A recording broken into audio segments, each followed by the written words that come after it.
Immediately people are talking about a boycott that I've heard nothing of. I'm just going to be on the side of, my guess is, whatever the boycott's about, my guess is, no. You, the thing that they're probably boycotting about the wrong thing, in my opinion. Let's make Genshin a better video game. Instead, they're probably, I don't know, my best guess is the boycott, I guess, is probably about, what, the skin color thing? Which I already talked about that. Was that on stream or was that in the private stream? I don't remember. I did the unlisted stream yesterday. Anywho's, hello. Yeah, as far as the, whatever the boycott is, I can't say I care that much. Yep. Can't say I care that much, personally. Oh, I almost have cat resin, good lord. Okay, so I'm gonna be doing, stream concept. 100%, you know, bad boy. The stream concept for today, probably maybe the next couple days, honestly, is I want to 100% this area, not actually on my main account. The goal, I'll do some more on my main account here. We're just gonna do daily things here quick, but we're gonna go on to Polearms Only and try to 100% there, because that's where the Primo Gems matter more, right? Because I don't want to spend money on Polearms Only at all. And I would like to scrounge out every last Primo Gem that I can in that region while it's available on Polearms Only, because I really would like to get Emilie's weapon, and that's going to be, it's either going to take some good luck or a whole lot of grinding. I think it will be doable at this point, because I have enough Primo Gems on Polearms Only to guarantee it. But it's going to take, like if it takes, you know, 180 wishes to get the weapon, well, then I need like 180 more wishes than I have right now. So, hopefully, yeah, I don't know. If I did C6 Arlecchino, I could grind for her weapon. That's my current thinking on Polearms Only. And this is just kind of preparation to help my sanity in the future, because if I can get like 10 extra wishes, well, no, you probably can't even get 10 extra wishes from the event area. If I can get 2 extra wishes from the event area, that's like maybe 2 hours less of grinding I'll have to do during Emilie's banner. So yeah, why was I standing here? Oh, probably did I do the cooking thing for the week? Nope, I did not. Guess we'll do that since I'm standing at the cooking pot. Make something that I have a crap ton of materials for, and blam, there we go. How exciting. So yeah, what does Emilie do exactly? Emilie is an off-field dendro unit that wants burning happening at least on occasion. There's so I'm pretty bullish that she's going to be a very, very good character. But that my like of her kit is really contingent on finding non pure burning teams, because she's basically made to be a dendro unit that gets high talent damage. She's kind of like if you've seen anything from Kinich, like from his kit, where he like wants burning Burgeon. Emilie doesn't have anything about Burgeon in her kit, just burning specifically, but you can do Burgeon, right? So she does off-field dendro damage, and she has some interesting nuance in her burst, and how her skill and passive works that I think will make her a very interesting off-field dendro option. But my enjoyment of her is 100% contingent on, like, it's possible they implemented her, the way her passive works is pretty important. And it's possible they implement her passive to work in a way that just kind of sucks.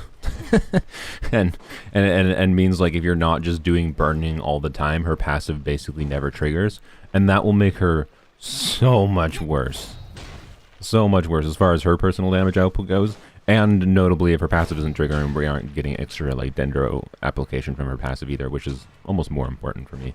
Will Kinich need Emilie? He will really like her, I will tell you that. So I don't we don't know what the Pyrocon's kit looks like. I mean, I think I have a good idea, but we don't know what it actually looks like. Why did I go here? I already did that. And whoops. You know, keep if you have the resources and you really like Kinich, particularly close to Kinich's launch, you will probably find it valuable to have Emilie, potentially. Is it necessary? No. Go watch the likes of Zajeff when he does like a pre-release on Kanich. I'm sure he will outline the value of Emilie and whatever in Kanich's team.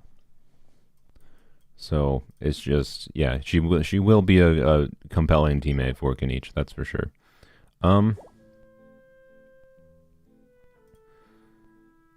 She doesn't need a battery. Yeah, if you're talking about Emilie, yes, I agree. I wasn't talking about her need of a battery. Battery, for those unaware, is like when you're using, like, it's like Xiangling and Bennett, when you Bennett skill, like, because Xiangling is garbage at energy generation in particular, you know, you're using Bennett to battery to charge up, like Xiangling's ult, and I think that's usually what the term battery implies in Genshin terminology, community terminology. Yeah, Emilie should be a pretty good character on Polearms Only, especially, regardless of how well her passive works out. But it still would be really nice. Like I could very much change my tune about Emilie if it's possible they end up they implemented how her scent collection, which is how her passive triggers, in a way that makes it so if you don't just have burning constantly happening, it just basically doesn't trigger ever. And if that's the case, she's a lot worse character. And she's worse enough that I will probably regret pulling her on my main account. Like, I will probably end up not using her very often at all, is my guess. Which would suck, but I don't think that's the case right now. I don't think they implemented it that way. It'd be a little bit weird, but we will see. I think she will be an oddly versatile unit. And I don't know, I think she's one of the more interesting units they've released. So, yeah. Anywho's, she gets stronger from smoking weed, exactly. Except for she brings the weed. Instantly demonetized my whole stream. Let's go. What am I doing? Oh, hey, I remember the last thing I need to do for Navia, I'm gonna do probably a simple video on Navia this week. I don't have a team that I particularly have enjoyed enough with Navia, like using Navia in a different way that I'm like, I want to focus the video on this team. So it's going to be more of a generalized video on my thoughts about Navia as a character. Around specifically like how good Navia can be without Bennett. But she's very much a character you usually want to play with Bennett, to be clear. That is absolutely the case. I don't think she has very many downsides to being played with Bennett. But regardless of that, right, she is a versatile enough unit that she can be used without Bennett. And you may want Bennett more in another team, potentially, right? And then you just, like, use Navia as, like, a generic slot-in character. And that's what I kind of want to talk about for her. So the video will probably be, like, how good is Navia without Bennett? I've made this kind of video in the past with other characters that really wanted Bennett. But anyways, I wanted to get her skill up to level 8 at least, and then see if I can get this more. So I'm gonna condense my resin. Wait, this is today, right? I hope I planned this properly. Well, Emilie buff virgin. I don't know. That's again one of those things. Like I have to like I'm gonna have to play with her or play around with her. I need to clear my throat. Give me a second.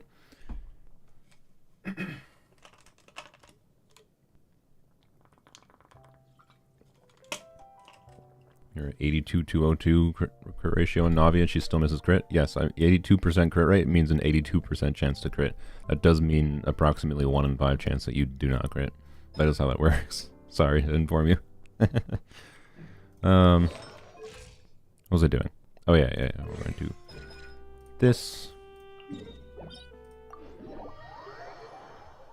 Permanent brain damage from floor 11. Yeah, I can understand. I'd say one of the more annoying things with Emilie, by the way, is the fact that she very much seems to be made in line with Natlan characters. Like, she's a potential relevant teammate to pair with Emilie, or Emilie's a potential teammate for Emilie. It turns out when you get Emilie, you get 2 copies of her. That's why she's so strong. No, she's a compelling teammate for Kanich, for Mualani. The Pyro Arc will probably synergize well with her. Like, it's annoying to me how it seems like she has as much synergy as she does with Natlan characters. And then they made like the Natlan racism passive. So they made a character that's released in Fontaine before Natlan, right? But then they made her not a Natlan character, so she doesn't benefit the Natlan racism passive. Like, really? That's just... I don't know, it feels like salt in the wound of the annoyance of the Natlan racism passives. That's my feeling. So, anyways.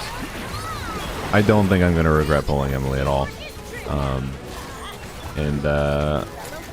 As far as, like, your situation goes, Ayatollah, you can always do the safe bet, right, of pull for a character on their rerun after you know if they're truly relevant. Okay, I just saw, like, Navia lose a quarter of her health from burning. The racism passive is... Thank you for the minimum drops. I appreciate it, game. The Shanyun is a regret. Oh, I see. He's seen regrets Shanyun. Interesting. The racism passive is basically character kits reference something called Night Soul Burst, which essentially has a set interval of, depending on how many Natlan characters you have on your team, it triggers at set intervals. So if you only have one Natlan character, so if it's just Kinich on your team, this only triggers once every 18 seconds, which is once every rotation, right? So Kinich has a passive that gives his big damage, which is like 1,000% multiplier at like level 9 or 10. He gets an extra 320%. So that's like a 30% upgrade to like his big instance of damage. But it's only one instance of that extra 320% when you only have one Natlan character. So if you're only having Kinich in the team. If you had theoretically 4 characters in the team, I think it goes down to like a 5 second. And that means like he would probably have that on like everyone. Like it's actually a meaningful DPS upgrade for him in that theoretical 4 Natlan comp, right? Natlan racism passive, where like Natlan characters get stronger the more Natlan characters are paired with them. How relevant that actually is dependent on what the character's passive actually does. Right now, honestly, the passives aren't that relevant, right? They do something, but nothing that like you need to build around compared to the value of just using existing characters potentially. I'm just mentioning that it's a little bit weird how synergistic they have obviously tried to make Emilie, but then she doesn't contribute to the Natlan passive, right? Like it's like come on, it's just like a weird dick move. I feel like they could have made her a Natlan character, right? But they released Kazuha before they released Inazuma. And Kazuha was an Inazuma character. It's not like I haven't done that before.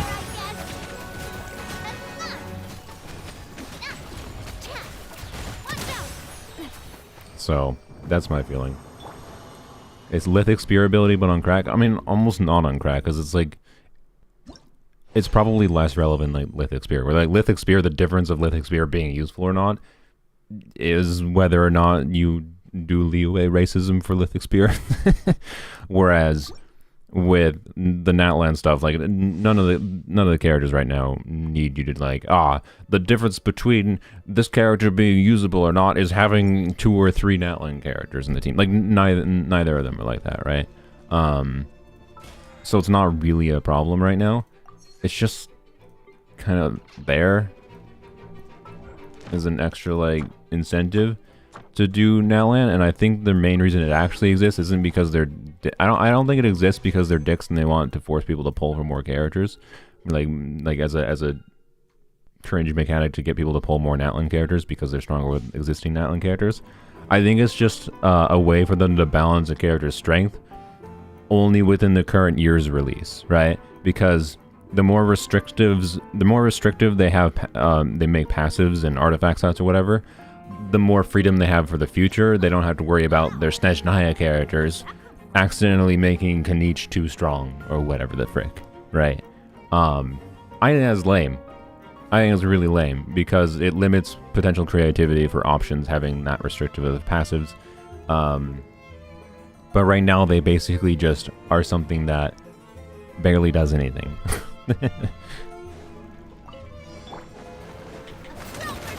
Navia got some nice freedom numbers. What did she get? I didn't notice.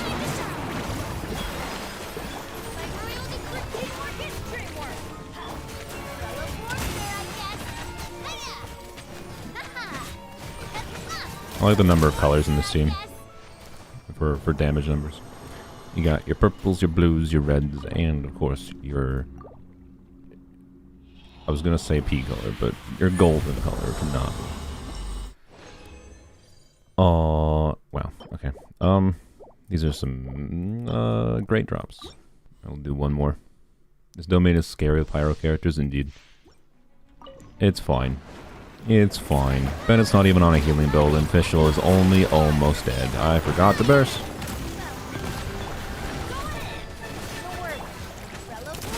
Probably should have just tapped, but... Bam. What? I don't know. Did that not crit? What happened?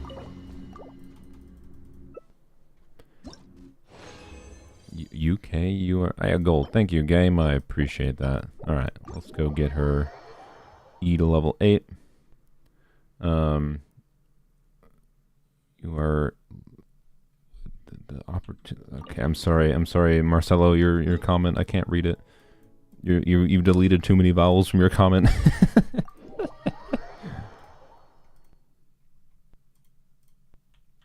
You met people who like to use 900 EM Bennett in a pep fight.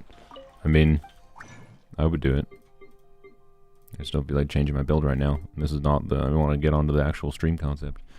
The goal, I think it might be doable. I haven't actually finished the quest, but my goal is not to do the quests. The quests I can finish after the fact, unless the quest is required to unlock even more area that's secret in the event area. But, God damn it, I gotta get a different adapter for my freaking computer, for my headphones, because I nudge this stupid adapter sometimes and it just disconnects my audio. Maybe it's a Windows problem, I don't know. Maybe it's a cable problem. There we go. Anyways,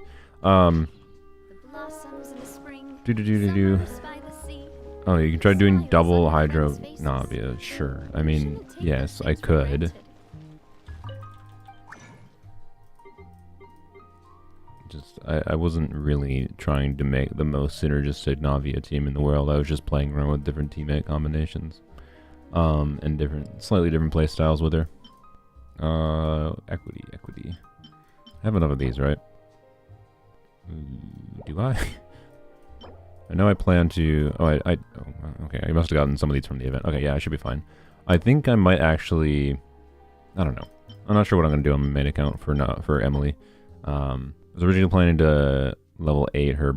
level 6 her normal attack talent, because I plan on doing shenanigans with her.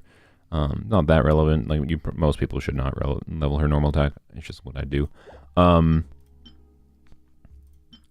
then I was going to do level 8 skill and level 8 burst, but I might do level 9 skill and keep her burst at level 6 temporarily. I don't know. I haven't decided yet. I think I have the resources to do either or, but not both right now. Anywho's, I need 4 of these. Blam. Thank you. And we'll do... No, not Layla. Do you. Wow, thank you. Is that enough to level... I think it is. Sweet. Navia's burst and normal attack talents are relevant. They're not super relevant. I will, assuming I actually do use Navia regularly, I will probably level 9 her skill eventually. But yeah, at least want to get her normal attacks and burst to level 4, I think. I don't think I have enough of the stupid pearl drops to even go past level 4. But yeah, I'll probably take her. I imagine if I actually do end up using her regularly, I'll take her to like probably 696 is my guess. I could take one of these talents to level 6 immediately, but I'm just going to leave it at that for now because I don't even have these. I don't feel like going back in the patch, or in the patch, in the, my brain, in the crafting table. Anywho's, yep, so there will be a Navia video, but it'll probably just be a exploring Navia without Bennett video. I think that's the most interesting thing I could do, and I'll ramble there about how I like Navia for her versatility, But at the same time, I don't know if I'll actually play her because I have so many options for on-field characters that I just don't think she's going to be a default choice for me very often. But I'll try to, but I will most likely leave her equipped, and sometimes easier if I'm in the mood to, kind of thing. Alright. Which is kind of, this is my main account. But I will be switching to my Polearm account now because I can't even do anything else. I will go plop Navia down here because I still need these. Yeah, almost done farming for these for Emilie.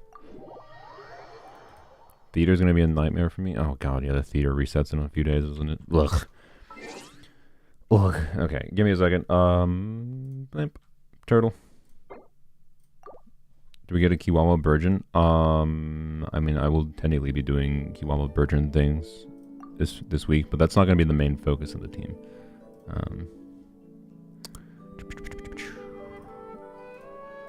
It's going to be a burst DPS Kiwawa. Okay, time to actually do the thing this stream was supposed to be for. Is there any sword only account? I mean, in existence, yes. Not that I have. I want the cat to be the focus. The cat is going to get the highest damage numbers in the team. Are you saying that the cat is not going to be in the focus when she's getting more damage than Raiden?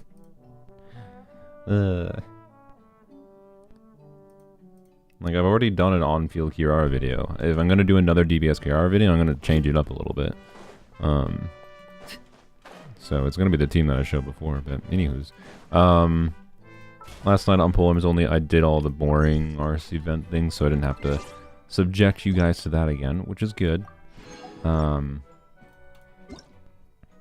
So the goal here is basically pretty simple. I'm gonna go do dailies and whatever first, but the goal here is pretty simple. I have the gadget unlocked, I think, right?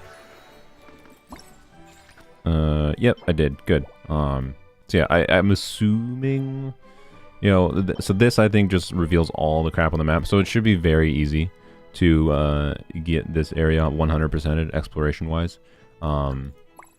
Yeah, that's the plan. How many actual primo gems are left? Because I've already gotten like all the event rewards. My goal would be to get to like at least 25,000 primo gems by I think this is an easy goal, but goal is to get to at least 25,000 primo gems before Emilie's banner. Because again, I would really like to get Emilie's weapon on this account. So, and my intention is to do, you know, maybe Arlecchino style streams. They probably will have nowhere near the views that the Arlecchino streams did because the community hates Emilie, and there's going to be so many people that skip Emilie that are going to end up wanting her on a rerun, I think. That's my current feeling. But we'll see if I'm wrong after her release. So anyways, I don't even think like content on Emilie is going to be very good. Like good as in like video performance, because like the performance of videos for characters, like the reason like as far as I can tell, the reason like the Arlecchino wishing video got many more views is because people were interested in Arlecchino. If people don't care about the character, they don't watch the wishing videos, which is weird to me. You think they would just watch for the gambling content, considering they only seem to be there. So many of the people watching those videos only seem to be there for the gambling content. They're not actually there for my commentary about the character itself. Then like, what? Then like, why are you only watching videos that are about specific characters that you like? I don't get it. Anywho's, whatever. Point is, I should have enough on this account. I don't want to spend any money on Polearms Only. I spent enough money on Polearms Only for its account lifetime that I wish to not do that again. Not that like functionally it would do that much to the account or whatever. Like it's an unrelatable account by nature of being Polearms Only. But I have enough to guarantee like Emilie right now, basically. So any extra primo gems we get for here is basically primo gems for the weapon. And that's the goal. So, yeah. How much will we get from the rest of this event? I have no freaking clue. So we're at about 2,200. I think let's go do dailies real quick because it just should take like 2 seconds. People who hate Emilie just loved her concept art and are now mad. Yeah, it's because people don't actually pull for what the gameplay of this video game is. People pull for how much they get horny, I guess. I don't know. Like, to be clear, I think I agree that most of Emilie's concept arts looked better than she looks in game. But I also would say the same of a lot of concept arts. And it's clear that they just had a lot of different ideas at the baseline for what she could have looked like. I don't know. Like, everyone being like, I hate her because she doesn't look like the concept arts. Is like, you know, like, you're the reason that, like, they're a cloistered out company that doesn't share anything with us, right? That's what I feel. Like, oh, they release a, like, it's like, you know, oh, they release a art book of, like, showing their internal development process by having, like, a book you can purchase, right? Developers do this all the time. Moheo might have done this before, but they probably did it for, like, stuff that was, like, years ago kind of thing. Not, like, stuff that was relatively recent. And like, oh, you know, we're being like, hey, here's some transparency for you. And then the side of the transparency is people getting uppity and being upset that one thing that suited their visual preferences didn't match what it actually looks like in game. Like, okay. Okay. This is why we can't have nice things. Just saying. What am I doing? Oh yeah, and I need to, we're gonna farm because there's nothing else to do in this account right now other than farming artifacts. Yeah, the freaking the Port Ormos music is great. The hustle and bustle of Port Ormos. What is the next fixing vid when I release it? I would like to get up to an every other week release schedule for fixing vids, but they also take like a lot of energy and time. So they're really annoying to make, honestly. So hopefully the weekend after this weekend. Hopefully. If I can start sticking to the every other week release cycle. There you go. Yeah. Did you use your transformer for the materials already? You mean the parametric transformer? I don't know if I have on this account. It's not exactly relevant. Yeah, I have it on this account. It's not exactly relevant when you get 2 extra materials for the transformer. Show Arlecchino's ratio. Sure. But it's also C6 Arlecchino on Polearms Only, remember, so she's not powered down right now. So anything you see from her is not exactly relevant to you.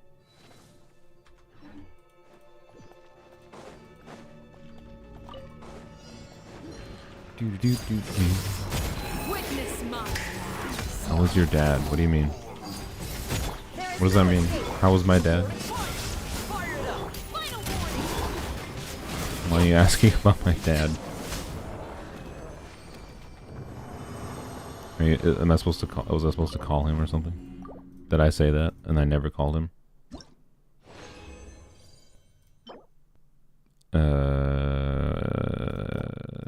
Maybe. I guess I should log that because there's about 800 pyro characters in this game that are polearms. You said you were gonna visit him. Did I? When did I say I was gonna visit my dad?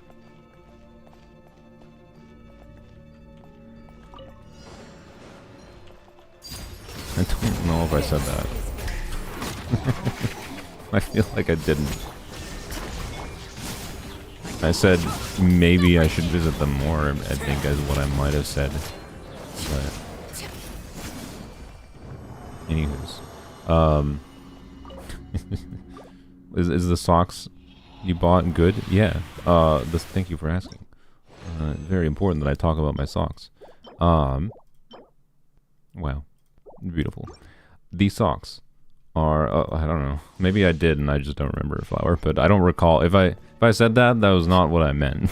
Because I was not planning to go visit my dad. Yeah, the socks I bought. Darn tough socks. They are. I spent $150 on 7 pairs of socks. And that's like yeah, that's expensive for socks, right? And you know, picked out a few different types of their socks because obviously they have more than just obviously they have more than just 7 pairs. Yeah, because like I don't like if I buy 2 pairs of socks, what does 2 pairs of socks do for me? I'm gonna wash my socks every 2 days? Like, no. Why are they so high? Because they're good socks. So anyways, darn tough socks. Their whole gimmick is there's some tough socks. Like, if they like ever get a hole, whatever in them, the company will just replace them for you. They have a lifetime warranty guarantee. I don't know what whatever. And like, there's plenty of people that can corroborate that. Like my friend who bought them, bought them years ago, bought a number of pairs, has had 1 pair that got a hole in them, and they only got a hole in them because there's a particular style of their sock that's like a little tab thingy in the back of it, and like, so it has like a different kind of seam from like a typical sock. So like it had it ripped apart at a location that is not typical. Like normally socks like start falling apart at like your toe area or the heel, right? That's where all the pressure is. They did not rip apart there. And like, so anyways, these are very long lasting socks. But then like, it's still like a bit like, oh my God, I just spent $150 on socks, right? Like socks. But then like, I was sitting in my car, I looked at like traffic on the way home, or like, it was like 20 minutes, the store was 20 minutes away. Looked at traffic, and it was like, that traffic looks like I can wait about 10 minutes in my car and it will slow down. And so in that, and like the traffic will go. I freaking hate traffic. It just, I hate driving in general, honestly. It just kind of tends to stress me out. The more vehicles that are near me, and I especially hate, you know, I would rather if it's like, you know, traffic that causes a 3-minute delay to arriving back versus waiting 10-20 minutes and not having to like be paranoid about like merging into a busy lane or whatever. Absolutely will wait 10-20 minutes kind of thing. I'd rather not have the stress with driving. Anyways, that's why I waited. And in that like 10 minutes of waiting, I was like, what am I going to do in 10 minutes? I'm going to go on my phone, but hey, I just got $150 in socks. I may as well try on one of the socks, right? And immediately, I'm just like, holy f***.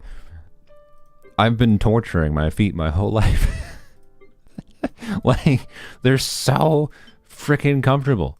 It's actually like mind-blowing. Like how different, like, it's weird, because it's not like, it's like, oh my God, like, it's not like they're actively like fuzzy comfortable, but like, they're comfortable in a way that's like just fucking perfect, and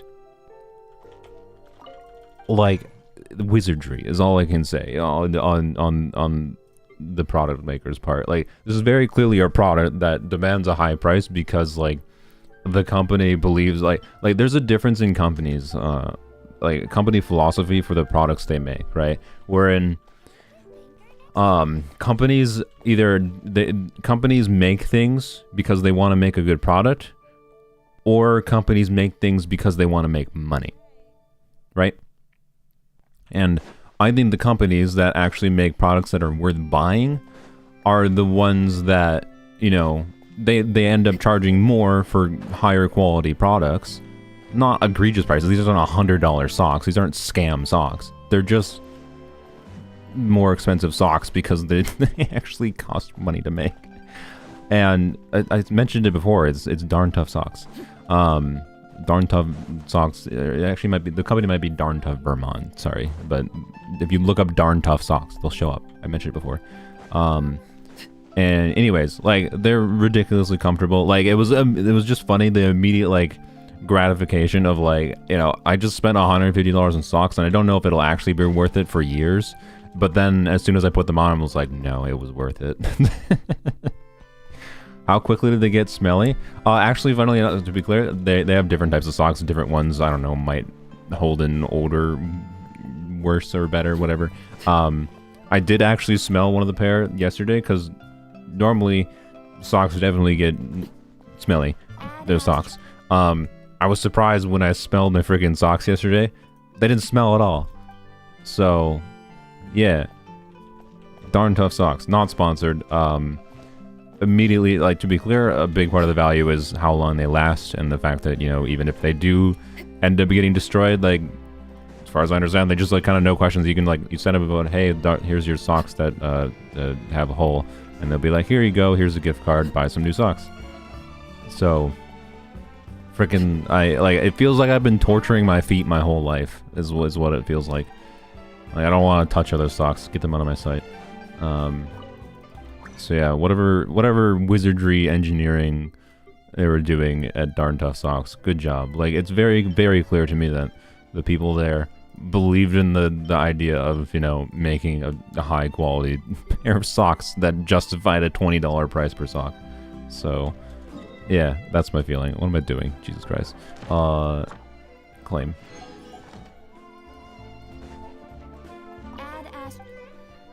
Claim. Thank you for... My feet sweats a lot, so it smells very quickly. Yeah, that's like kind of why I was surprised, which tells me that like it's probably part of why it's comfortable is like they're like warm. They're very comfortable socks, but they don't like my feet don't feel cold. But I'm presumably not sweating much is my presumption why they don't smell. I don't know. Anywho's, hopefully I don't get lost somewhere. So like I honestly like the thing with Darn Tough Socks is like if you go to their website, they have all kinds of different designs. Like even their like black. I mean, I think you can get some straight color socks, but most of their socks are just like different kinds of like interesting designs. So, like I have about 7 different socks that look like 7 different things. They have 7 different designs on them, and they're easily identifiable at least. So, anywho's. I think I got an artifact that may be good if it rolls double crit. Could I finally get a feather that's I'm slightly more happy with? Probably not. What? Why didn't I go to level 4? Oh, I had some like 2-star pieces, that's why. Wow, okay. You need to get them to pay you? I mean, I don't know, maybe I should have like reached out to them and been like, hey, I want your expensive socks and I have a YouTube channel. I don't know. Is that the correct thing for me to do? I didn't do that. I just bought them. So, and now I'm endorsing them, I guess, but... Oops. They didn't sponsor me. But now that I've tried them, I would very confidently be happy to have them sponsor. Wow. Okay. What else did I get? I got like a goblet or something, didn't I? You never know when the goblets are not garbage. Oh yeah, I got that goblet yesterday. How exciting. This domain is so very not worth to farm anymore, as far as like, the chance to actually get improved pieces from it. But there's literally nothing else for it. Oh, okay. There's literally nothing else for me to find. You know what's stupid? I think I already have... Oh no, never mind. That was on my main account. Okay. Oh yeah, I got that one from like the Abyss. I do have this, which is a weird goblet. I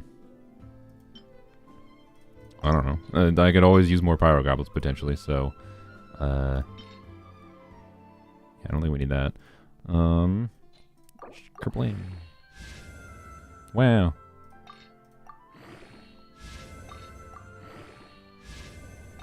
It's not over yet. It's definitely not over. It can still go poo-poo. Oh, okay. Is this even relevant? I think it might be, because I don't think I actually have that many Pyro Goblet options. The thing is, though, with Emilie's release, like, most likely Hu Tao's going to be stuck on this goblet forever, until the end of reality. Alright, because she... Oh, you know, speaking of which, you know, I'm just gonna switch Hu Tao to her Maharsha's build. Which I actually don't... Oh, frick me. I don't actually remember what exactly her Maharsha's build looked like. Frick. I might have to go look at my own dang video to know what it looked like. Maybe that. What? Did I not? Oh, I must... Oh, no, I had an off-piece timepiece. Yeah, that's why. And then I think I was using that.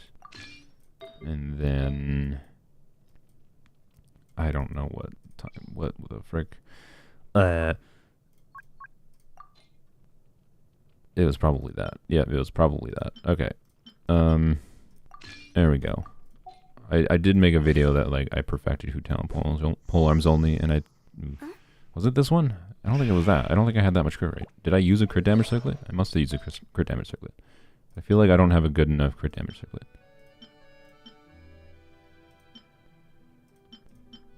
I'm pretty sure I didn't overcap crit rate on her. Maybe I did. I don't know. I'll have to check out the video. Like, I don't want to lose a ton of crit rate, right? So maybe I was using this piece. Oh, no, that's not it. Maybe I was using one of these two? Yeah, I don't know. I was probably using this one, I guess. Yeah, I must have been doing this. Okay. 34,488 damage. HP, 278 crit damage. The notable thing with this, right? Normally, this is a build on Hu Tao that it made sense with Chivalrous, because Chivalrous with small end of healing ticks, and then Hu Tao's one instance of self-drain kept up the passive for this permanently. Emilie will be able to do the same thing with burning self-damage, right? So I think I'll basically always be wanting to use Marche on her now. Xiao VV hurts your soul. The problem is Xiao, like, quite frankly though, if I had like a cracked set of whatever his Vermilion artifacts are, right? Like an equivalent set of Vermilion artifacts, he wouldn't be doing a meaningful amount of damage still. Like, he'd be doing slightly more personal damage. But what matters more is the teammates he's paired with and how he can be an animo unit and can buff the teammates he's with. Like, the best thing I could do for Xiao's utility on this account is doing 4-piece VV Xiao, but just getting slightly better artifacts for him, right? But it's just not a priority because it doesn't make a difference. Like, we're talking the difference of, like, taking him from doing 20,000 damage a plunge to doing maybe 30,000 with really, really good artifacts. And, like, oh, his Vermilion artifacts can make him do 40,000 a plunge. It just is not relevant. Like, this character... Yeah, like, this is not the normal weapon for him if I was actually cared about his damage. But this character wants Farazan C6. Like, Farazan C6 is the difference maker for him. That's just the state of animo crit DPSs in the game right now. That's what Mihoyo decided to do. So, yep. Anywho's. Yeah, like, we have none of the things, and we will never have any of the things on this account, most likely, to make Xiao be usable in the traditional sense, to get him to damage amounts that actually make sense. So, yeah. Anywho's. I'm muted right now. Why are you even watching? I mean, thanks, I guess. Thanks for bumping up my viewership, but also... what was I doing? Level 90 Mika already? No, that would require farming more from Mika. He's not even ascended, finally, to his final ascension. Frick that. Why? Why would I waste that? It's literally just throwing resources in the garbage. Like, so is farming any artifacts right now, to be honest. There's nothing else to farm for, really. But, like, I'd rather get artifacts that have an extraordinarily small chance of benefiting Arlecchino or something, or Emilie, versus this. Sorry. And Xiao will not be level 90 because I think it's funny to leave him level 87. So, anyways. Wow, I'm making really good progress on 100% in the new area, aren't I? Oh yeah, that was, this all started because I was trying to look at the Pyro Goblets that I have to see if I even care about level 20 in this. So this is the main Pyro Goblet that gets swapped around fairly often. It was on Hu Tao for a while, but now that Hu Tao will be switched to Marche, realistically Arlecchino should switch back to it, actually. But it also is the goblet I like having for DPS Chivalrous. So, I don't know. Is this relevant? I have enough artifact fodder that, you know, why not? We'll see if it's 30 CV. Make your Rosaria a god build. I already have a really amazing build on Rosaria. Okay, well, yep, defense for the win.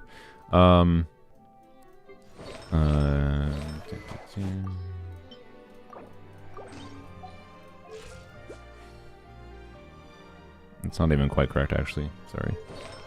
She's on a supporty build right now.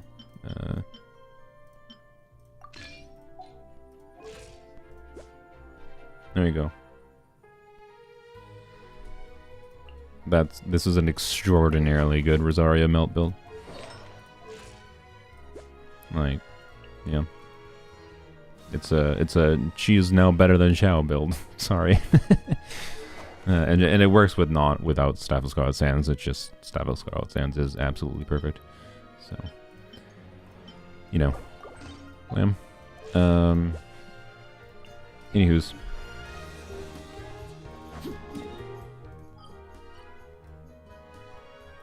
I think we're done, right? With normal daily things, right? Right? I can go to the event. I think we're good. Yeah, sweet. All right. Claim dailies, right? Yeah, I did. Good. Sweet. Okay. Rosaria Burnmelt with Emilie. It'll be an option. I highly doubt it'll be better than the Xiangling Rosaria Shenhe variation is my guess, but it might be a compelling option. The problem is, like, okay, if I do Emilie, Rosaria, what am I doing? If I do Emilie, Rosaria, Shenhe together, we're going to start from here. What? Do a pull on standard banner? Do I have a single pull on standard banner? Like, I don't know. What do I do for the last slot? No, I don't. Make an exploration team. Oh, actually, frick. This stream concept might have been better than I thought. I don't know if it's actually going to be possible. Because there was, on my main account, there was definitely at least one challenge that was like a really awkward, like, projectile, like, you use bow characters challenge. I think Chevris and Mika can solve it, but I'm not going to make an exploration team. It doesn't matter. Anyways, like, I don't know why there's just a Candace sitting there. Oh, it's when I was soloing with Candace. So if I do, you know, Rosaria, we're doing Melt Rosaria, right? We want to do Shenhe, you, and then pretend that's Emilie. Who do we do as the last slot, right? Emily's not a healer, right? We probably want a defensive unit, but we need some pyro to be able to do burn melt, right?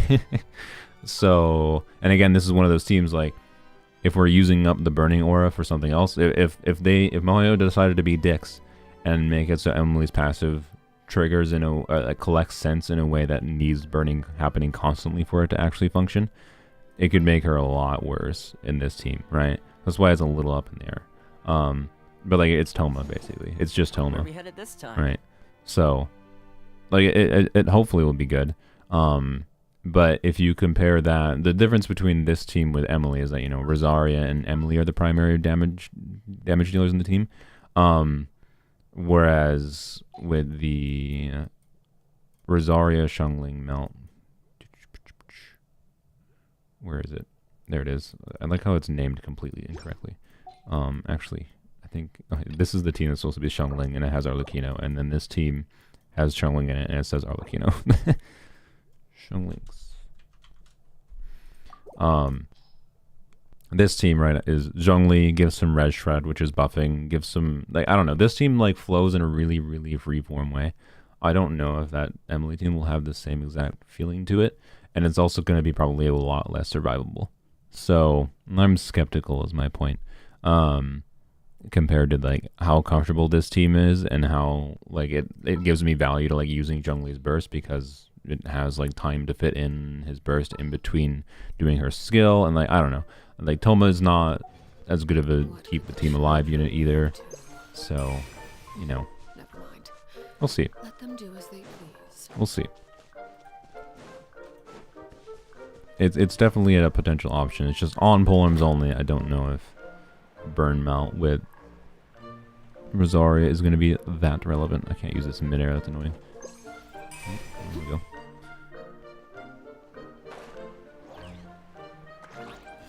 Emilie definitely does more raw damage in those leaks.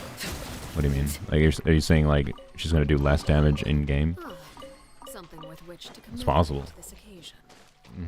I'm never confident that everything is working perfectly in private server.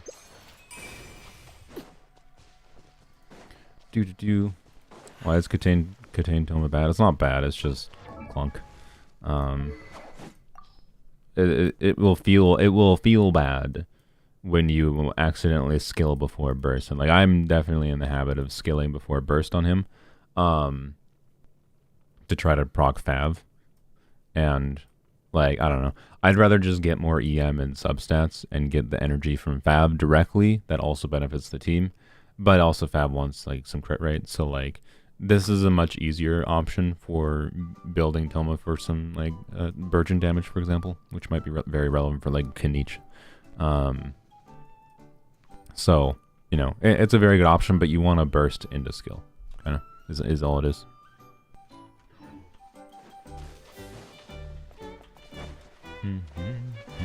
Have you done the quest to unlock the areas? I think I have everything unlocked, unless I haven't finished the final quest. So it's possible I need to actually progress this quest to actually get to these final areas. I'm not sure. We'll see. Froggle. Can you just jump straight over there? No, you are not. You cannot jump that far. You gonna pull from Mualani? I mean, if I didn't make content in the game, they'd both be a very easy skip at this point right now for me. You just don't need that many carries in the game, right? Like, especially if they're gonna continue to like make Mualani be just okay. With the leak that happened today, supposedly she's gonna get a big nerf. What does a big nerf mean? I don't know. Typical leaker bullshit, where they just like, oh, saying something's gonna happen, but not actually saying what it is. Like, fuck off. So I don't know. Anyways, we'll see what she actually ends up being like. But Mualani is the one I'm more interested in because I think it's just interesting that they're making a unit specifically around forward Vape. But I suspect I will probably make another video about Vape Yulon. So it'll probably be the same structure as like kind of like Nilu was, but in a little bit different way. And with Vape Yulon, I intend to specifically try to use a team that you could just replace Yulon in the team with Mualani. So it's going to be my sneaky wink, wink, wink. This might perform really similarly as if Mualani was here, right? So I'll probably make a Vape Yulon video, and like I suspect Mualani would be like a slot-in replacement for the team versus Yulon, although Yulon might actually be a little bit easier to play. But I suspect Mualani will be slightly more fun because of her movement gimmick. You're actively doing movement things in between her big instances of damage. But yeah, I don't know. I think they put her down to like a fairly balanced state with the change last week, or earlier this week, I should say. Okay. But if she gets nerfed again, I don't know, man. Kanicha's off-field uses, not really. To be clear, more off-field than like Alhaitham has, because you know. Hello. Go, Froggy, go. Like I don't dislike Kanich for his, like, Kanich is a more interesting character for me if they end up significantly making Mualani even worse. But they're both on-fielders that have like their one play style, and like you don't really have much else you can do with them other than their one play style. They're only as interesting to you, as useful to you, as long as you're interested in playing them. Like I imagine I would have some enjoyment playing them for some limited amount of time, like most carries are for me. So, yeah, that's kind of it. Like their carries, they're very easy to skip characters for me. They're very typical like carried 5-star carry design playstyle from Mahoyo. They're flashy. They got an interesting gimmick. I like the movement gimmicks, but I do not actually think they would be worth getting for me. Kachina's the real star, yeah, except for they like neutered any actual potential she had to deal damage and be buffing at the same time. Like it'll be fun to do like a DPS playstyle for her. Which actually, frick. I just realized her DPS playstyle probably wants 4-piece husk. Oh no. Oh no. No, I'll probably just be doing martial saves.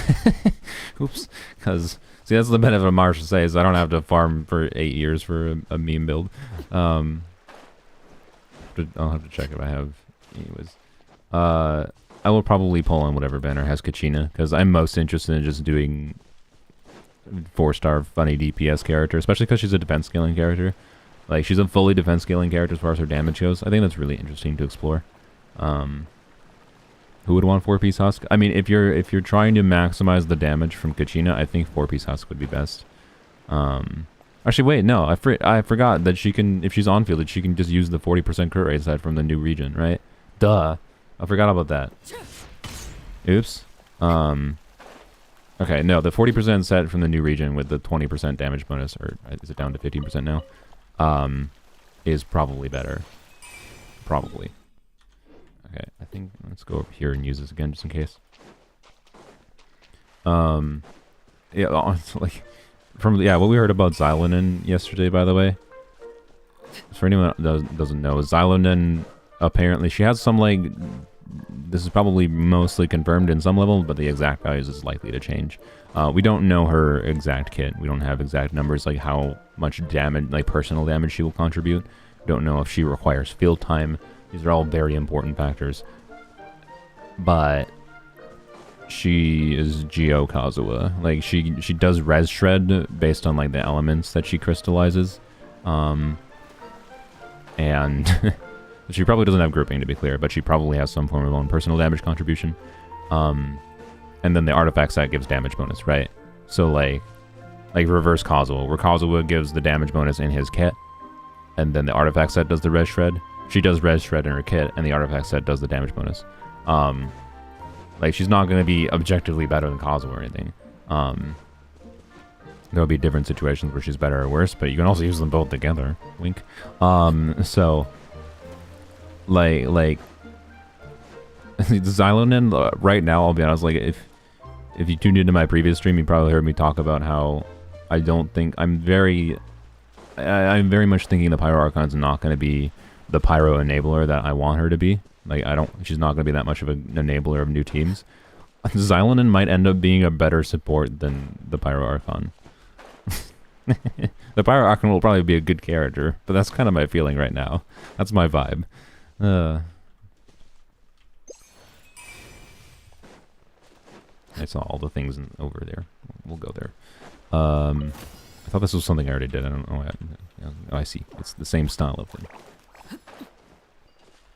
Is the res shred stack? I don't know. We don't have enough details on the kit. We just have very basic information. Like it's information that was apparently in the game data.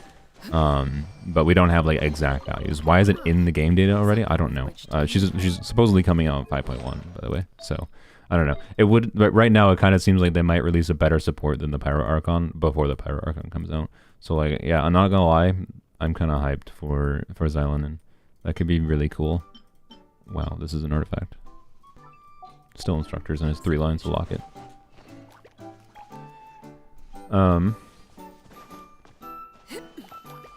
Hope Xylonen is not another Ito. Well, no, she's definitely not another Ito based on the current game data. So, you know. What greater pleasure is there than the unexpected?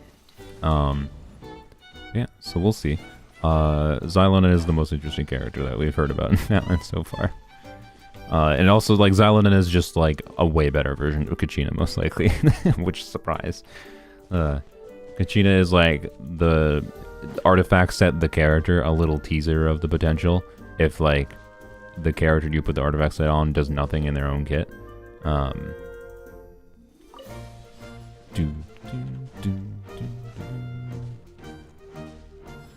But, you know, Xylonen actually does something in her kit. Crazy.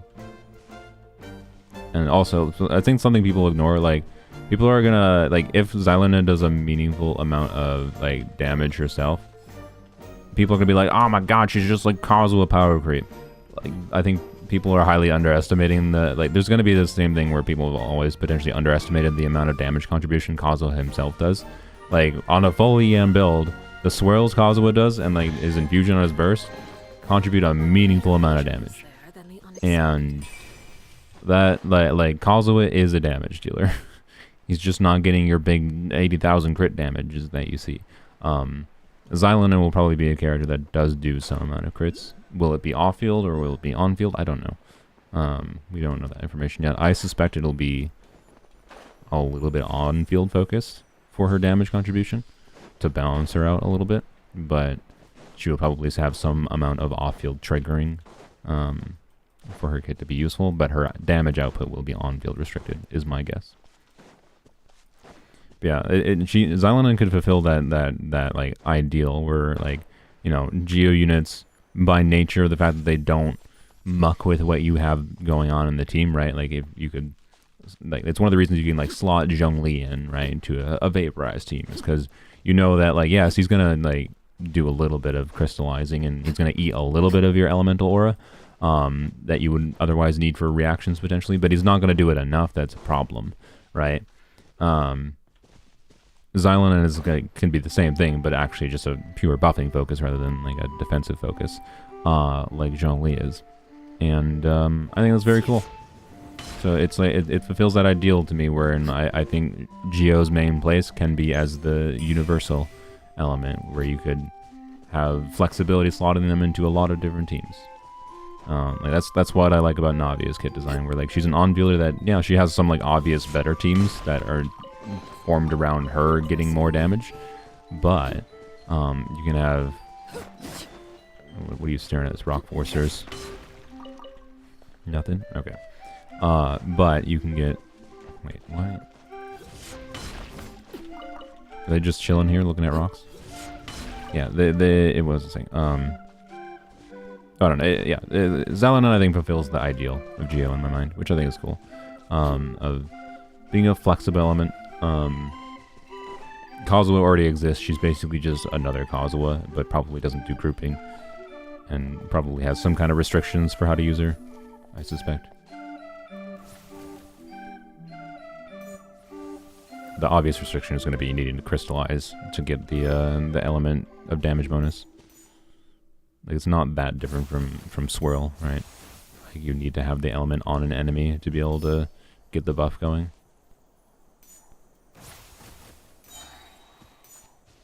Yoink. I have a little bit of a headache today, which is not preferable. An impressive bounty. Geo doesn't have VV. That's what Xylonen's kit is. Xylonen's kit is the VV. And then the damage bonus portion, if you're comparing to Kazuha, instead of Kazuha has the damage bonus in his kit, Xylonen has the damage bonus in the artifact set. And the Red Shred, instead of being an artifact set, is in her kit. It's just a flip-flop of where it is. But these two things come together to be a similar thing as far as the damage buffing going on.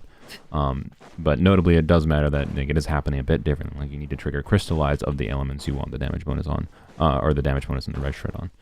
So, yeah. It's another Kazuha, potentially, as far as buffing potential goes, but I highly, highly doubt she has grouping. She's probably not literally Geo Kazuha. Another one of these, okay. Okie dokie. Is there a percentage marker on this? Nope, okay, so it's just once I get the thing unlocked, I'll see if I missed anything. Okay.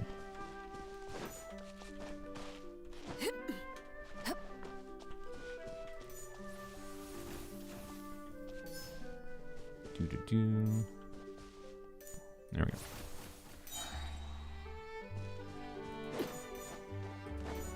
Ningguang's losing the title of Geo Mommy. Did she ever have that title? Oh my god, how far is it? Ah!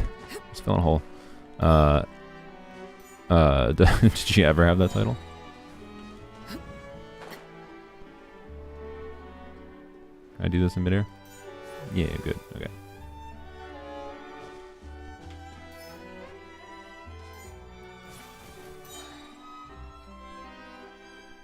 What? Oh, it's down there. I see. Yay. Easy. An impressive bounty. Title given by fans, I suppose. Why don't you use an interactive map? I am streaming. Here, this is the interactive map experience for you guys. Alright, give me a second. Alright. Map. Type in, okay. Okay, let's, okay, I'll walk over here. Oops. Walk over here. Oh, I got a chest. Okay, let me alt tab again, guys. Alright, go find that. Alright, click that. Click, yep, marked off on that. Okay, now we can go back in the game. Like, that's the experience you want on a stream? You want the experience to be me... Sorry, I'm just being a dick. It's just like, of course I don't use the interactive map in streaming. Also, the interactive map is cringe. Like, I hate the experience of using the interactive map, honestly, outside of streaming. Like, it's stupid. I think this mechanism is a very smart mechanism, right? It's very easy to use this. Like, there's a very, very simple path towards clearing completely in-game, not having to do outside resources, where you're constantly not actually playing the fucking game. Instead, I'm just using a UI of the...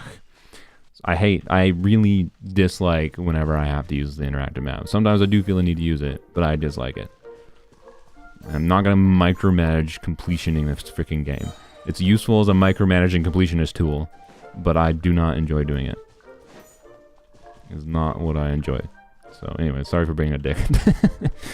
Yeah, what? This one is a different one. Different style one. Okay. What is this one? This is weird. Okay, I have a strat. But yeah, it's a great completionist tool.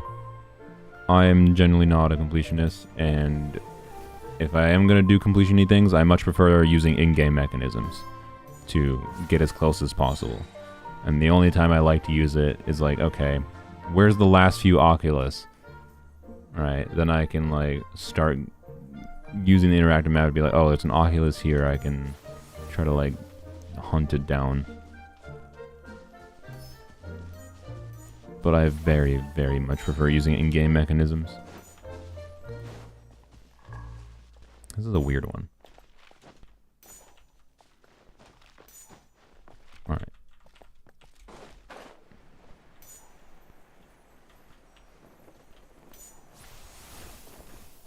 Okay. I feel like I'm not doing this correctly.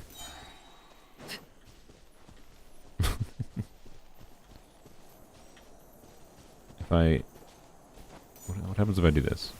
No, he just... Okay. Activate both flowers. Yeah, I will do that.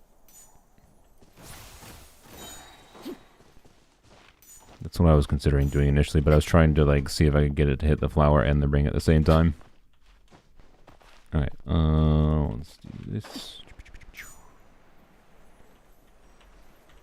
But you obviously cannot. I was trying to hit, yeah, the ring is gone now, it moved. I was trying to hit the ring and the flower at the same time.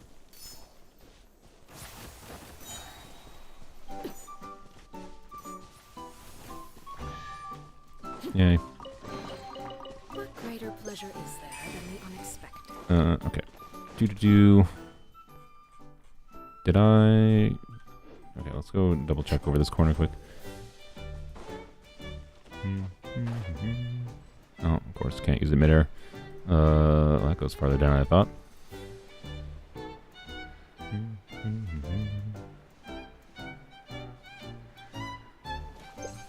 I'm considering doing a stream where I talk about the I don't know. There's a waypoint over there. Okay. Yeah, I'm considering doing a stream where I talk about the Pyro Archon like I did yesterday. Right. I don't know. The more I think about it, the more I wish it important to urge people not to assume that she's going to be a good Pyro player. Because I see a lot of comments online, mostly in Reddit there, to be clear, but a lot of assumptions that she is going to be a good Pyro player, because like, oh, she's obviously gonna like enable Mualani to vape on her own. One, she doesn't need good Pyro to enable Mualani to vape on her own, and two, she probably won't. but I don't know. I don't know if I want to make a video talking about my thoughts on the Pyrocon specifically already.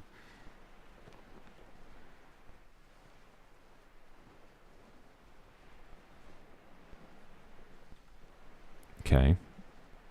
So there's like nothing around here other than this waypoint. What is this? What? Is this part of a quest or something? Time is uninhabitable. There's no place to stand within eternity. The door is shut tight. You can faintly hear something from within. It's part of a quest? Okay. Where the frick is the... What? Where's the quest for it then? Did I accept it already? I wonder if I did. It's part of a world quest? Is it this one? Probably that one. Or that one. Okay, yeah, I don't intend to do the quests right now. I will do the quests eventually. But probably off stream. Because they're more boring, in my opinion. It's both? You get one quest. One quest is locked, or one chest is locked behind two quests. Okay. Oh, you need a quest. The quest to get that is locked behind the two other quests, so it's locked behind 3 quests. Oh, goody. Oh, goody. Those are all above ground. But we're gonna peek under here quick. Did I do this already? I feel like I might have done this already. Seems familiar. Yeah, I think I did. Okay. Let's leave. Yeah, I think I did. Yeah, I used to do the little pedal icons. Okay, that's incredible. Frickin' hello. Frickin' side quest chain that requires 3 quests. Good lord. I will probably do them because again, trying to scrounge out as many Prima Gems as possible for Emilie's banner. But you know.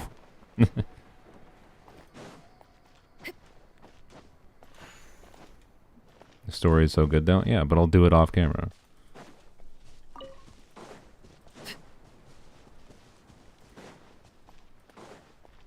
Okay.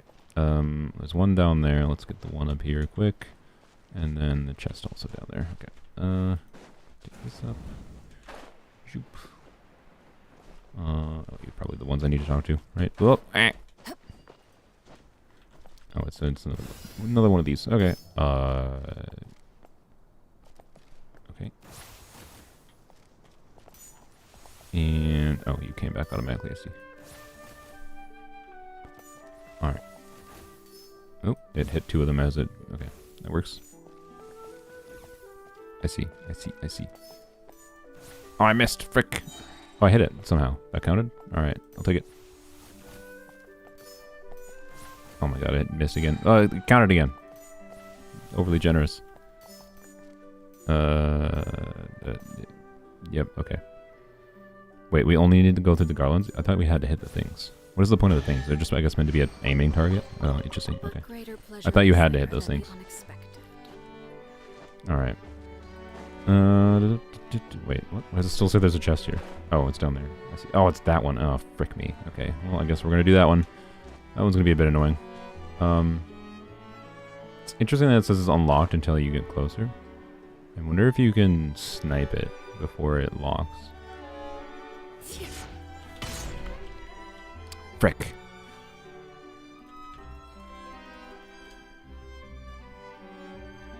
What do you... Come on. Wait. Oh, I just unlocked it actually. Oh, okay. So that's what you have to do. You just have to do the other things. Oh, I see.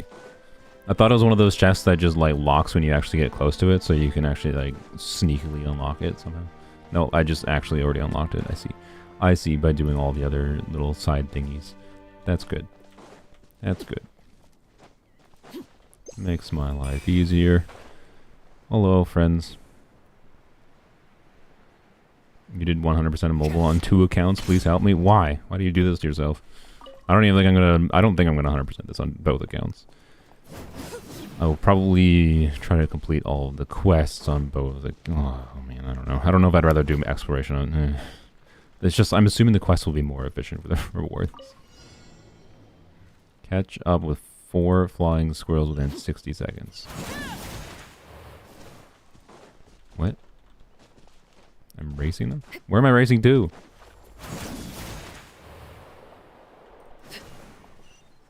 Do I have to, like... Gotcha, okay. I just have to grab them? Okay. There's another one here? Oh, frick you. I see. I see. I made this harder for myself, I think. We'll be fine. Yoink. That did count. Okay, just didn't get a sound. Hello? Are you having problems? You got distracted. I can relate. I can relate. Alright. Did it? Nothing. Alright. Let's see what we got. 134. Wow, we got all the Primogem rewards from that, at least. And we got a cat in a hat. Not that that matters in this account. Okay. What do we need? We need... Oh, we need 200 total, so we need like 55, or no, 60, 66 more. I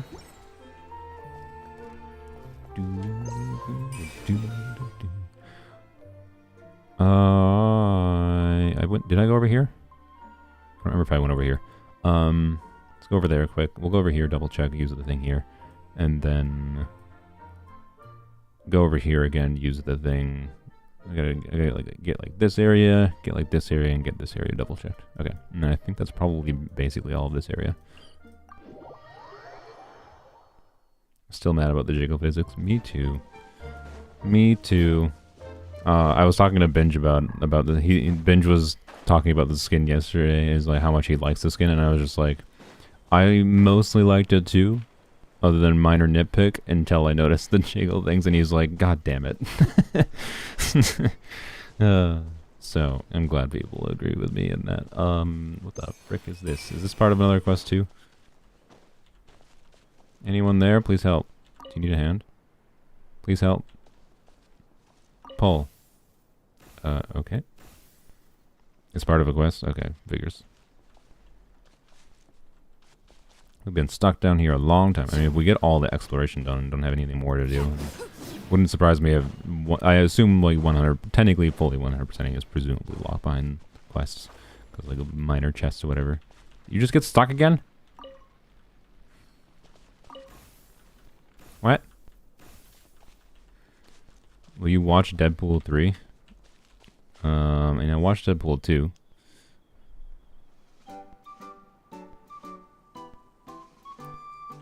Okay. Okay. Alright. So, maybe? I didn't, yeah, I got that it reset. It's funny that it reset. Just implies that they got stuck again. Hello.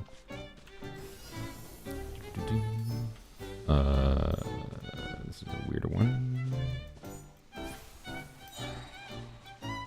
Can I hit all of them? Nope. Nope, can't hit all of them. Hit 3 though. Oh, this is a timed one. Oh shit. Oh yeah, I did this one I think on my main account.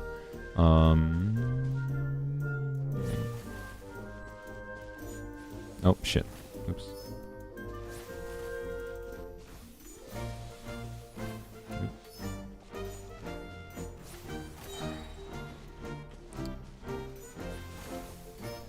Yoink. There we go. Easy. What greater pleasure is there than the unexpected? Can't use. What? Okay, there we go. Okay, that's either quest related or just random dialogue. That doesn't matter.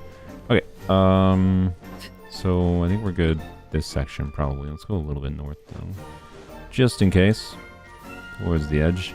Mahoyo doesn't usually hide things towards the edge of the maps. Which is probably a good thing, but just in case. Worth a quick check. Okay. So let's go. We'll go check over in this little section here quick. Can I teleport here? Nope. Alright, guess we'll go over here. We'll go check on that section quick and then we'll get the south section, and I think we're basically done here. Nope.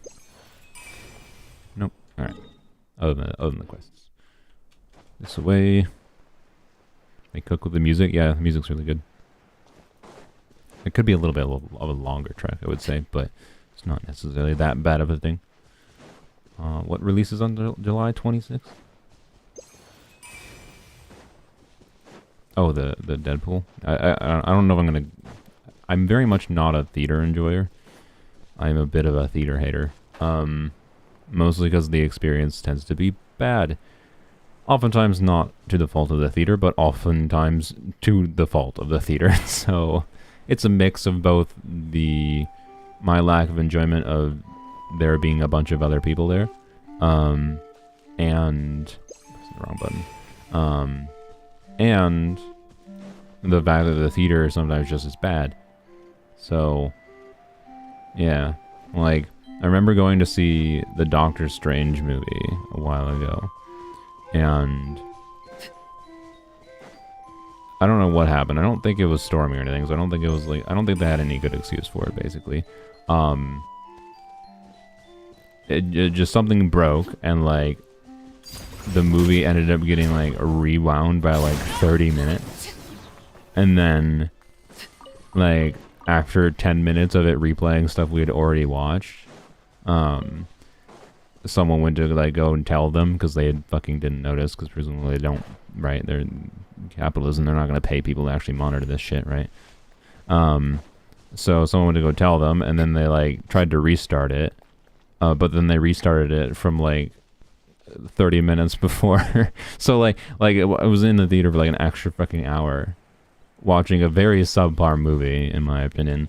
And like and like the theater couldn't even figure out how to restart the movie at the proper point, because they didn't actually know the exact point, because like there's no way to know the exact point other than the people watching it, and the people watching it aren't able to tell you, yes, it was exactly at this time in the movie, so put it at this. Like, it was so bad. It was, God. And heavily made worse by the fact that the movie was extraordinarily mediocre. Cool. And then, you know, the other issue, there's been times where like the theater, like, or I've been like to the theater when it was storming and then there was a power outage, and like, well, that's just unfortunate. I don't blame the theater that much for that, except for they also probably should have backup power that prevents it from just like like they should have had backup power that prevented it was just a brownout. It wasn't like a power outage for like 30 minutes kind of thing. It was a power flashed off, power flashed back on. That should not have brought a movie down. Like, it's a business. They should have had the ability to keep running through it. So I also still don't really excuse them for that. That means they're just too stingy to pay for backup power. Like, backup power setups for their shit. Like, so anyways, sorry, I'm a hater theater. I'm a hater theater. I'm a theater hater. Both because of the potential for, like, screaming children to be there, or the theater themselves just being bad and ruined by capitalism is my impression.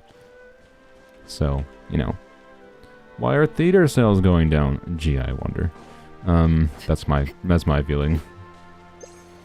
Alright, so I mostly finished this area. Don't you? Ah, butthole. Notice how Arlecchino's walking animation is different from other tall female characters? In what way? Try to, well, let me see if I can notice it. Is it like her arms? No. Arms seem to be the same. Or do you mean like, oops, not that. This button? Yeah. Oh, whoop, hit it twice. Is that different? No, it seems like it's still the overly, like, one foot in front of the other.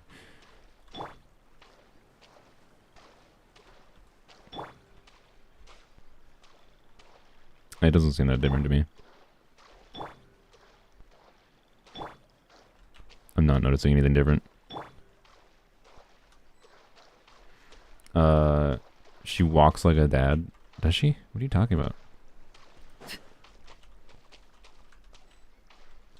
Can I press? I think she's still doing one foot in front of the other. The same as the other characters. I don't think it's any different, guys. She doesn't wobble as much. Okay. Is it like the hip movement? Oh, I guess the hip movement might be.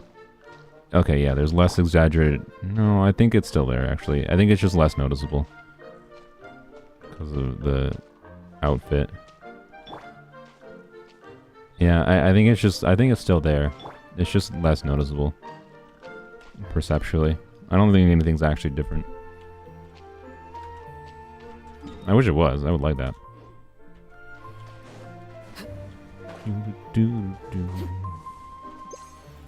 Overruled. I mean, not that I'm the judge on animations. It's possible it's very slightly different, but I think it was still there. Sports is no more. I would maybe have liked sports if my family wasn't into American football. I never got American football, aka fake football. But if like my family was into real football, I probably would actually be more of a sporty person. But instead they like nonsense sport. No offense. I'm sorry. Just annoying anyone that might like football. It's fine if you like football. I just think it's a god-awful convoluted sport. Okay, well, there's nothing in here. Probably another quest area. Cool. Have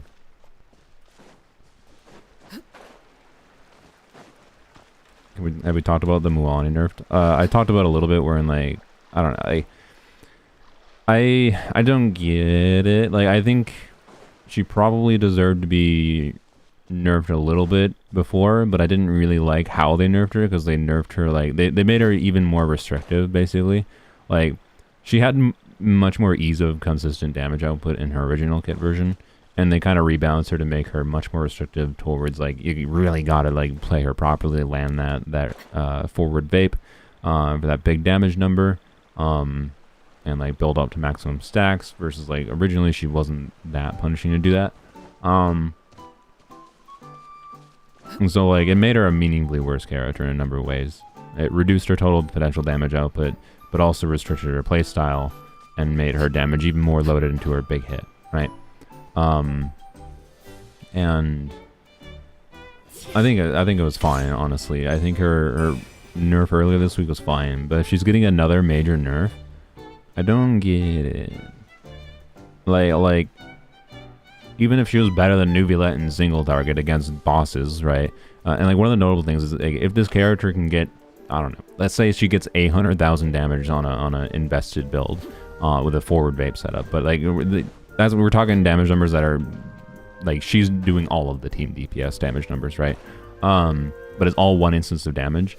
If you're using her in situations where an enemy has 400,000 health, doing 800,000 damage in one instance in single target against an enemy with 400,000 health is not an increase of your average DPS, because you only needed to reach 400,000 damage to kill the thing. So, like, she had situational issues already at a baseline of, like, dealing so much damage in one big instance of damage that you would have enemies where she functionally doesn't have increased DPS, right? Like her on paper DPS was much higher when you don't factor in the context of, like, how much HP the actual enemy you're fighting has. So against really tanky enemies, like a boss with 2 million HP or something, she could be meaningfully higher DPS. But, like, a character being strong in single target scenarios specifically is fine, I think. And, like, I think that was a fine way probably to balance her. And I think it was fine probably that she got nerfed a little bit. But if she gets nerfed again, I don't know. We don't know exactly what it looks like, right? Like, all we can heard is, it's a big nerf. Okay, what the does big nerf mean? Maybe it's like a 5% multiplier reduction. It doesn't even matter. Actually, my 5% would not be insignificant, but, you know, for an HP scaler. So, anywho's, we don't know what it is. We'll see in a couple days. I don't get it, is all I can say. I get why they're scared of making a forward vape unit too strong, but, like, at this point, it wouldn't surprise me if Yalan C1 ends up being a better forward vape unit than Mualani. But anyways, I don't think she's standard better tier. She just looks like, I don't know. Like, people are still gonna like this character, by the way, for the fact, like, even if they significantly reduce her multipliers even further, as long as she still is a character that can, like, easily get 500k forward vapes, people are gonna fucking love her. Like, it's just gonna be like Navia, but Hydra version. I think she's worse than Navia, to be clear. Because she has less team options, way more restrictive teams than Navia. I think we're completely done this area, by the way. It's like nothing. Okay. Yeah, she has the exploration passive. Should you pull for Arlecchino or the Pyro Archon? I mean, I don't know what the Pyro Archon is going to look like exactly right now. My best guess right now is that she's going to have some off-field focus like Raiden. She will be doing off-field damage, but probably not a lot of Pyro application. She might literally just be Pyro Raiden, right? And she might have a short field time window, Raiden short bursts, but I suspect she's going to be mostly off-field focused, but low application, but occasional big numbers kind of focus, and also really good for Burgeon probably focus. That's my guess. So, you know, like the fact that she has any off-field at all means that she might have the Pyro Archon might have teams where she's relevant over Arlecchino, assuming she is off-field in some form, which I think is a fairly safe assumption. She might have an on-field component like Raiden does, though. It wouldn't surprise me if she's literally Pyro Raiden, but does slightly more. Like you know, Raiden does energy refunding and burst damage buffing. She'll probably do an attack percent buff or whatever. I don't know. And in that context where she will have a carry focus, like an on-field carry focus playstyle, then the comparison becomes closer. And like, but without knowing for sure, it's kind of almost a pointless comparison. Right now, I'd say if your main interest in a Pyro 5-star unit is having an on-field carry, that could be useful in all the ways that Pyro can be useful in. Arlecchino is a pretty safe bet to plan around if you want her. But if you wanted a unit that might be doing off-field things more, like have more versatility for off-field utility, it's likely the Pyro Archon, even though she probably, I don't think she will have the off-field versatility that I wanted, and that I think would benefit the player base the most and benefit the game the most for enabling new teams. She will probably still have more off-field utility than Arlecchino does, right? So we'll see.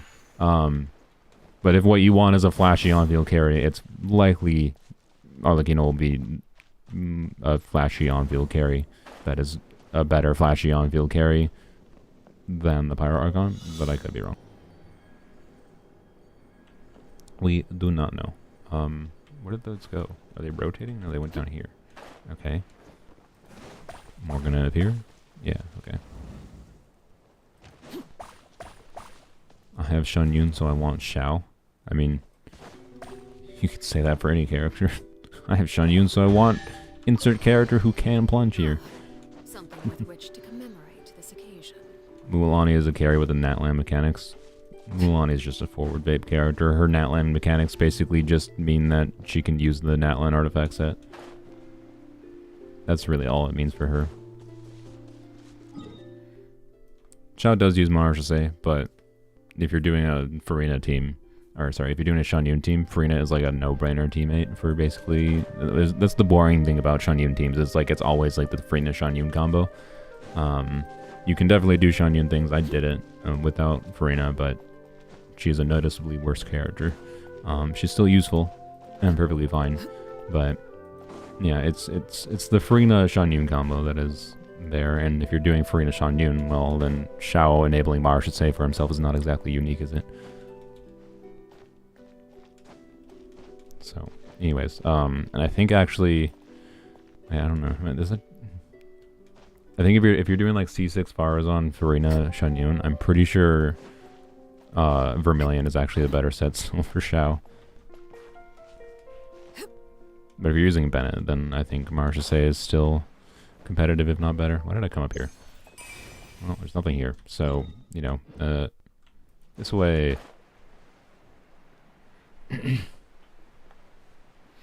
No, I don't want to go Vermilion. Zajeff showed that Vape Xiao was better. I mean, I did the same video, but nobody watched it.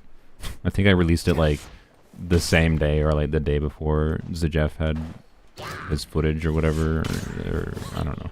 It was very close to the same time. Yeah, like Vape Chow is not technically better, by the way, because like the timing, it's a little bit weird. But yes, Vape Chow can output more damage with a little bit more restrictions on the conditions.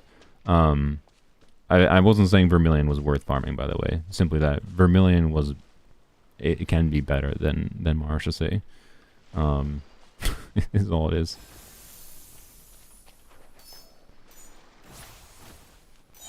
Marchese still has the really core advantage of being competitive regardless, and notably makes him easier to build, since, you know, you need less crit rate substats. Vermilion, Ziox is home, so don't go there. True. Is he still farming Vermilion? Is he insane? Does he know what's in the strongbox? Does he know that the strongbox gives you higher rates of 4-line artifacts? And like if he spent that long in the Vermilion domain, I feel like the only relevant thing at that point for him should just be 4-line artifacts, most likely. Statistically is my guess. I don't know what his Chow looks like. What is going on? Okay, weird. He knows, he's just insane. Okay. What greater pleasure is there than the unexpected? Because like the strongbox, like for how long, from what I understand, for how long he has spent in that domain, he's at the point where it doesn't even make sense to farm because strongbox has a much higher chance of actually giving valuable pieces that could be upgrades for him. So it actually makes sense to farm something that you can just trash all pieces into. I don't know. Like, it's still technically faster. The fastest thing to do is farm Vermilion Domain and farm Strongbox. But the value of the Vermilion Domain is very diminishing. You're still in Vermilion? Are you okay? It was especially funny because he trolled Nick by vape. Yeah, I remember that clip. Yeah, it was great. So yeah, it's better in the context of like, oh, you can see a higher damage number, but like one of the key things with like Nishan Yun doing vape plunge Shao is, I guess we're gonna go along. Oh my god, that's all in the city. I think we're gonna go along the perimeter first, and see what we get. But like Shan Yun's buff is single target. And one of the really big valuable things about Shao is he's an AoE unit. So, you know, yes, you can get a bigger number from Shao in single target, but you have to play around vape. You have to play around with VV swirling timing. And it's a single target buff, right? A single target buff for a character whose strength tends to be AoE. So I can tell you for like ease of play most of the time, you know, Shan Yun, Farina, C6 Farazan, Shao is going to be better. Okay, looks like there's nothing on the perimeter here, of course. This is just going to be a waste of time, isn't it? Why do they do this? Can you not, like, why is there nothing on the outside? Why did they put nothing on the outside? I just assumed there would be something on the outside. I'm in your stream. Do you think I'm okay? Of course not. No viewer in my stream is mentally healthy. So you're telling me that just because I see a bigger number doesn't mean it's better? Correct. Yes. That is how this works. How many enemies you're hitting? How many, you know, instances of damage are you hitting?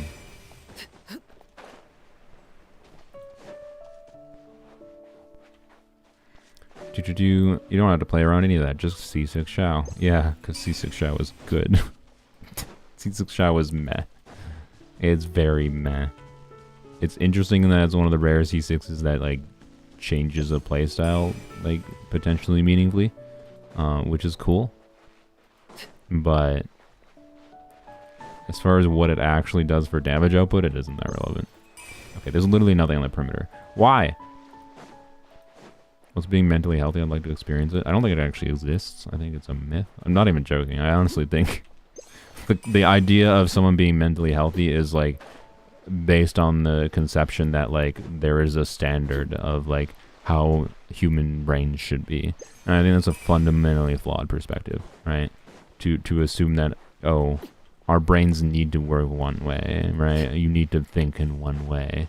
Like, I think it's yeah, it's a cringe like psychological perspective. Like, not that there's not ways that are better for like your life to think differently, and like not that therapy can't be valuable, but like saying that, you know, the point is, I don't think there's any such thing as like genuine. I don't think there's any such thing as a perfectly mentally healthy person, because that assumes there's a default standard of like perfect mental health.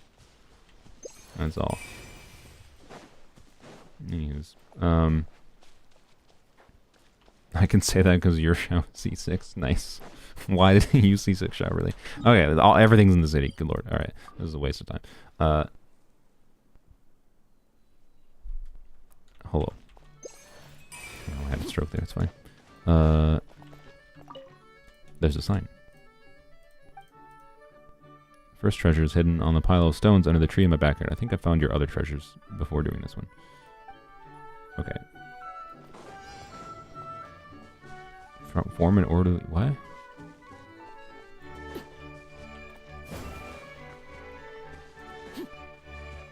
First socks review. Now everyone is a little bit insane. Yeah. An impressive bow. Raiden C6. Hu Tao C6. Raiden C6 is one of those constellations that I think is, yeah, really interesting. But I don't think it actually does anything basically ever. Oops, that's not constellation. I don't know. It would... If, you know, if like Emilie wasn't releasing, right, this patch, I can't say I wouldn't consider, because Raiden's rumored to rerun 5.0, right? I can't say I wouldn't consider wishing more on Raiden's banner, if Emilie wasn't coming out. Like, obviously, we're just not going to have the resources for it. Because, like, I don't know, it's very interesting, right? This is, like, I think this is the only thing in the game, as far as I understand, other than, like, characters' own, like, constellations or whatever, abilities that might reduce cooldowns. But only ability in the game that can reduce other units' cooldowns. And this is something that could change rotations, right? I don't think there's that many instances where it actually matters. Especially because, you know, by reducing burst cooldowns, your means you can like use bursts more, but bursts still have like animation times. You still have energy needs. It means you might increase your reducing a burst cooldown means you might be increasing a character's energy needs, depending on how they generate energy. Like, it's a very interesting constellation. I still maintain that this constellation probably should have been her base kit. Like, Raiden, it would have been so much more interesting of a character if she had that kind of a mechanic where she reduced the burst cooldown of other units. That would be so interesting. That would be so interesting. But instead it exists. Wait, it said it was rocks, right? Oh wait, I already found it. Okay, form an orderly queue. Is this? Oh yeah, that's what it was proccing. I see. Will Emilie pair well with Kenichi? Yes, yes, for sure.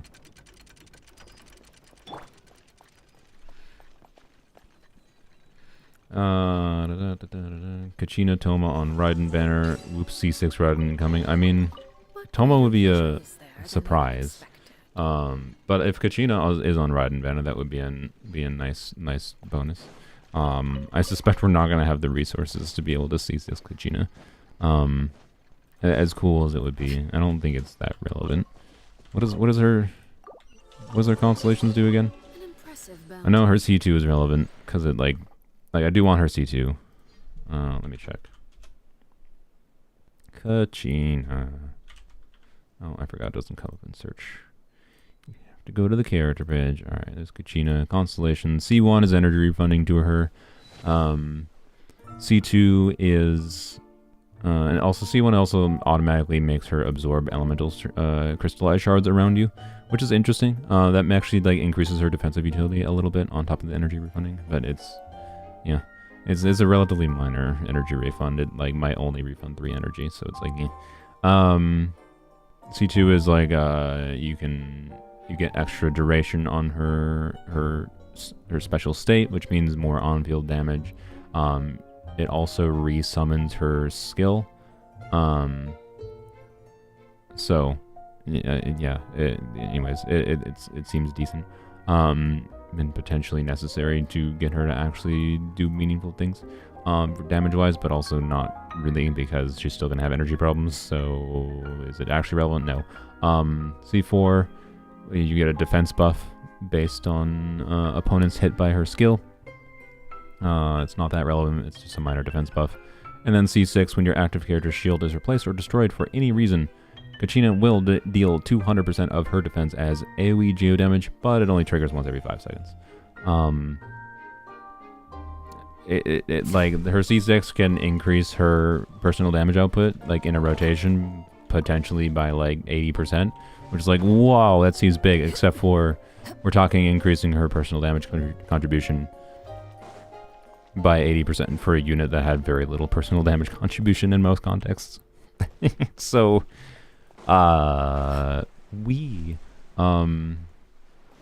is it relevant, basically? No, I think she's not really that relevant constellation-wise. Which is probably a good thing. Like, the things that she will be useful for to most people are useful at C0. That's because she's an artifact set, the character. And she'll be useful. Can I clip into the building? No, okay. She will be useful because the artifact set is useful on Polearms Only, and then she will immediately be replaced by Xylon, and as far as relevance, but that is a 5-star. So, you know, there we go. Found it. Something with which to commemorate this occasion. Okay, that presumably is up there, so I guess we get to climb. C6 brings her from 5% to 7% of team DPS, pretty much. So, anyways, it would be cool to C6 her. Like, if she's on Raiden's banner, I would go slightly harder into it than I would otherwise consider, right? Getting C4 Raiden would be meaningful for Polearms Only. More options for attack buffing, like a 30% attack buff for all nearby party members. Not bad. Bad thing about it is it requires bursting on her, though. So it's like, why do I have an exclamation point? Do I have a... Oh, you want me to, like, look at the skin? Okay, yeah, there you go. There you go again. Xylan is a polearm. No, Kachina is a polearm. I'm just saying, for most people, Xylan will replace Kachina. It's at least nice that Kachina exists so that Polearms Only will have access to doing something with the artifact set, which is cool. We can probably just climb a little bit more here and then fall off. The intended way was probably connecting, yeah, that to that. But who needs to do that? Alright.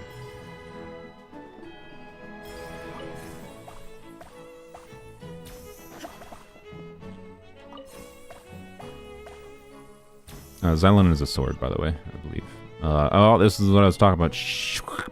Okay, oh nice, we just killed one. Alright, so this is where we potentially need Mika and Chivrus to solve our problems. Not only Mika and Chivrus, but a mix of Mika, Chivrus, Zhongli, and Raiden all have actually good range, so like, watch this. See. Arlecchino has really wide range on that hit.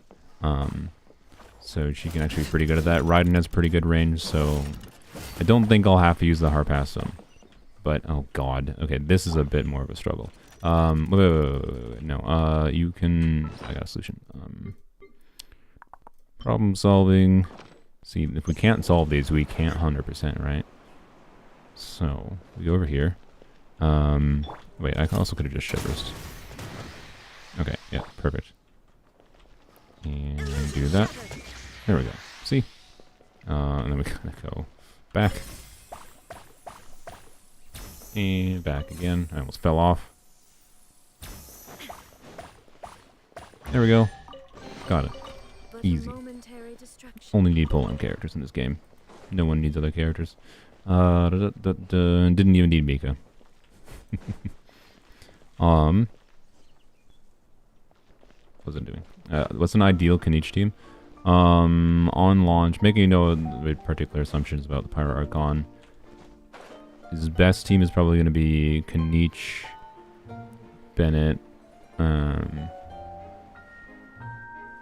Emilie. Oop. Is it going to be Kniech, Bennett, Emilie, Xiangling? I don't know. Xiangling's a little bit up in there because she's goofy. She's a little bit goofy with him. And like you can counter rotate with Kniech to get Xiangling to hit. I think we've seen footage of that. No, I have the wrong things. But counter rotating isn't necessarily something you're always going to want to do, right? Alright, we'll finish this little corner, finally. Alright, let's go back over here.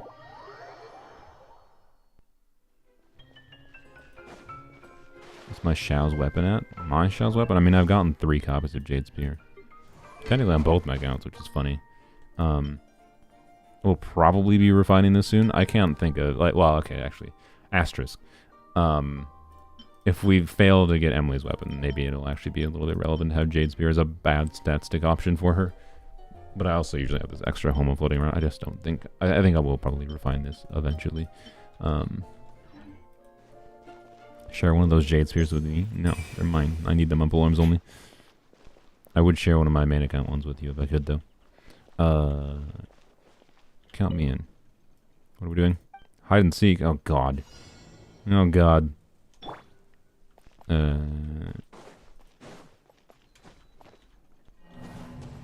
What? Oh, it's in a very small range, huh? Okay. Okay. Did I just found one? I found one. Okay. Oh. Oh. No, that's leaving. Okay. Oh, hello. Oh, hello. Okay, well, that was less annoying than I thought it would be. I thought we were going to, like, go around the whole city. I would have been down with that. I don't know. If you, like, quadruple the rewards for this, and now you have to search the whole R city for them, that would have been more interesting of a thing. But, you know. Here comes the giant. Okay, we're going to come back to that. In favor of getting this first.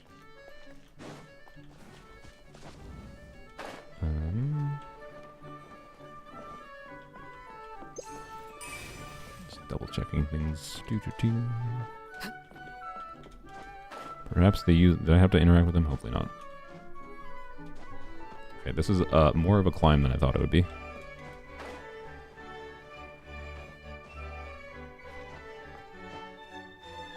You can't get rid of a Diluc. I'm sorry. Yoink. Hello. Alright.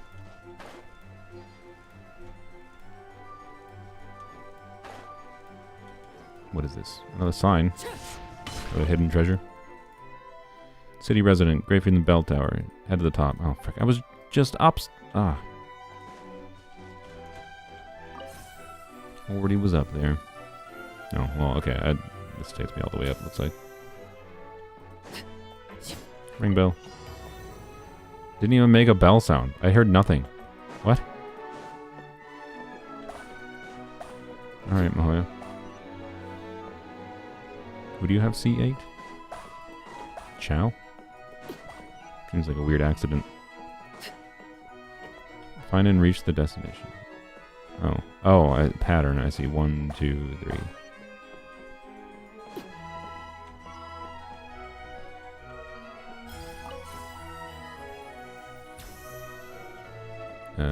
One, 2, 3, 4. Okay. This is a bit of a longer sequence than I expected.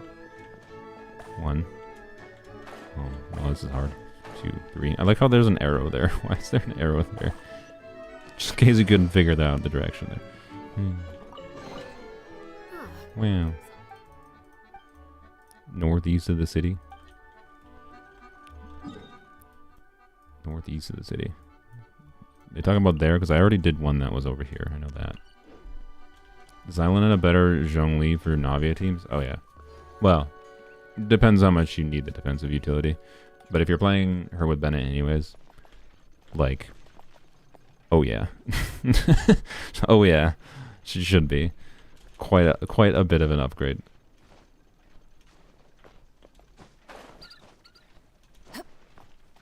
Yoink.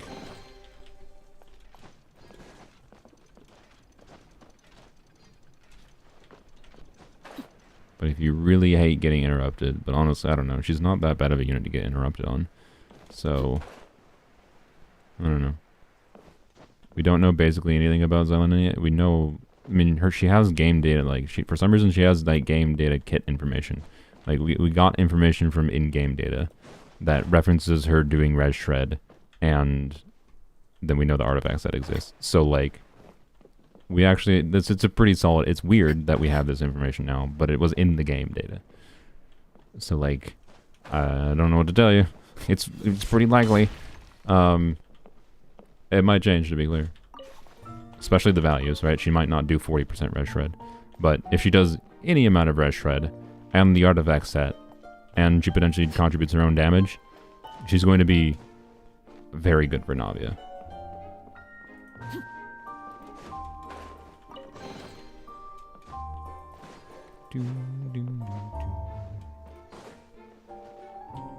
Why need an ER sans when you have C6 fires on it? You don't necessarily need it, but it can be comfortable just to have extra ER. Like, you don't realize, like, how nice it is to have extra ER sometimes when you just, like, know you will always have your burst back on characters that need to have their burst back. Like, when you get to the point where you're at investment level where it's not about reaching damage thresholds anymore, it's more just, do you always... it becomes more important just to have your character's abilities up at the right times when you need them. And, like, you can... having extra AR means extra affording mistakes that are made or whatever kind of thing. Forg, $4.99 found your channel last night while having an anxiety attack, and you helped me sleep. I'm glad I could help you, Forg. Thank you for the $5. I have had one instance of what I would describe as a panic or anxiety attack in my life. When I think I've talked about this before. I was told, like, the night before that, like, for some reason, this was when I was living with my parents. It was quite a while ago. But my parents was like, yeah, my cousin was, they're gonna have like a whatever, like my cousin was having a kid, whatever, I don't know, what do you call those parties? Having a kid parties. It wasn't like a gender reveal party, but whatever. She was having a kid, and people in the family were expected to give her gifts because she had children. That kind of gathering. And like, this was on a Sunday, and I was like just planning to go out to a card shop to play Magic the Gathering. I don't play Magic anymore. Attack the clockwork, solve the Rickety puzzle. Sorry, I'm gonna finish my story before I... Oh, I see what we're doing. I see, okay. Oh, that doesn't work? Oh, no, I see what I have to do. Okay, never mind. Okay, hop on that. Wait, it didn't trigger. What? Baby shower, that's what it is. Yeah, there we go. So I have to wait for that timer to go. There we go. Okay, now we do it. So yeah, they're doing a baby shower, right? And my mom had told me the night before, but like, I didn't realize how many people were coming over. And what greater pleasure is there than the unexpected? Like, I wake up, go downstairs. I wake up because I'm a fucking night owl, right? I was doing stuff, whatever, with my friends late in the night, so until like 2, 3 a.m. I wake up at like fucking 11 a.m. noon. Hear people, and I'm just like, oh, yeah, the baby shower, whatever. But then I like walk downstairs, and there's a fuck ton of people, and like, all people I do not fucking recognize. Like, because they're all from like my cousin's like side of the family that I don't know, right? My like cousin's I don't even know if she's married to him yet, but I don't know. Like, God, like immediately, like I normally am fine just being a silent person with strangers or whatever, but that aspect of like being comfortable just waking up and then suddenly immediately like shit ton of people in a social situation that I don't want to be part of, and then to make situations worse, like I was just like, all right, I'm just gonna go immediately leave and go to the card shop slightly early because I don't want to be here. I didn't even want to like eat breakfast or whatever. Just no, just immediate panic. Oh, thank you. But there was too many fucking people. There was a god awful amount of people there. Like, and I was just like, I already did this. I just sat in my car. I couldn't leave. I just sat in my car because there was too many fucking people in the driveway. I couldn't leave. Eventually, my uncle, you know, bless his heart for being a socially aware individual, you know, had the thought of like, oh, you know, Matt's car is probably blocked out and he needs to leave, and I think I might be blocking him. And I think my uncle is like the one vehicle, like somehow my uncle's car was the one vehicle that one vehicle needed to be moved, and then I could get out. So that was lucky, like a person I actually knew, right? Because I was not gonna fucking walk back inside and be like, hey, I need to leave. There's cars in front of my car. So, and anyways, yeah, that was fucking terrible. I hated that. So I can relate at least somewhat, which is nice. I can relate to people. Yay. This power is unsurpassed. I'm assuming I have to whack this. Go, please. Wow. Anywho's, I would have just Ubered home, but I didn't have the ability to leave. Oh, frick, of course. Of course. I didn't have the ability to leave was the problem. Wasn't a problem getting back. I could have Ubered away, I guess, technically, but it would have been hundreds of dollars to Uber where I needed to go. It was like a 35-minute drive.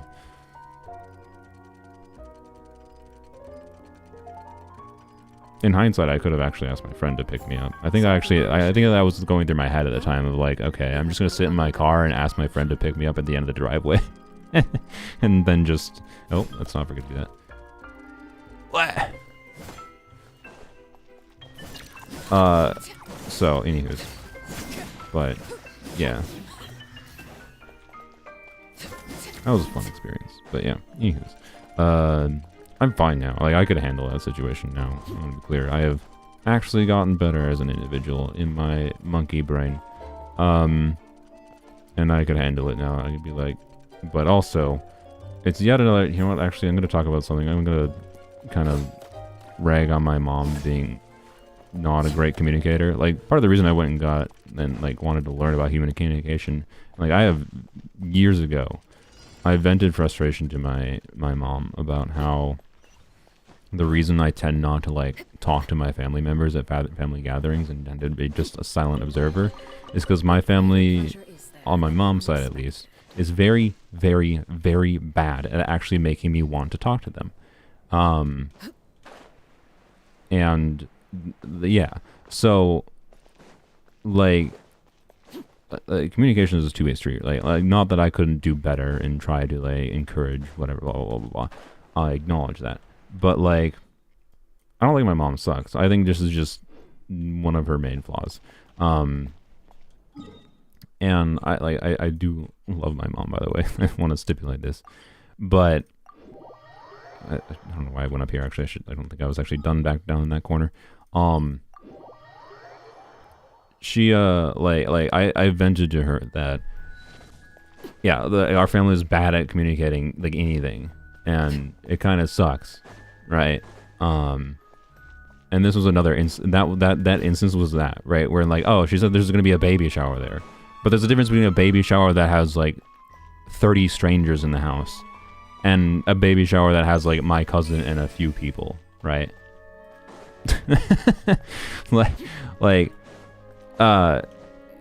So the difference in communication there. And then actually another thing literally happened yesterday. I mentioned this in my Discord server. So like after I did my private stream yesterday, like a couple hours after, my sister called me and was like, hey, FYI, I don't even think mom would have like told me this if my sister hadn't brought her kid over and like whatever, like my parents were watching my sister's kid and like she had to go there, and but like my mom and my parents decided to put down their dog. Her name is Mercy. She's a German Shepherd, and she's had problems. Like it was not that unexpected. She's not that old. She was only 10 years old, but she's had problems. She has like this really big growth, like a big tumor growing on her belly. Like she was not doing well.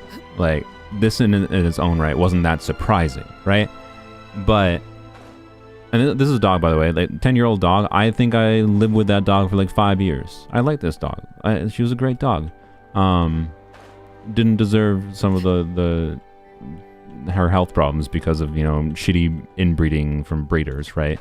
But like, yeah, the dog being put down is like probably fine. It was probably a good decision. I'll respect my parents' decision. They've spent much more time with the dog recently as her health has been declining. But I've spent a meaningful amount of time with this dog, like this dog. My sister told me yesterday and was like, I don't even think they would have told, she didn't even think they would have told her. Like, what the fuck, Mom? Like, you do realize I spent 5 years with this dog. I like this dog. I took care of her 2 weeks ago. I could have, like, gone over on Tuesday night and said goodbye to the dog. Instead, no. My sister calls me and is like, I don't even think Mom would have told you this. I've just been surprised when I see my mom next time. And by the way, it's Mercy, we fucking killed her. Like, what the fuck? Like, what a perfect example of what I'm talking about here, where, like, my mom is a bad communicator. And this is, like, why I tend to not like my mom's side of the family that much. Because most of that side of the family is like this. And this is why I do this to some extent, too. Like, I think I've improved in that regard, hopefully. But it's also, like, I don't know, man. I never intend to have children, to be clear. Like, what the fuck? Like, I don't know if they had a perception that I hated the dog or something. Like, I didn't dislike the dog. Thought she was a little bit of a butthole, but that made her more personable in some ways. Like, she was a brat of a dog. Yeah. Like, yeah. You would, like, accidentally, like, bump her toe or something sometimes. With like you didn't actually step on her, right? But she thought you were going to step on her and you like bump her slightly and she would go like as if you just like kicked her or something. Like, what am I, like she's in miserable, like, no, she wasn't in miserable pain. You like nudged her, but she was like, she thought you would. Like, she wasn't an abused dog or anything. We got her as a puppy, right? So like, she's like absolute baby of a dog. Little drama queen pupper, typical of German shepherds from what I understand. Why is there a bunch of cabbages and vegetables? Sorry, not cabbages. I don't think there's any cabbages in the hopscotch thing. Yeah, overreacting dog. Had a very good personality. She didn't deserve the health problems she had. Fuck the breeder. Right. But, like, you don't tell me? You're not gonna tell me? Like, at least tell me, like, you know, clearly the reason they put her down, right? They'd been considering it for a while, but they didn't. There wasn't even any openings for them like to do it right away. And like they got a call from the vet saying that there was an opening for being able to have her put down, and so they did it, right? Like, you don't think you could at least tell me, hey, just an FYI, you know, when I was there 2 weeks ago taking care of the dogs, that they'd be like, hey, FYI, you know, we might be putting down Mercy soon if you want to say goodbye to her or whatever. No. Why would you do that? Like, I'm not gonna go and tell my. There's a very low chance my mom is watching, by the way, but I don't think she is. I don't think she's ever watched my stream, so I feel fairly bad if she is. But like, I'm not gonna go yell at Emma or anything about this right now because they're sad about the dog. I'm not gonna be a dick to them and yell at her right now and make her feel even worse. But it is something I will like months from now. I'll probably be like, you know, it was kind of a dick move to not tell me, right? So, yeah. And it's like, it's one thing to not think of it in the moment, but like, why from when you started considering it did you not consider telling me when I took care of this dog, like, with you for years? So, you know, that sucks. But, oh well. She was a nice pupper. Anyways, what an uplifting stream today. Is that... Where's that? Oh, of course, you can't see it on the mini-map. That must be up there. Okay. How many bliss do you have? That's a good question. Good question. Is this all the way up here? This can't be all the way up here, is it? I feel like I got all the things up here already. Well, clearly not. There's... Well, that's down. Okay. This is a little bit more of a maze section, I think. We have 153, so not quite there. Did you do the graffiti puzzle? I think I just did the graffiti puzzle a second ago. I think. I kind of get her. She just wanted to protect her feelings. Oh yeah. No, it's just how she is. It's what she's always been like. But it particularly frustrates me because of what I mentioned before, where like I voiced my problem with the family and how like, you know, part of the reason I'm like this is because like you are like this, like you don't communicate things to me. Why do you expect me to communicate things to you? Oh god, there's a whole bunch of things over there. And like, I think I've gotten better at that, but it's frustrating for me to like voice. She knows of that. That is my frustration I have with them, and then doesn't recognize that in this instance, right? She hasn't learned. So that's what frustrates me. But you know, it's fine. It's a relatively minor thing, but it's also one of those things like it gives me like, would she tell me if my grandma was dying? Like, this is what my family does, right? Like, I didn't learn my grandpa was getting surgery. My grandpa has leukemia. I didn't learn he was getting surgery until like a week before or 2 weeks before he got surgery. Like, and at one instance, like when they learned my grandpa was sick, like, my mom told me, like, thankfully this is an instance of her telling me something, right? But my mom, this is where this comes from, right? This is an explanation. My mom told me, this is my grandpa, which is her dad, not like my grandpa on the other side, was like, don't tell grandpa I told you because he doesn't want people to know. So it's like, you see where this comes from, right? It's like, this is typical of my family. Just, God.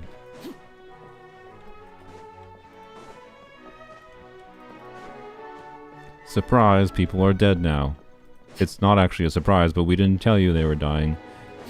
Lol, okay, cool. And we wonder why I seem so emotionally dead in family gatherings with you guys. Because I have to be.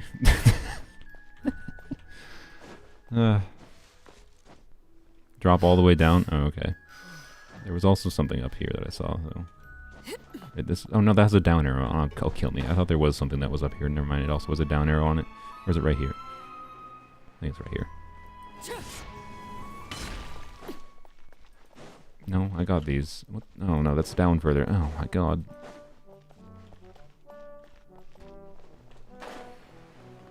How do I drop further than this? I guess like that. But this is all the way down though. Oh my god, I'm struggling in this section. Oh god. Oh hello, it's another sign. It's the sign, I see.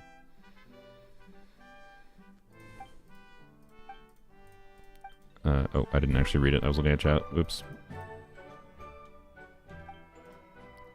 Yeah, I don't think... I am of the opinion that you're not protecting your children by not telling them things. Open communication is a good thing in basically any relationship for the benefit of everyone involved. Not that you have to tell everyone you are in any kind of relationship with everything, but, you know, especially the closer you are, like parent-child relationship, you probably should be a bit more open.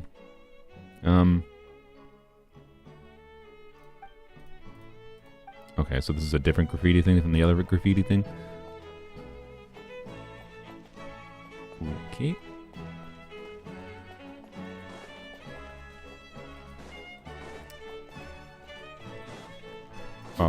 Okay. So, fox, frog, red hat, fox. Is this supposed to be a what?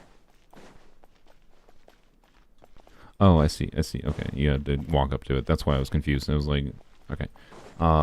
This is not like a shooter. We don't have spray paint, right? Okay, so anyways, fox, frog, this, so it's frog, and then this. Okay, yeah. Draw a little frog, and then whatever the frick this is, which I assume this is an alpaca, not a fox. Whatever that is, squirrel, I think. Red squirrel. Oh frick. Is it a squirrel, or is it a hamster? No, it's a squirrel. Okay. Yeah. Alright. There we go. I don't tell nobody about my child relationship. Oh, alright. No, I don't. No. Okay. Is this one on the minimap that's like right here? It's above, right? The one in the like right this direction. Yeah, that's above. I see the arrow now. I'm done. Okay. We're gonna walk up the stairs and see if we can find that. I know there's all this crap over here, which oh god. Oh wait, that's part of the is that part of the Kirara quest? I'm guessing I can't get that until I do the Kirara quest. We'll get the stuff here. It's not part of the Kirara quest? Okay. Also, this is not a pathway.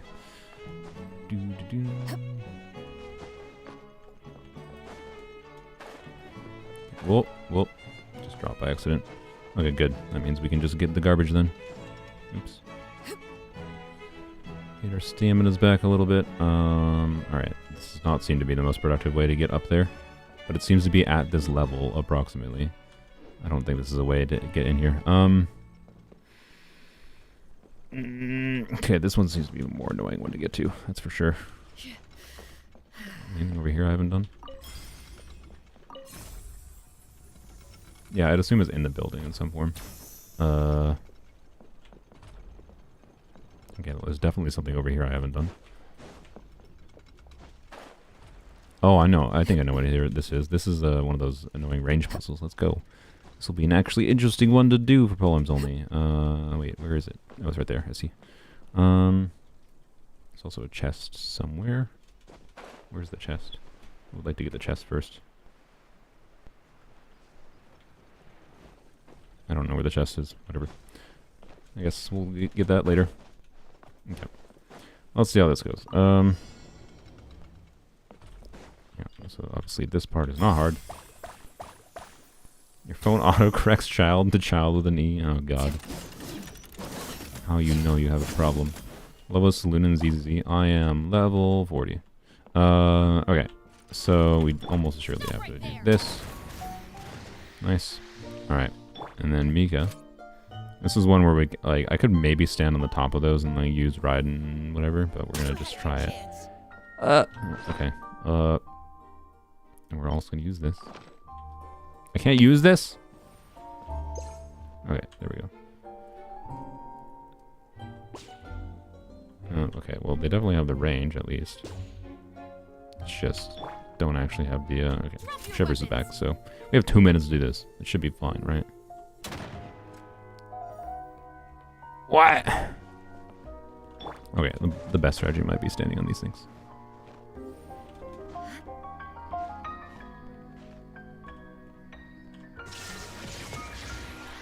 Okay. Yep, that was definitely the best strategy.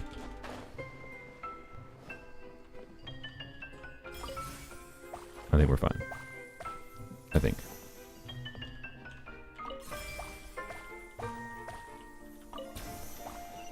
Yeah, I got to level 40 yesterday in Zenless, and am now at the point. Okay, this one actually might be more awkward in some ways. Can that reach? Good job, Mika. Oh god. Okay, time is beating a bit tight here. I think it's still doable. We're fine. We're fine. Okay. Yeah, I got to level 40, so, and I did not pre-farm for anything, so I got to farm all the things now. We're good, we're good. Yeah, there we go. Easy peasy. Who needs non-polearm characters? Not me. Okay. How interesting is Endless? I really, really like it. I've been very surprised how much it just feels like its own game rather than like another gacha game. It has all the gacha structures. I'm properly in the, you know, at level 40 here, like getting to level 40. Things are a bit more grindy. Takes more days of like material to get your stuff, but it has enough structures and a lot of ways of enjoying it that don't require interface into gacha. Like, I'd be more than comfortable and feel like I get a lot of value out of the game just playing through all the story, and then okay, I got no more story content. I've finished most of the main content. Now I've just got like the daily grind, whatever. No, I'd be, if I wasn't enjoying the daily grind and like enjoying leveling different characters, playing different characters, I would be completely fine with just not logging in like until the next patch kind of thing, right? It's a game that is solid enough on its own that you can play without the gacha aspects and just like embrace the RNG of whatever characters you get and play around with the characters. You know, you're probably not going to progress the end game combat mode, of course, with that perspective, but it's very much its own thing. And they did a very, very good job with it. So I like it a lot. Here's the quest, or the chest. You draw. All set. Okay. You need to do frog, then thing, and then okay. I see. Let it fade. Fade. Really? Okay, there we go. Do that. Do that. Do that, and then do this. There we go. Okay. Now. Oops. Wish I didn't have a headache today. How long have I been streaming? 2 hours and 20 minutes. That's surprising. Okay. Where am I having a account? Help me. Would you make a wishlist account if you could? I mean, I don't find doing wishlist gacha games that interesting. It's interesting as a baseline experience of like how good can it be when you fully embrace the no gacha aspect, but the game is still heavily designed around, and like a heavy part of the enjoyment is the playing around with different characters aspect, right? For me, that means I want to be able to acquire some amount of characters. I don't find it engaging to completely disengage with the gacha, as much as I hate many aspects of the gacha. There is a thing over here. Hello. You want to play hide and seek? Sure.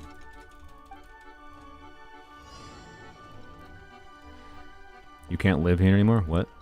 Men in my house are playing bass and singing right now? What? What is happening? Is this your hiding spot? Good job, dude. Is he hiding in plain sight? No. Okay.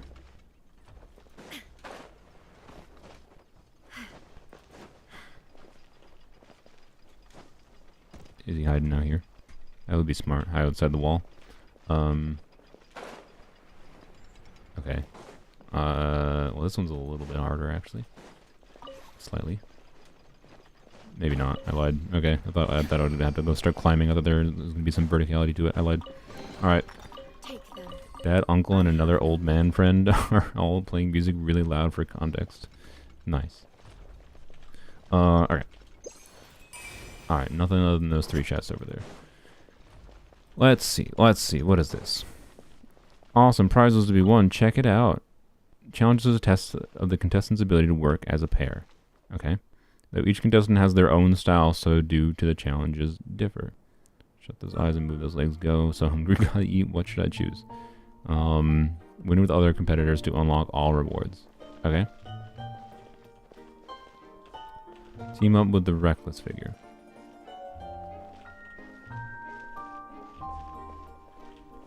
Okay. True reason why Xylon is a support, because she's too lazy to be an on-fielder. I relate. I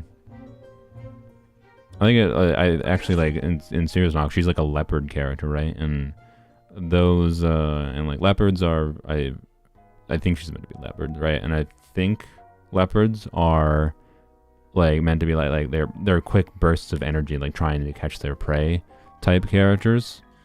But mostly like literally lazing in the background kind of thing. So that honestly brings back my like point of like how I thought she might be like have a some kind of field time DPS window potentially. So she might be like a unit that outputs a little bit of damage while she's on field for a short bit, but then just has some off field stuff going on. She might be Dia, but like doing more useful things to most players. I'm also too lazy to be on on-field, true. Start challenge.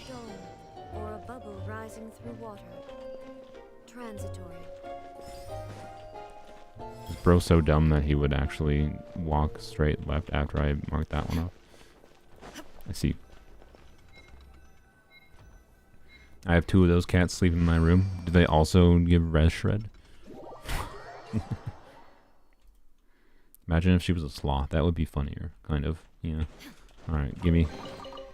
Alright, next. Greedy. Hello, Mr. Greed. You watch Banana Fish? Never again. I got bored of Banana Fish. I don't remember why. Oh, hi, Nozomi. I just realized. Welcome. ZZZ Cat Girl, so good on field. Yeah, she kind of is. Start challenge. I'm just saying it could be thematic for... if only we had... I have to feed him. Oh my god. Wait, I just give him a mushroom. Yep, I understand. I'll leave an apple. There you go. I didn't realize there was different options. I just pressed F. They give red shred to your bank account. True. Oh my god. Bro was massive. You rewatched 7 Deadly Sins for the 6th time? What is wrong with you? Meat, huh? There you go, have some chicken. I feel like greedy was not the right word for this dude. Wouldn't we be, what's the right word?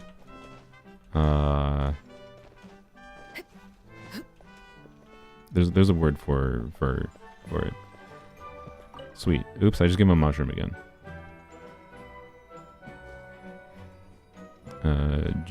Wait, something sweet? Sweet flower? I'm gonna give him a flower. Here, eat this flower.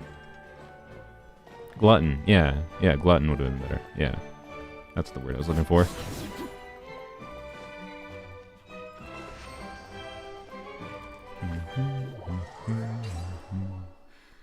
I've certainly rewatched some shows, but I don't think I've rewatched anything like 6 or 7 times. And 7 Deadly Sins is a choice for rewatching that many times, if you were being serious.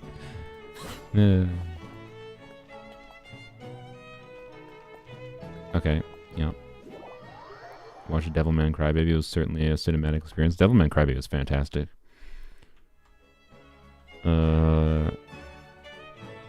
Okay. Start. This way. You're gonna follow me, right? No, I have to tell you? Oh my god, okay. Why can't he just follow? No, go forward. Go straight. Need to rewatch Hunter x Hunter for the 5th time. Hunter x Hunter is so long though, and gets through so little actual story.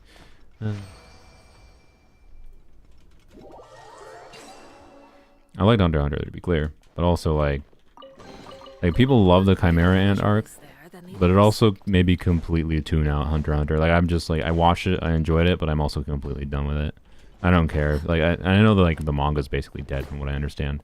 Like it's one of those shows that's never actually gonna finish, or it's never the source material isn't even gonna finish, right? Like it's you're coping if you think it is. It is my impression of it from what I understand. But like, yeah, I don't know. I watched the Chimera Ant arc, got my enjoyment out of it. It was a good show. As long as you go into it not expecting the whole thing to finish, it's enjoyable. But also the very fact that it does kind of feel ruined to me, to be honest. Like, I prefer media that is finished. Or I know will be finished at some point. It doesn't have to be in the adaptation form, but at least finished in some form. I feel like it was done the moment he met his dad. Yeah, I don't know. So, anyways, I will probably at some point, maybe, I don't know. Man, the Chimera Ant arc, like, enjoyable, but god, it was so freaking long, it just made me kind of check out mentally of Hunter x Hunter. Okay, what's, oh god, that one, okay. I'm gonna figure out this one.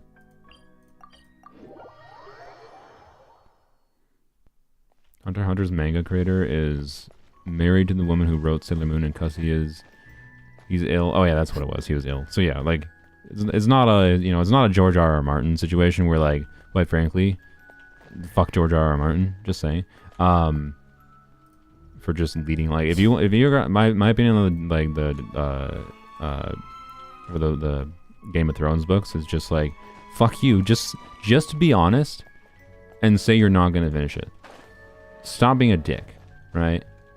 Let someone else finish it. There's been a number of times where, like, series have been finished by other authors, and like they managed to do it well, But anyways, so like him being sick though is like, you know, okay, a bit more of an excuse, but also potentially a little bit of the same situation where maybe it's time to allow someone else to take up your property. That you have faith in being able to continue it, right? You give them your overall vision for the plot points that you want to hit, and assuming you had a strong vision for it, and yeah.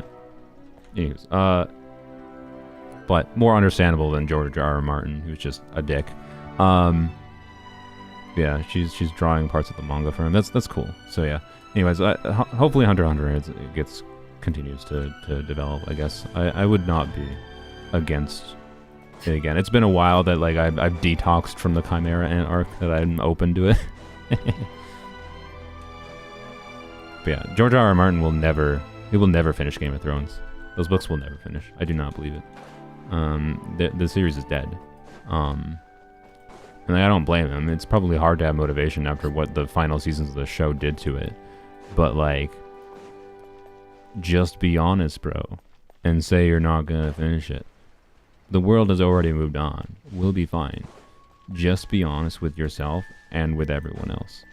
And if you really actually care about the property, let someone else take it up that actually wants to do it, since you don't want to.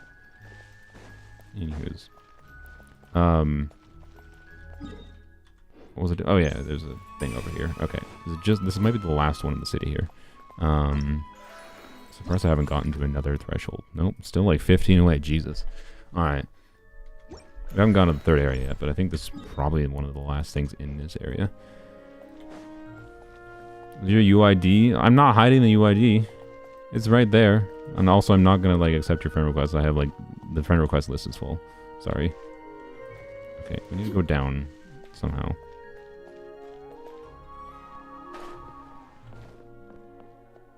Okay, it's down lower. Okay.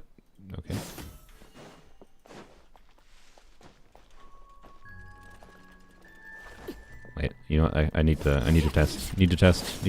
I can do this. I can do this. Frick. Not fast enough. Now! I can do this. I can absolutely do this. Oh, it's really annoying that it blocks you from jumping out right there. Oh, frick. I keep on... Now! Okay, I could do this on my main account. You know what if you have a gamer bone in your body, you know what I'm trying to do here. Now!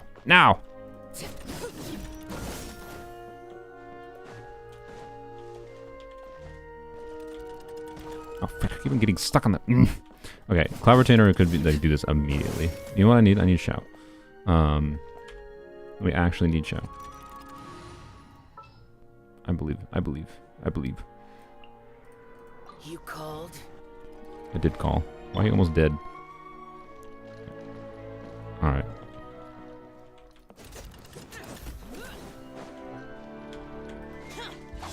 Oh, frick, you don't jump high enough, dude.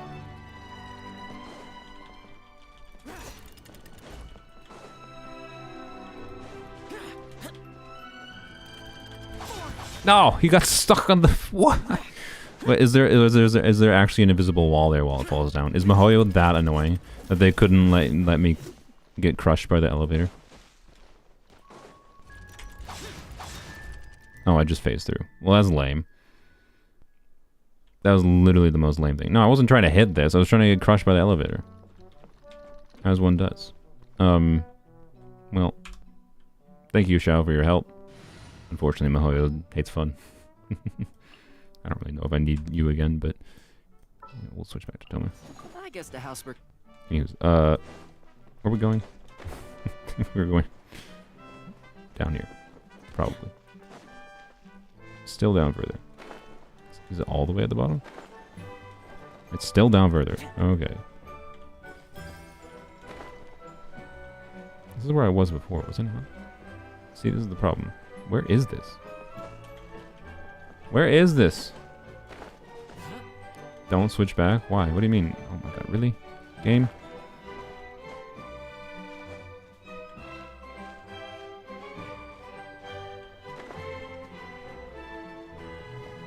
Where the frick is this? This is awful. You don't deserve this? Don't deserve what?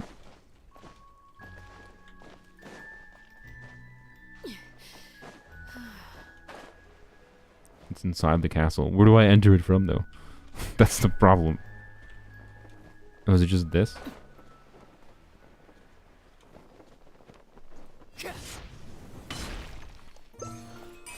Oh my god, I think it's just this. Oh, Jesus Christ.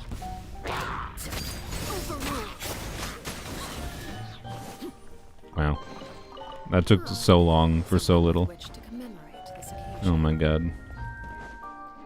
Oh my god. Okay. I think the only spot to check here quick is this back corner. Gosh, I have such a headache. It's just getting worse. Need to go take some drugs.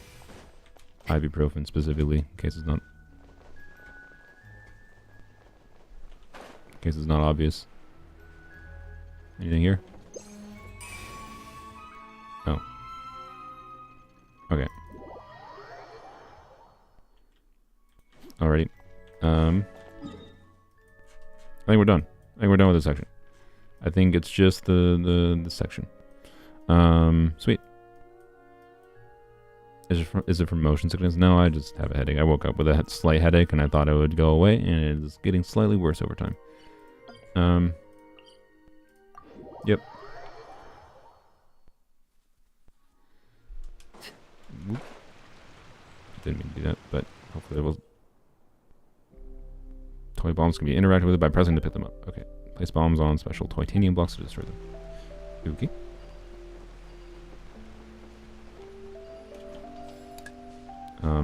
Oh, by the way, chat, did you notice the screenshot in the area was from this?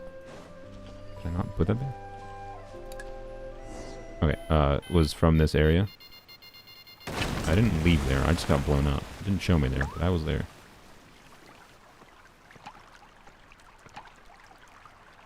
It took me, like 20 or 30 minutes, I think, or so to get the screenshot that I used in the thumbnail for this video. The reason being is because I had the idea of like, oh frick, I just continued the main quest. I didn't realize that. Dang it. I wanted to have Raiden's idol where she was like, she either had the bird or she was like looking up at the shooting star as the shooting star was like falling down. But like the shooting stars in the background in this area, they come down and they fade. Like the different ones will last different amounts of times. Like there's some faster ones and some slower ones. And it took me 30 minutes to get like a lineup for a screenshot with the shooting star falling in the background and like Raiden's idol making it look like she's looking up at it. And I also got a screenshot, which took about the same time. I got them both near the same time, just right after another, of the same thing but with the bird on her hand. It took forever. So I hope you appreciate that. I literally just stared at like one screen on my computer for like 30 minutes. Oh, I'll help too. Apparently the villagers, I mean, yeah, I should drink more water. That probably is. I probably didn't drink enough water yesterday. I know. They think I'm that's aware. the location of its lair. Then we should look around and try to find. I'll wait here for your triumphant return. Which screenshot? The one that's used in the thumbnail. That's what I was talking about. It was standing right here, I think. And I just like went like this, positioned right into the right like angle, and then went in, you know, the camera mode, and then like went something like this. Actually, maybe it was in a different train track spot. I think it was actually up there, not down here. But you know, same difference, right? And then trying to have. Oh my god, are you actually serious? This troll friggin' game. This is what I was trying to do for 30 minutes. I wanted the bird to land while there was a shooting star over here. This is literally what I was trying to do for 30 minutes last night to get the screenshot. And it just happened immediately.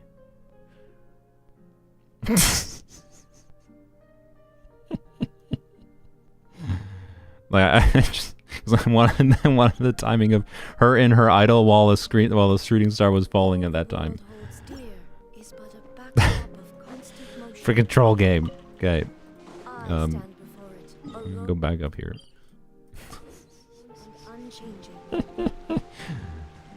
Oh gosh. Okay.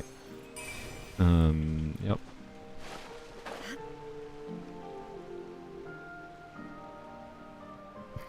It just immediately happened as I was just talking about it. Hello? Would you like a piece of wood? Excuse me? Want to keep adventuring? What?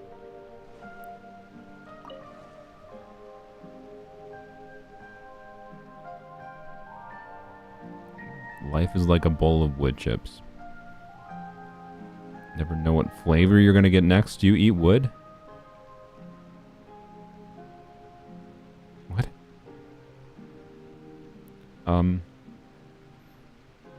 Okay, I'm assuming I have to sit here and listen to him. Well, best way to solve a problem is trying to show it to someone. Yeah, probably. How long does this last?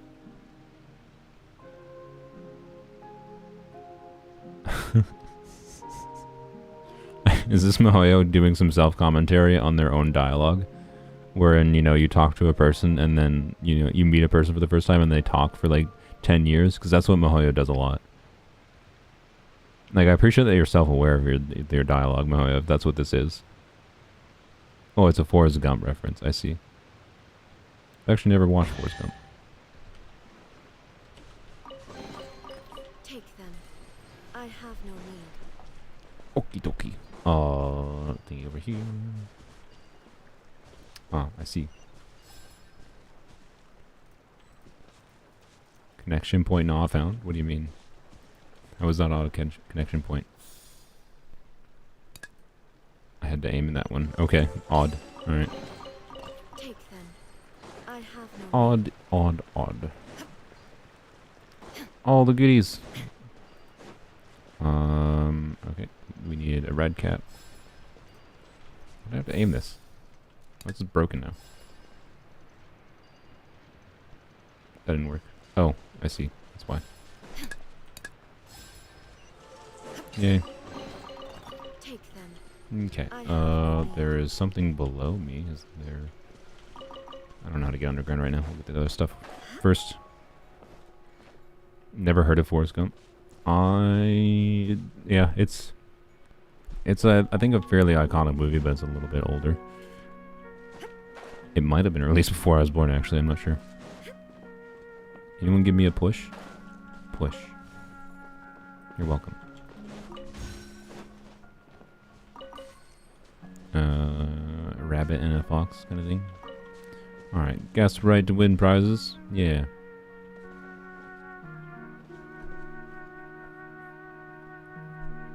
Through the well? Okay, we'll look for the well. Wait, what was the... Oh, is that a primal construct? Is it a Hydro Abyss Mage? Is that a rabbit dressed in blue clothes? Wow, that was really hard.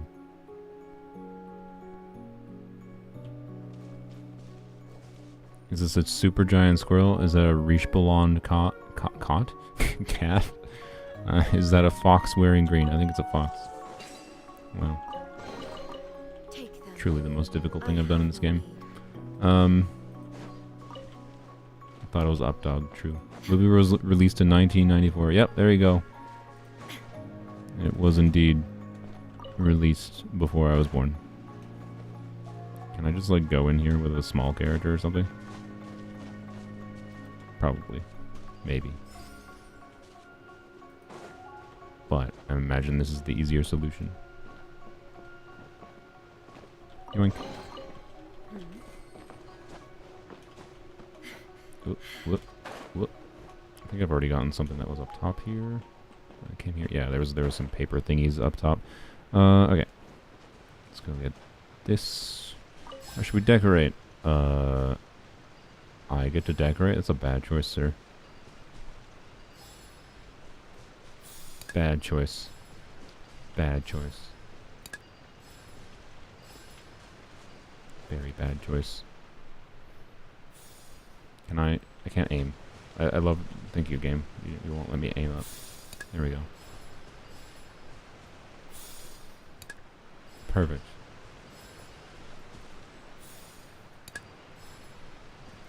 How many more decoration points do you need? Oh, I see. Apparently that many more.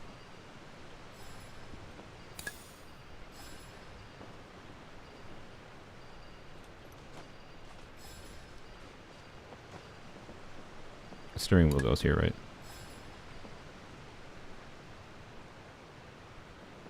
This is perfect.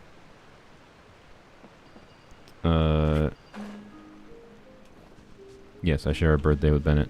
Like what you see? Oh, I see you have to interact with him. Alright, easy. Okay, doke. Where's the well?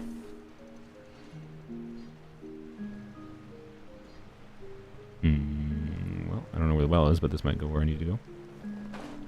Or not.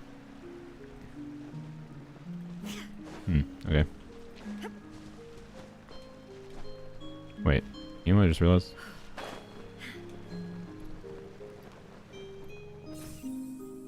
Okay, I was curious what they did. Because it's not often you can just fall into the void in Genshin. So I was curious what they did here, since it was an actual void area. Alright. Oh, you also have a February 29th birthday? Nice. Welcome to the life of everyone makes jokes out of the same joke. About your birthday. I just lean into it, personally. I'm like, yep, I am indeed only... How many birthdays have I had? How many birthdays have I had? You think this would be easier? I have to, like, figure out how old... Did I have a birthday this year? I did. I think I'm 7. I have had 7 birthdays, so I just lean into it. I know divide my age by 4, but I was struggling. Because I don't remember what my age is most of the time. I have to, like, recompute my age and then divide by 4. And then, like, double check my age.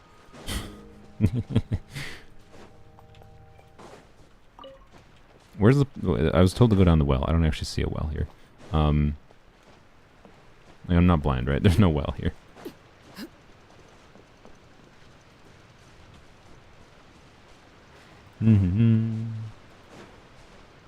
How do you drive if you're 7?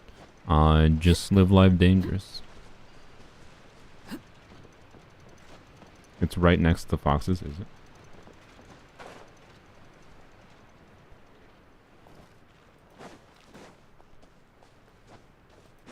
Ah, I see.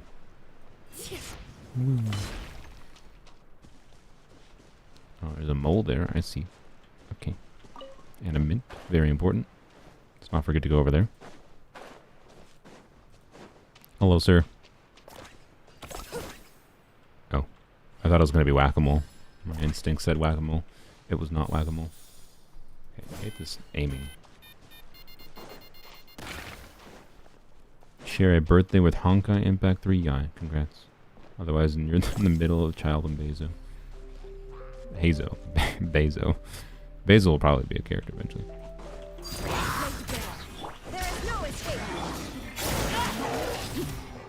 I'm stuck. Okie dokie. Hello. Are you alright? I can poke you if you need to be dead. Wow, a chest. Read the light novel for what, ReZero? I read the translate. Like, this is a fan translated at this time. I don't know. There's probably an official translation now, but back when I read it, there was not an official translation of the story arc that is season 2 of ReZero. Was like one like light novel arc. I think I remember if it's arc 3 or arc 4 of ReZero. But I read that, and my god, the word count for one story arc in ReZero, so this was the entirety of season 2, was over 1 million words long. Like we're talking like it was longer than or approximately the length of the entire Harry Potter series was one story arc in ReZero. And it was simultaneously really great, but also insane. Like, I would say for sure that like the anime did not hit the same way for a number of the moments that hit really strong in reading it. Yeah, the entirety of season 2, yes, in the translated writing was over 1 million words. It was ridiculous. And like, I imagine the official translation probably slimmed it down a little bit. It was probably a bit overly wordy, is my guess. Let's go over this way. Oh, I felt about the R&R quest line, but like if we're comparing like word count in like Genshin to, you know, ReZero season 2 but in written form, I'm pretty sure like I bet the R&R quest line has maybe like, you know, 50,000 words is my bet. It's probably less. It might be more, I don't know. I have no idea if there's any solid source on the... Go near the waterfall where the dragon resides. Is it the main? That's the main quest. Okay. Yeah, just wanted me to go over that way. I mean, you know, I will eventually. Give your mods more power. What do you mean? Why? What do you need? I can't really give you more power than you have. I think Sylvanon's already the like highest access level moderator, to be honest. Anyway, What greater pleasure I should is probably there get more than mods, to be fair. It's an anime you can just watch it dubbed and enjoy, excluding panty and stocking. What's the last dub anime I enjoyed? I don't often watch dub. It's just like my default is always subtitled, and it's rare that I ever feel like the dub makes more sense to watch. Ghost stories, yeah, true, I guess. How do we get across? We need wind. Okay. Cowboy Bebop. I like Cowboy Bebop subtitled more. I'm sorry. You called? I didn't agree with that one. I know a lot of people think it's better, but... Oh, I was already over here. I just didn't connect the thing, I guess. There we go. That's why. Didn't notice that. Whoops.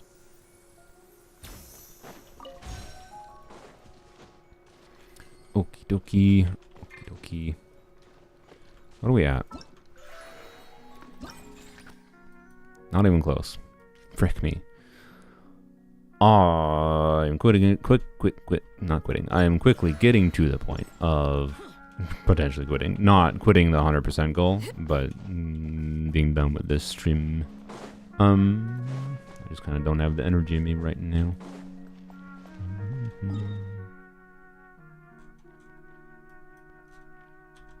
It seems like...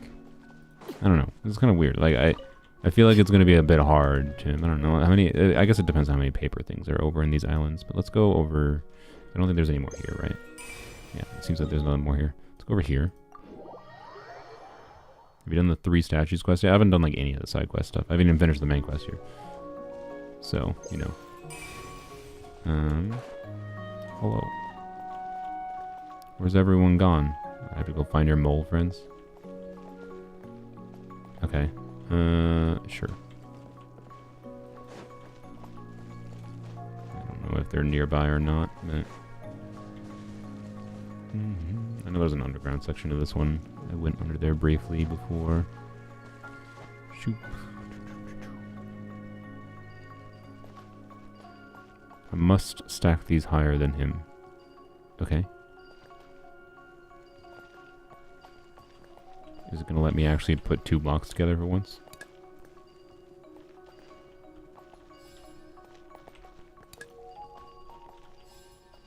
Wow, it actually let me Lego. What a world. No, put it on the other one. No, no. I want symmetry. Here we go. Okay. And now, blam. No, what? What? Come on. I mean, I can't put that there? Why? Rude. I can't put a crown on top? Trash game. Just saying.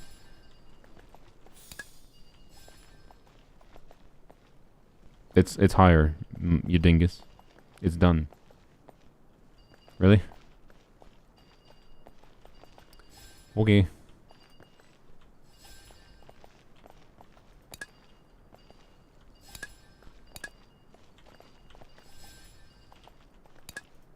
What? No.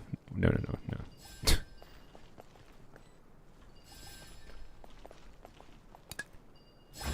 Yeah. It was already higher before that, you dingus. Something with which to commemorate this Okay. occasion.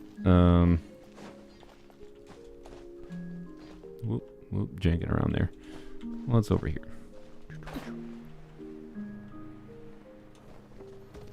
Hello. Hey, it's one of the moles. Oh, it's one of these. Go. Is this one of the moles? Hopefully it's one of the moles. I have no idea.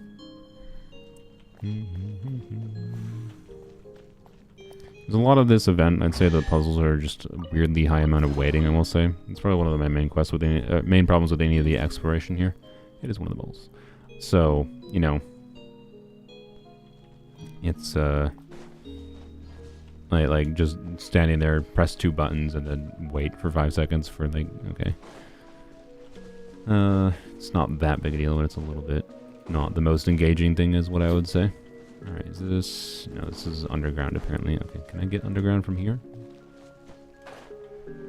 Yep.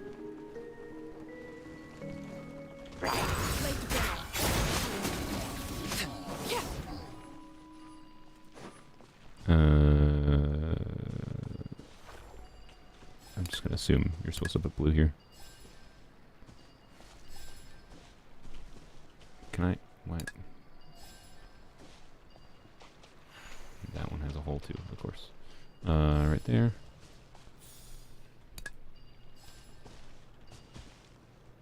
Oh, I see. Need to swap.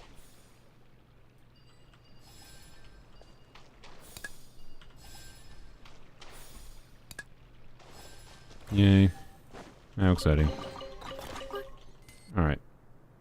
You already finished the quest? Nope, I'll probably do quest on my own, on my lonesome. I did, I think, I mean, unless, I don't know. Do you guys really want to see, I could end the stream that way. Do you guys really want to see me finish up the quest here? The main quest, I mean. If something happens to it that you want to, like, see my reaction for it, I can end off the stream that way. As soon as we finish some exploration I want to do right here. Let's go back around. Hello. Why are you spying on people? Creep. Am I American? I am. I live in Minnesota. Okay, well, I want to go over there. Well, there you go. That's how I go over there. Let's do this quick. It's blocked. Can't move it. We need something red. You can give me a bomb.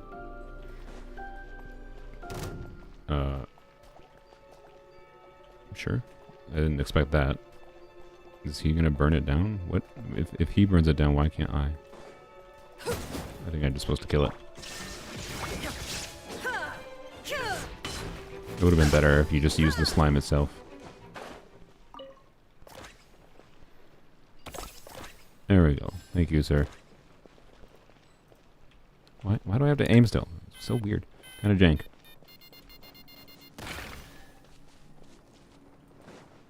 Yay. Alright. And assume that's done.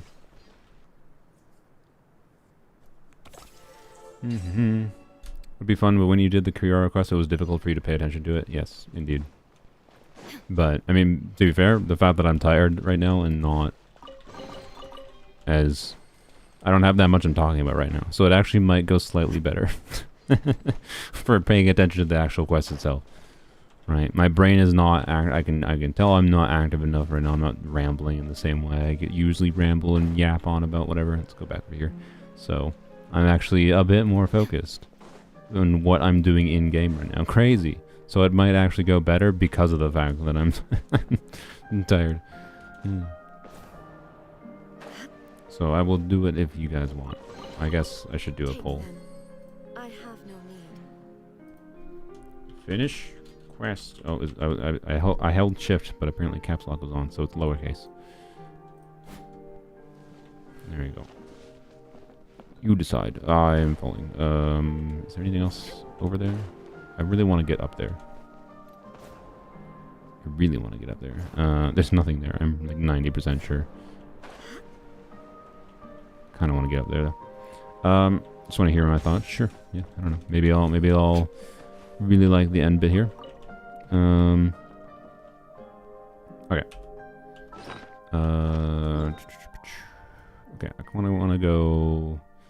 I guess we'll just start finishing the quest. 40 resin. Wow.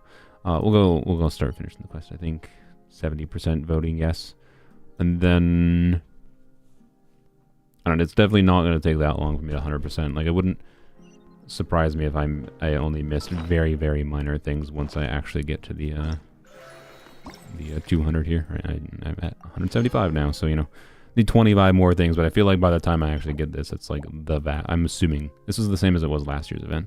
Once you get this, it's like there's a couple things you might have missed, kind of thing. Nothing crazy. So you know, realistically, there's probably what 100 more Primo Gems. Optimistic. Well, it's probably like 200 more Primo Gems of stuff I can get here, if you factor in the quests, is my guess. So, you know, nothing crazy.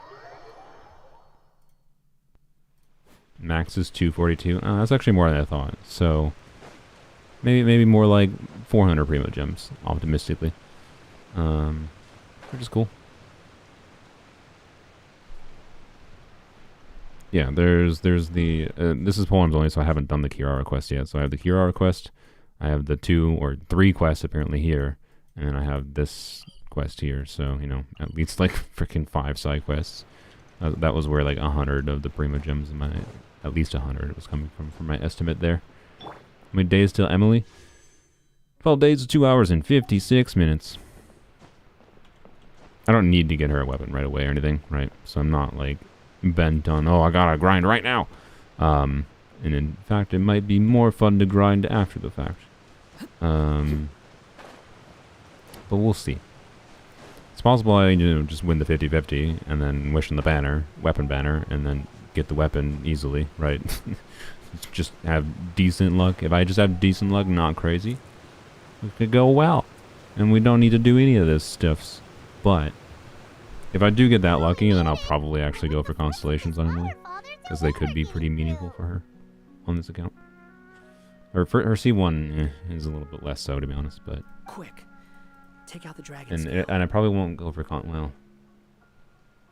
I'll probably go for constellations. Like I'll know if constellations are worthwhile within like minutes of getting her and testing her out in a couple things. Like notably, if I can like see how well the Emilie Sino thing functions, but. Okay, immediately Paimon is yapping. Use the dragon scale to enter the waterfall. Why is this not your main account? Because I need the Primo Gems more on my Polearms Only account. Because I'm not spending money. Like, my main account, like, with making videos, doing, you know, what does X amount of dollars get you? It's just like a business cost, and I can literally make money spending money in this game when I'm making those videos. Within reason, right? I don't think, it's not like a one-to-one, every dollar I spend, I make $2. It's not how that works, right? But when I'm doing it within reason, I make money on my main account, and but I'd prefer not to spend money on this account. So I'll get Emilie on my main account doing that video, right? I don't actually need the extra Primo Gems that badly, relative to the time it takes to get them. I'll probably do some more exploration on my main account, to be clear, but nothing crazy. So dark, so cold. This is as important as the dragon spine thingy. Yeah. How long ago did you start? This account was started like 3 months or 4 months after my main account, so it's over 2 years old. Oh, nothing, huh? Guess this is the dragon's lair after all. There's no why though. No polearms. Marcelo, are you okay? This is the second time I've seen a message from you where it's like, I don't understand what you're saying. Keeping the poll open way past its intended time is a staple. Yeah, I still have to leave the poll open just in case people have changed their minds and vote no. Well, we're getting ready to fight, aren't we? I feel more comfortable in my regular outfit. My English isn't English I enough. also put away that sword around his waist.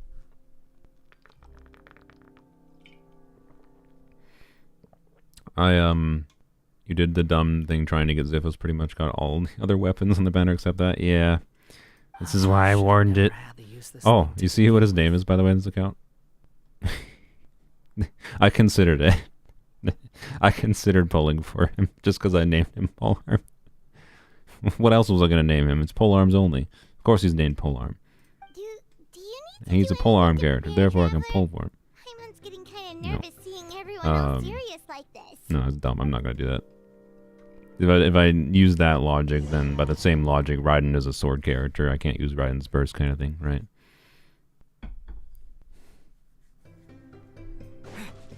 Ew, Traveler. Ew. Ew. Okay, well, you know what? I'm glad I named him Polearm today, because they're forcing me to not use any Polearm characters in this quest here. And, but thankfully, this is not breaking the rules of Polearms Only, because he's a Polearm. Oh, he doesn't name Polearm here for some reason, but I named him Polearm. You just saw it, okay? We're using Polearm. It's still Polearms Only. That's what I did. I did that in preparation for today. Looks like we're not the first ones to So I make will it. not switch to any other characters. This is the only Polearm. Wait, hold on. Yeah. Let's fight the dragon together. Let's fight the dragon. Let's try to catch up. Check the artifact build. Yup. That's a Mihoyo build. It's not the worst one they've done. Does he at least have an animal goblet? No. Okay. What is his goblet? Does he have like an HP goblet or something? Like it's probably not an attack goblet. He'd have higher attack than that. Like I think he has an HP goblet. Like I don't think he normally has 24k HP. Right? I don't think he has that high a base HP. No. He has an HP goblet. Bruh. Bruh. Mihoyo, why? I think she has an HP goblet too. Okay. Ooh, what's that sound? Alright. Mihoyo gonna Mihoyo. Where'd they go? I don't get why they're scared of just putting the right main stat on things, but you know, they can do whatever they want, I guess. Like, I think there might be a better experience for trial characters if they just put the right main stats and like nothing else. Right? Just like whatever, it doesn't even matter for substats. Just put the right main stats. That would be a more appropriate trial experience.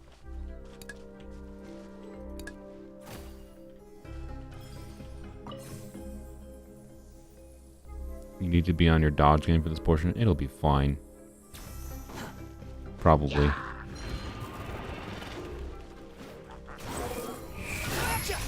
Again, this is a polearm character. He's named Polearm. But also, I mean, it's not breaking. It's already been established. This is not breaking the rules of Polearms Only because the game is forcing me, right? Obviously, if I had the option of using a non-polearm character, I would just, or using a polearm character, I would just use the polearm character. But the game does sometimes force this. But also, it's not because he's literally named Polearm. Oh look, a chest. Wait, do you not get any little paper from that? I didn't get a paper from that. Of course you don't. Of course you don't! Alright. 7k charge attack, that's C3 baby. Yeah, indeed. Like, I'm pretty sure it would be better if he just had the right main stats on, like, his artifact set. It's so odd. My mom bets this is where the dragon sleeps. Watch out in front. It's I'm coming. genuinely curious. What is the decision-making or decision-making reasoning for, like, doing this, right, on these characters? It's so odd. Like, they definitely shouldn't do, like, a highly invested builds that could give, like, a unrealistic expectation for how a character is going to perform relative to what most people want to farm. This might be a little bit challenging with this thing. Try dodging. Okay. Okay. This is interesting. I don't know if I expected this. Well, I almost looked like I ran into that, to be completely honest. I am... Oh, okay, I was janking out there. This is one of those things, by the way, the Wander, that really annoys me with this design. I think it's dumb as crap that it doesn't make more sense for me to, like, go into this mode. Because, like, it's just worse. It's just worse for, like, control and dodging. They do not have an okay trial, though. Yeah, I know. Like, I don't get why they don't just have right main stats on, like, the artifact set that they made for these characters, but yeah. Anywho's.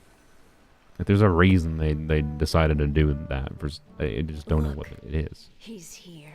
A woman. Another new soul has joined this world. But are you sure his fate will be as... Of course.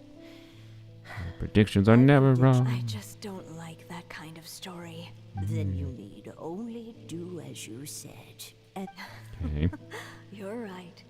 Then Your name is... We're not gonna tell you actual meaningful lore information. We're just gonna insinuate things. Storytelling! Sorry, I don't... Dumb. It's dumb in my opinion. I don't like it. What perspective are we watching from? Some big old boy?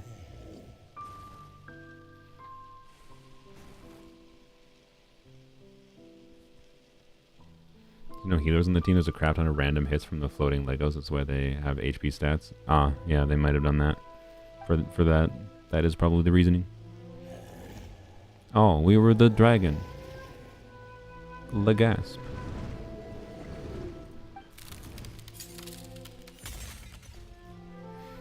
It's for the people who don't know how to dog, indeed. It's the dragon! The dragon! Destroyed the titanium! Help! Soldiers, pick up your weapons. So the dragon was actually unjustly the accused of a crime they did not commit. Sad dragon.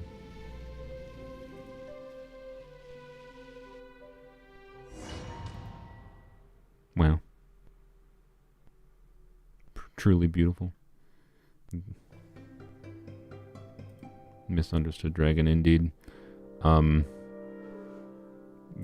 You know, I really care about that dragon as a character. So, like, as far as, like, stories that grab you emotionally, maybe that could have, right? But it didn't do any of the foundational groundwork to, like, get me to give a shit. Like, the new Emilie story did a good job at making me care. This is not. Like, okay. Why am I supposed to care about the dragon? How many times am I going to have to save you? Thank you, Hat Guy.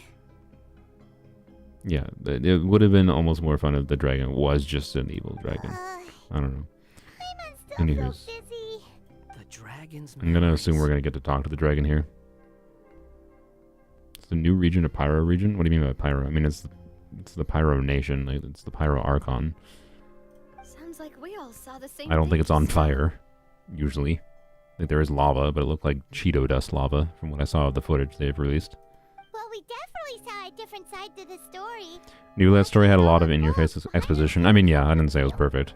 I'm just saying, they successfully made me care about more of it because there was more of the groundwork done to make the emotional scenes have impact. That's really all I was trying to illustrate. Not that it wasn't the best form of writing ever, I think. They always suffer from This world might be too a much lot telling more and not complicated much than we showing thought. in Genshin. The next time we encounter the dragon, how about we try talking to him? That sounds like a good Yeah, plan. let's talk to the dragon. Huh.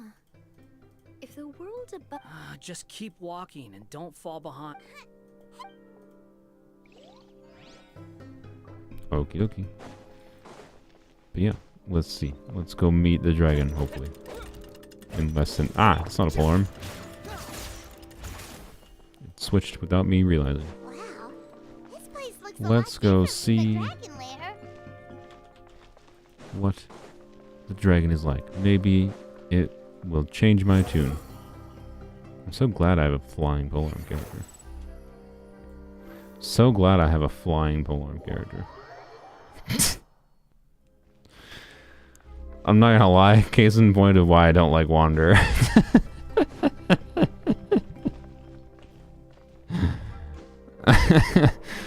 Like, oh, he flies, but not actually in a way that's useful. You still gotta just do that. Like, okay. Oh my god. Have you watched Suzume? I did watch Suzume. I really liked it.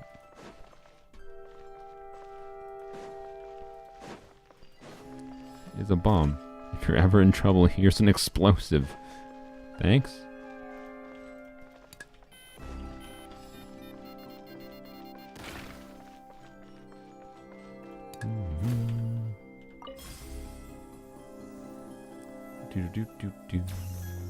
Dottore experimented on tons of people and did horrible things. It's like IRL when people simp over actual murders. Yeah, I don't disagree.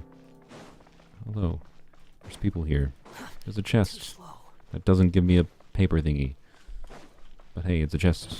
Oh, alright, well, Polearm, do some work. How amusing. How did he get hit there? Oh, one of the archers hit him. I just didn't notice the attack. Okay.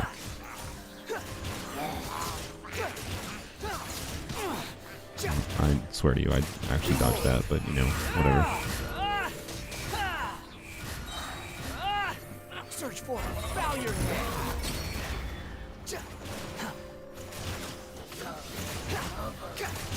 Isn't Noblesse so useful on him when you get a 20% attack buff after you're done doing your main damage output? You're dead. Oh my god.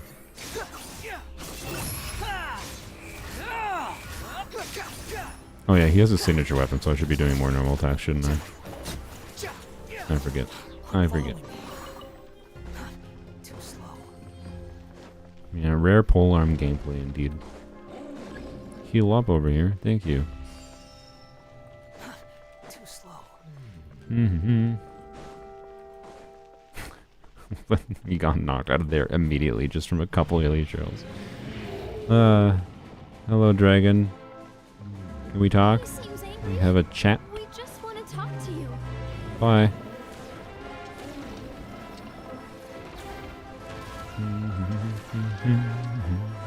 I like this, like walking through this area is cool. It's enjoyable.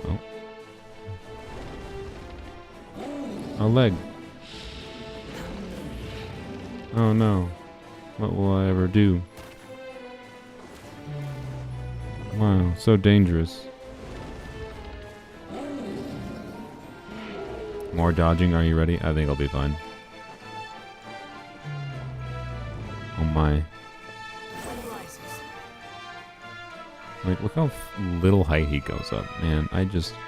Why did they limit it? Like, his whole gimmick is he flies, and they God, I hate how much they limited him.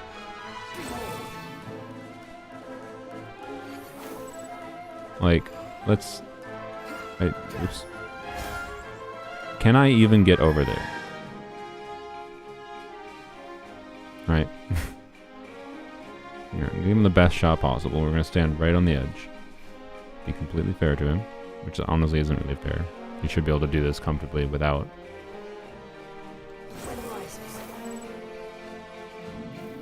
He can. Barely. Quit following me. Don't sprint, it goes further. That's even worse. Why would they do that? Actually, it's not that bad. As long as it's not that significant of a difference. There can be a cost benefit of like faster but go less far, right? But like, so it's not even worse. That was a stupid reaction. But it's still. I don't like how limited his freaking flying gimmick is. It's so. Ugh. I don't like this character. Sorry. I really hate how they designed his kit. The only good thing to come out of Wander is that they release Farazan. And that still kind of sucks because it's C6 Farazan. The dragon just dropped us off here? Dragon dropped us off and I missed. So no. Hat guy, Hat guy. His name is Polearm Nilu. Excuse me. getting too far away. He's just up ahead. Is he trying to lure us somewhere? Well, I'd say we were the ones who... But we Indeed. just want to ask him a few questions. He's had Yeah, year we after just year want to ask you of people questions and coming here then to try to take his head. murder you If you ask me, his reaction if is you don't perfectly answer normal. correctly. Bye, Domexto. Thanks for Maybe joining. there's still something we can do to calm him down? I wouldn't count on it. prepare. Cost for benefit final analysis. battle. It wasn't really an Sometimes analysis, but cost benefit It takes a little relationship, force for right? Like someone to finally there's a wake give up. and take to the design of things. Benefit for a cost. The cost is, you know, you can get the benefit of going faster, but the cost is using up your stamina quicker. But it, like, either way, the part of the problem is, like, there is, like, no benefit to doing this at all. Like, it's too meh. So, yeah, I don't know. Anywho's. Ding ding. Following me. Hello. Can we have a chat, sir? What's going on? My body isn't following my commands. My power is gone. What does that mean?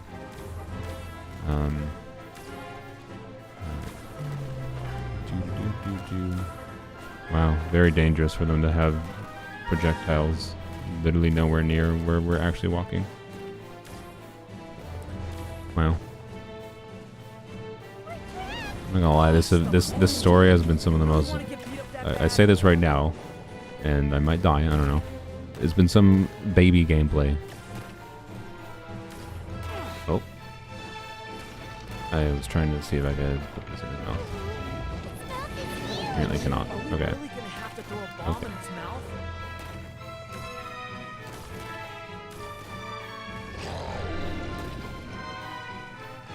What? How close do I have to get to you? Excuse me.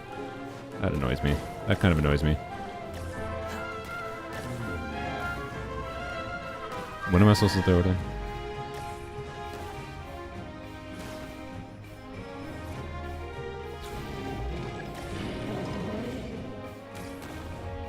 Oh, right now? There we go. Okay. Alright.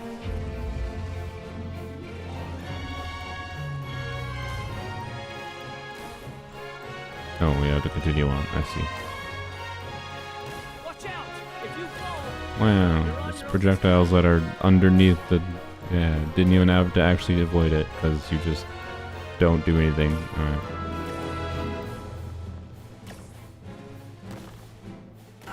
Oh, I thought that would not hit me. I wanted to just kind of stay still in the middle.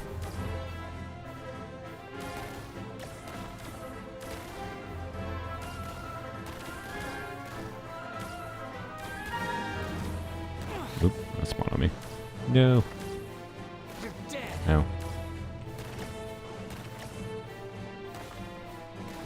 I was trying to not dash much there to avoid most of it.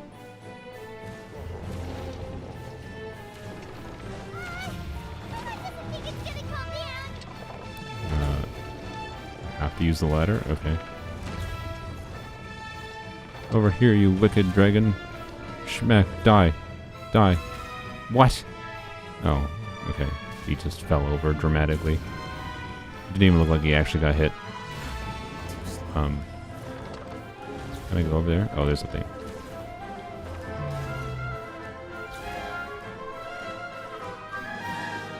Oh, look, HP.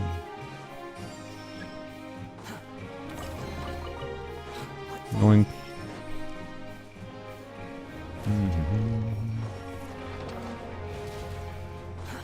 Too slow. Alright, Polearm. I believe in you.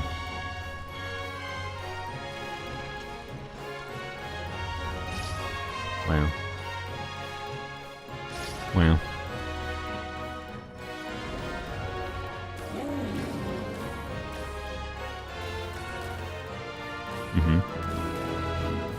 Oh no. How amusing. Ow. Oh my. Getting really dangerous here. Where's the bomb?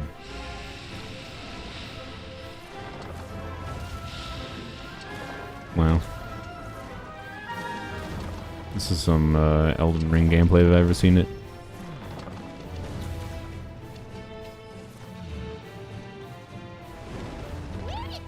Ah!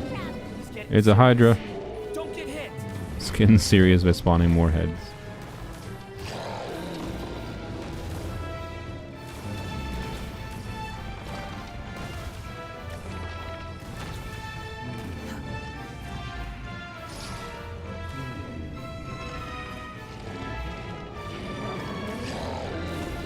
Oh my, look at all them gameplays. Wait, where's the bomb? Oh, there it is. Wait, there's no attachment point there. It has to be this one. Oh boy, I'm standing right near the spawning point. If there's any way I die, it's probably by standing near the spawning point. Oh, there we go. There we go. Okay. Okie dokie. That's it? Okay. This is peak Genshin Endgame. Indeed, it kind of was. The specs of my PC. There's a Lego Dragon Elden Ring. No, I was just like commenting how like it was extraordinarily easy.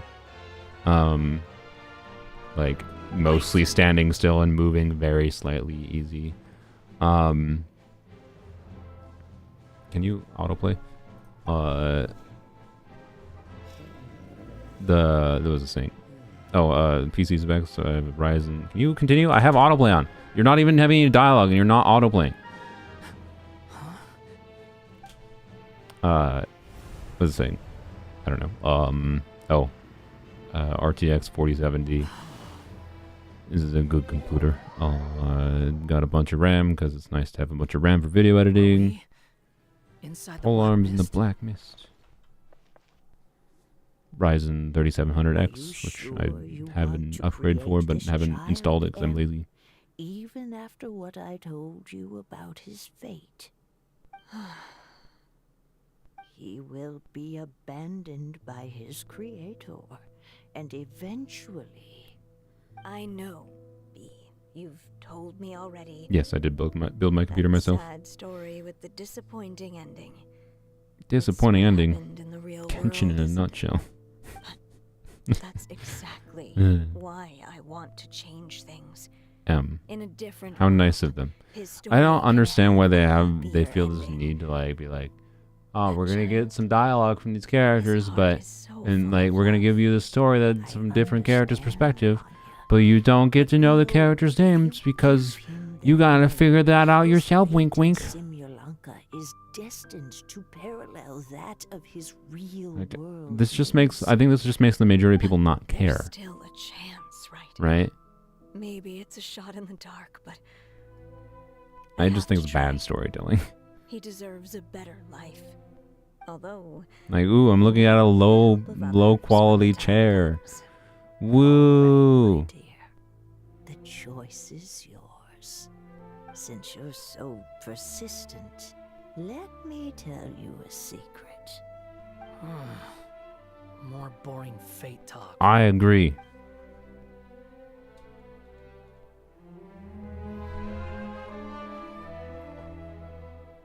What an engaging little cutscene there. Like, what is? Why are they just like panning over furniture? I'm sorry, my child. Uh-huh. Unlike my friends, I don't have a long time to live. All Yeah, said I'm and assuming it's done, the hex story and of whatever my life will witch be people. shorter than the fairy tales in Did your this first summer book. event you didn't understand anything? So You wouldn't I have will understood to leave anything your side, ever I'm unless you afraid.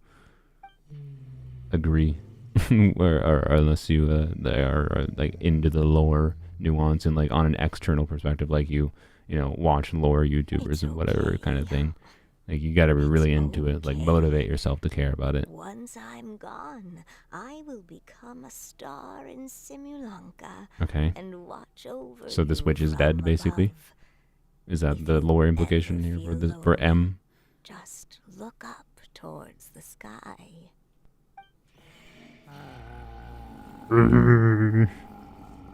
Go Dialogue. forth and witness this world. Why was this the way? I'm so confused. This was the way they thought this would be the good way to present this. You'll meet good friends. Like they had a lot of one nice day. visuals shown in this I'm quest, and then sure this is what they want like the climax to be. Is my wish for your Yeah, she's dead already. future. Okay. As for this world, Streaming your full-time job? No, I get like leave it like to you. fuck all money for streaming. Most of my money comes from edited videos. I don't get nothing from streaming, to be clear, but not much. You have to have a doctor in Genshin lore in order to understand a good 78% of what the game is telling you. Yeah, Too. pretty much. It's like not necessarily bad that like they're like doing all this world building stuff and there's all these interesting things with the world. I'm not saying that, but like the way you're actually telling it and providing it to the player is convoluted at best. I don't know. I think Malazan is a gold standard for like a form of storytelling that is like really limited in like your perspectives that you get things from. Like there's so many things about the Malazan world, like you don't know for sure how any of these things actually work, but then there's all these like different layers of interesting things in the Malazan world. But like it's all told in like a very character focused way. It's all limited from character perspectives, and you can start to like piece together the puzzle slowly yourself as you read it. And like you can't do that with Genshin without like seeking external help. And like if that's what they want it to be, I guess it's fine. But for me, I think that's bad storytelling. Like, what is this? What is going on here?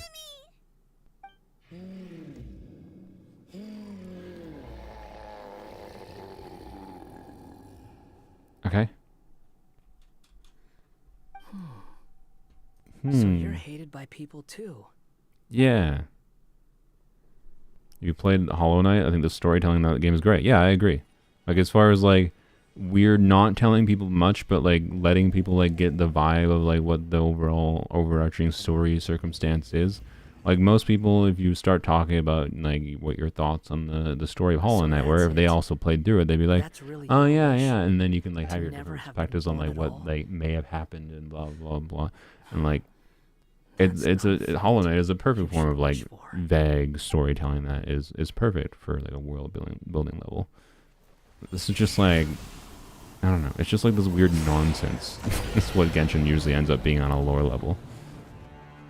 Nobody can define who you are. It's like not that the world itself isn't interesting, it's just the way they provide this information to us isn't. Now remember your name. Rar. Durian. I had that spoiled, by the way, but it didn't really matter because I don't really know anything meaningful other than Durin's one of like the notable dragon boys. Have I considered adding a face cam to videos? I mean, yes, but like, eh. If you have a face cam, you have to be more expressive. It's part of the problem. Kitty cat! The best part of this quest is a cat. She just grabbed him with her tail? I don't think cats can do that with their tails, but you know what? Maybe Kiwawa can. Oh look, box.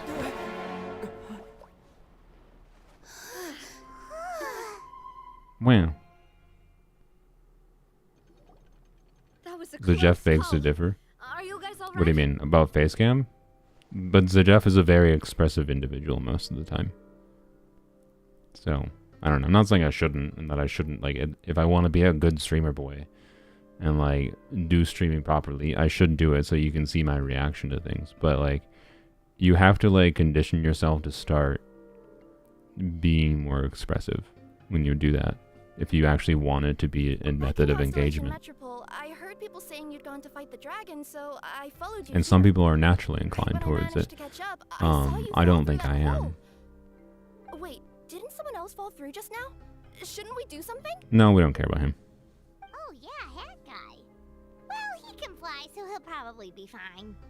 He called the dragon something. Use a virtual guy like Vayne. I mean, yeah, I could. I've considered it, but it's really, it's really weirdly complicated to have a good quality VTuber model, and you have to do exactly the same thing for VTubing. You have to be expressive to get the models to also seem expressive and be valuable. Wait, that's the name of the dragon from Dragonspine, right? The one that became a part of the mountain after being slain by Dvalin? What? Paimon remembers correctly. It was created by... Reindotir. It was created by Reindaughter. Created, you say? Huh.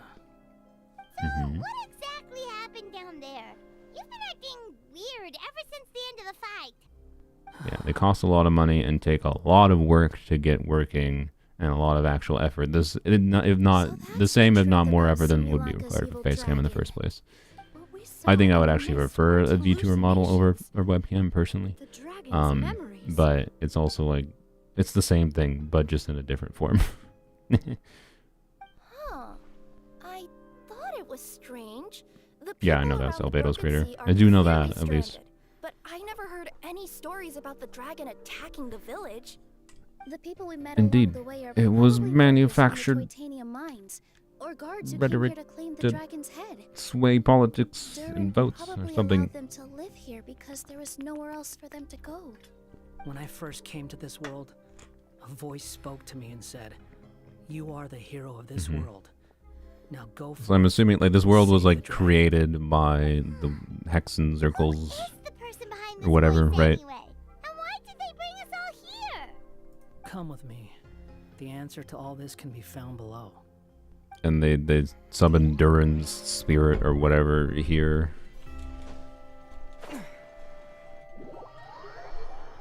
Why are people still voting? I don't know, because you can always back out Is this and cancel the stream, delete That's it from right. YouTube. It belongs to the goddess of fate, Goddess of Fate. As in one of the three goddesses who... or more precisely, Oops, didn't mean M, to do that. One of the mages of the Hexen Circle. Hexen Circle? As in... What Sorry, the Hexen? Paimon shouldn't just regurgitate everything you say. It's just... It was created in order to give real Durin a second chance. She created the story of Durin. Well, the Simulanka version at least.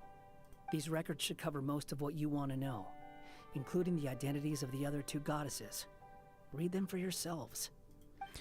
This is what they do, right? They do like an interesting lore drop at the very end of like all the other content we just did. Like, I don't know. It doesn't feel like it ties together in a package that makes sense. Not that I would be able to write it better. I'm not a writer, but Alice overruled not my me on the preference for basis of storytelling. seniority and said I should be N instead because of my middle name. Mhm. She really knows how to push my buttons. I'm assuming Still, her some of the magic Hexen never sorry, fails yawning them. to amaze Some of the me. Hexen Circle will I still be can't more believe she got or one be of my playable if they're origami not all frogs dead, to start presumably. talking. Why don't I write a story with origami animals as the main characters? Let's see. Once upon a time, in a magical forest, there lived a group of animals made of paper. Barbie loves looking into the future, Barbie? so she used her powers to map out the fates of all living things Okay. in Simulanka. But knowing the ending in advance takes all the fun out of the story. No, I not think I'll always. make a bet It with depends. her. I believe that one day, Like, I can tell you knowing that Simulanka will the dragon was decide to Durin, carve because I their got own that spoiled from destiny. someone with a random screenshot on my Discord server. I didn't Apparently, purposely she seek it out. wants to build a statue Um, of herself in the capital city. It didn't affect anything. Always looking to add some pizzazz.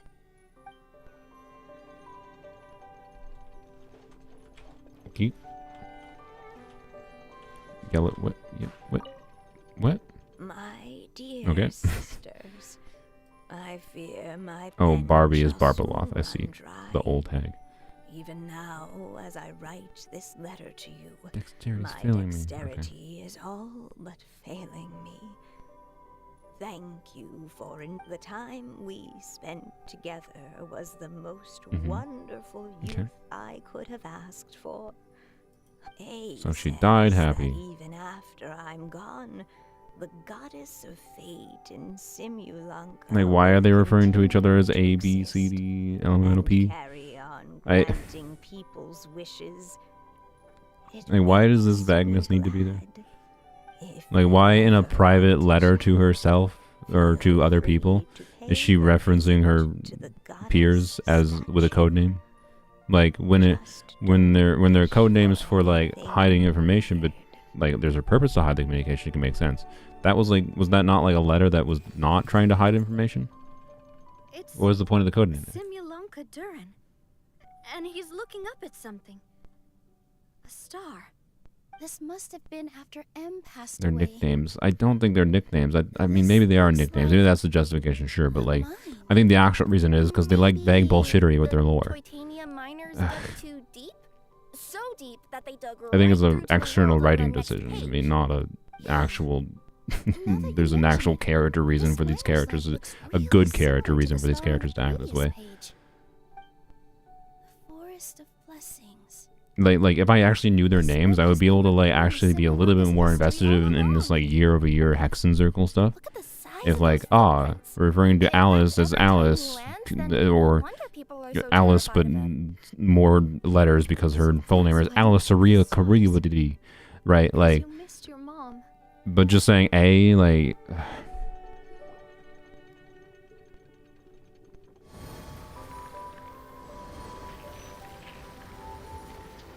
It just makes it harder for me to actually get invested in any of the things they're doing over time. That's what I feel like right now. Goddess. And I feel like they're doing that on The purpose. goddess of fate. Because they wanted to be loose and vague. Hello.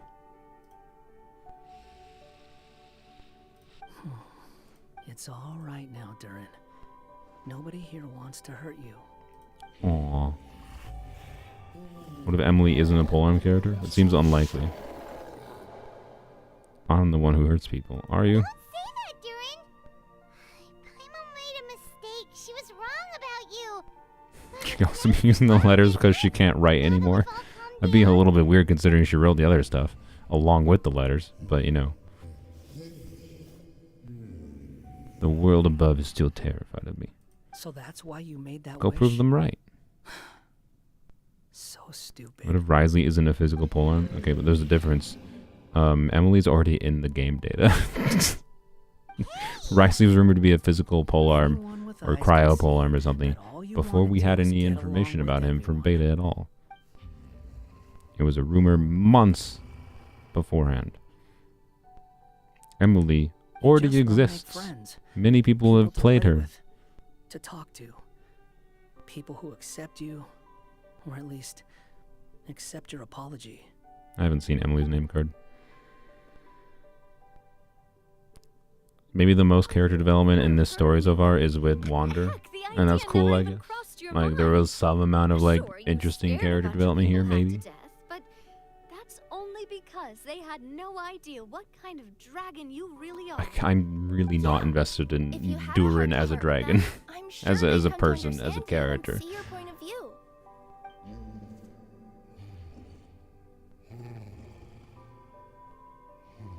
Writing is good, storytelling is ass. It's the same difference to me, honestly. I just... All I can say is it's failed to get me to care. Anywhere I set foot is turned into a barren wasteland.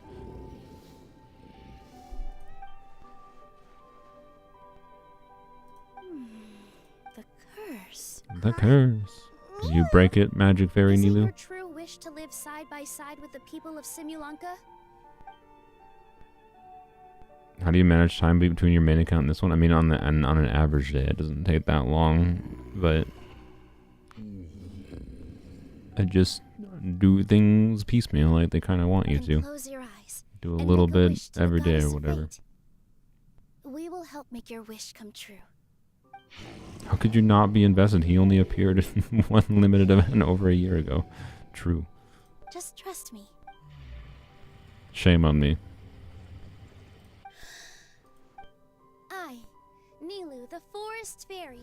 I so much would have preferred if these were like the archipelago was 2 years ago, where we had the archipelago 2 years ago was literally just like 4 different character stories merged into an event story. It was so May good. the forest of blessings be a place you can call home. I, Navia, No, but every individual King one of those stories within was Metropole, great, give you but it my was blessing. much more I interesting to me. grant you citizenship to my kingdom. Versus vague lore with fake fantasy world that was created for Durin because I give you my blessing people were like sad, powerful people in the past were sad about the fact that Durin murdered a lot of people and destroyed an area or stuff.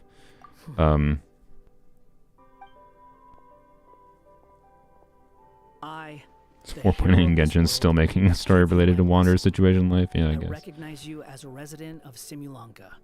Yeah. May you find acceptance in this world. Have you got a second channel? Not right Also, now. Speaking as someone who'd like to be your Probably friend, will eventually. I wish you all the best for the future. Polearm. Is the Traveler actually going to be a character? Holy shit, Traveler has a line. Give to you my blessing. May you find friendship and goodwill, no matter where you go. Wow. Every time Traveler speaks, it truly leaves an impression.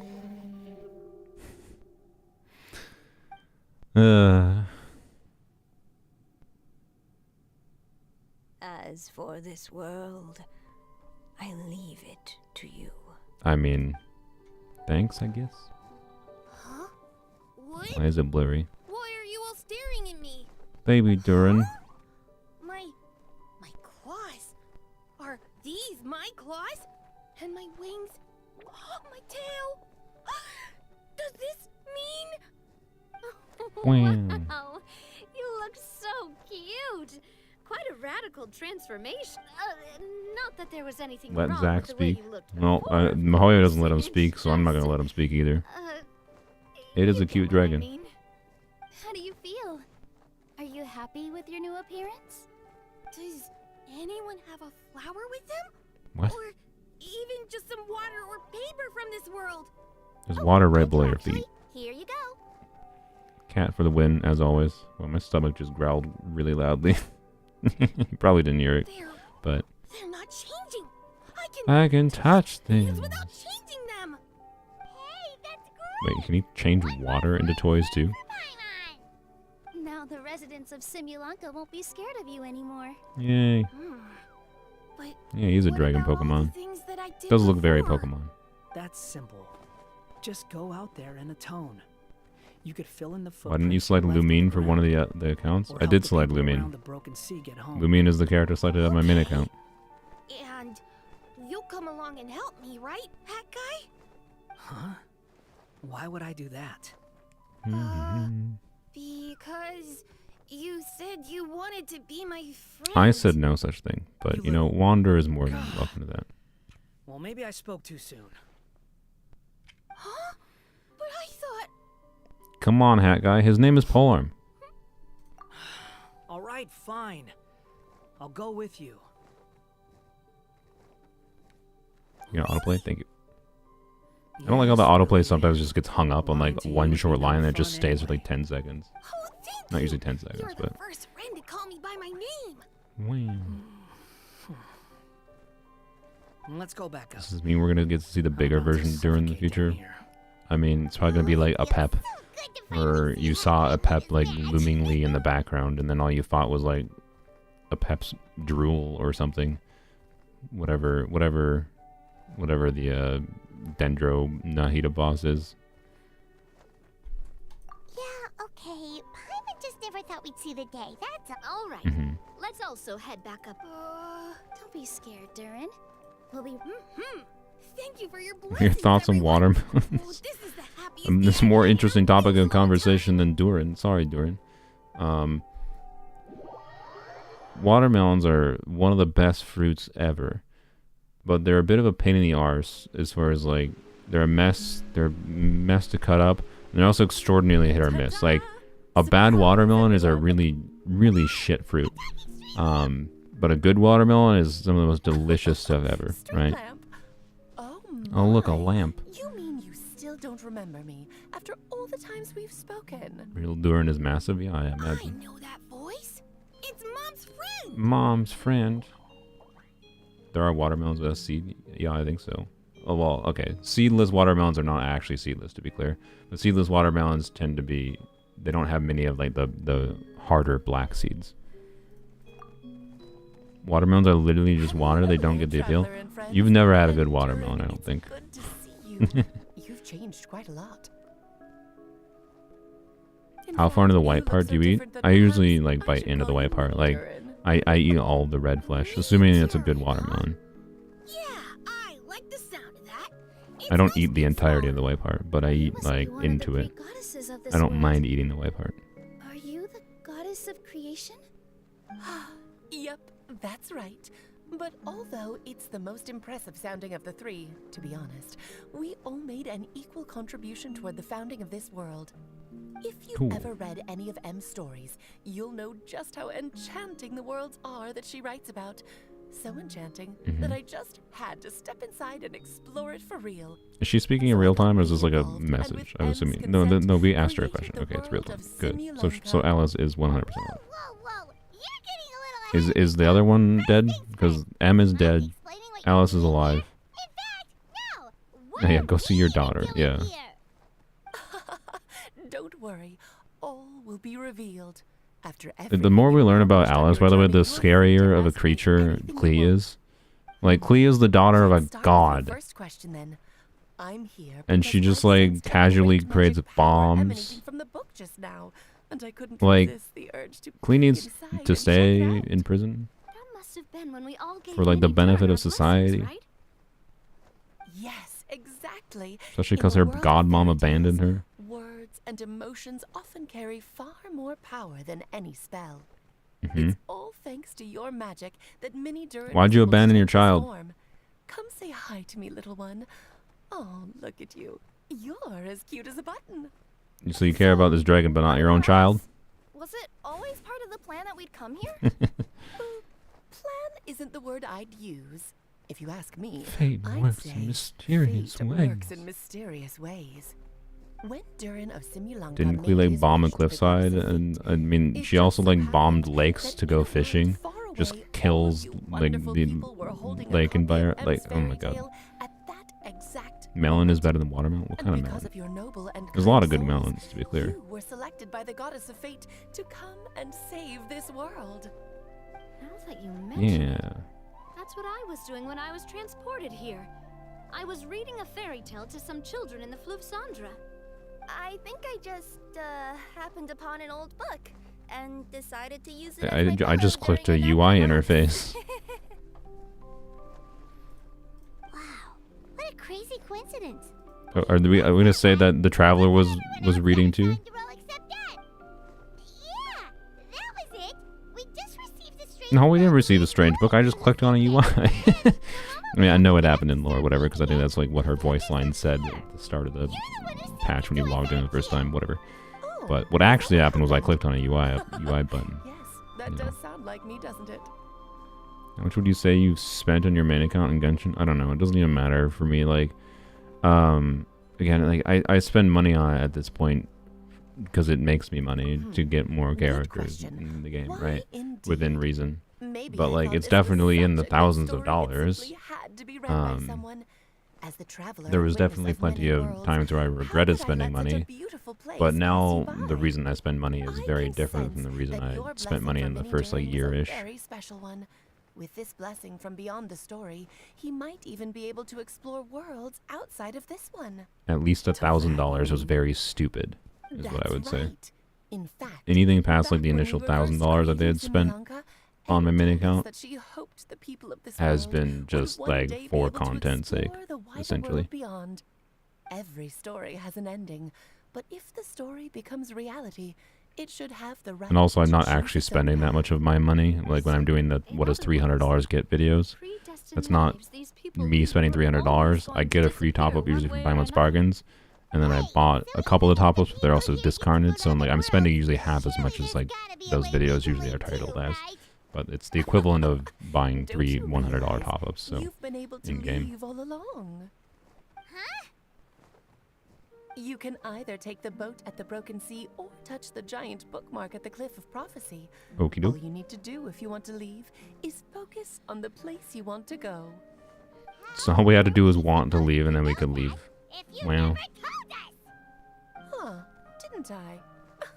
You're clickbaiting us? No, I'm spending $300 of top-ups.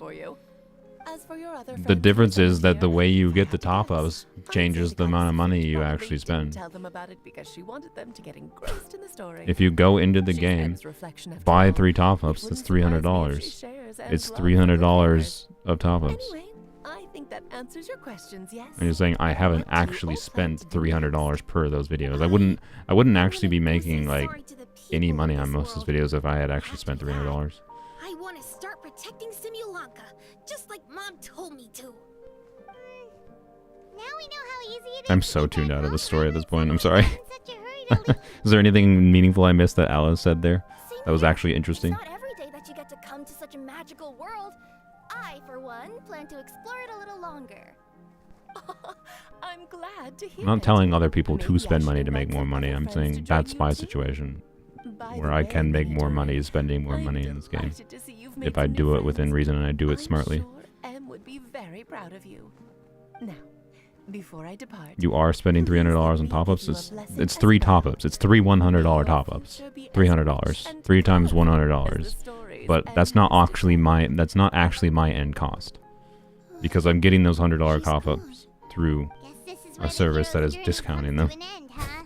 because they purchase them using a different currency for me. Ah, but it's also where a new journey And they also begins. sponsor a top-up themselves. Adventures of So Minnie, some Durin, other and entity friends. is paying for the top-up too. Paimon's Bargains was. Huh? An adventure for me? Most of the lore is in the afterward. For Oh, starters, good. I I'd forgot love there to was an introduce you to my afterward. other friends in the God. forest. I'm sorry, I'm not doing the afterward, I don't think. I'll do the afterward maybe in like... Stop looking at me. I already said I'll come with you. Whoa! Look over there! Yeah, so, yeah, I'm just stipulating that, like, I have spent a lot of money, but, like, stars are the reasoning and way I have spent for spending money is That's a very gift to me. different. Aw, And, like, thank you, Mom. I spend as me spending the whatever, I don't know, I don't think I'm actually at $1,000 this year for my actual cost, but, like, if I was just going to this screen, right, oops, if I was just going to this screen and buying the top-ups, then I probably would be at over $1,000 this year so far. But yeah, Hat Dye got a Pokemon. Wait, did Durin? Okay, so clarification: did Durin actually leave this world, or is he still stuck in this world? I'm assuming he's still stuck in this world.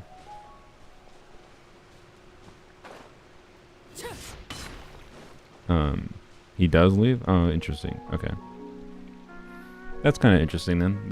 At least there's some kind of consequence. At least there's some kind of consequence for the events of this story. That's interesting. I like that. I appreciate that. That's good. Oh, he's in the academia later.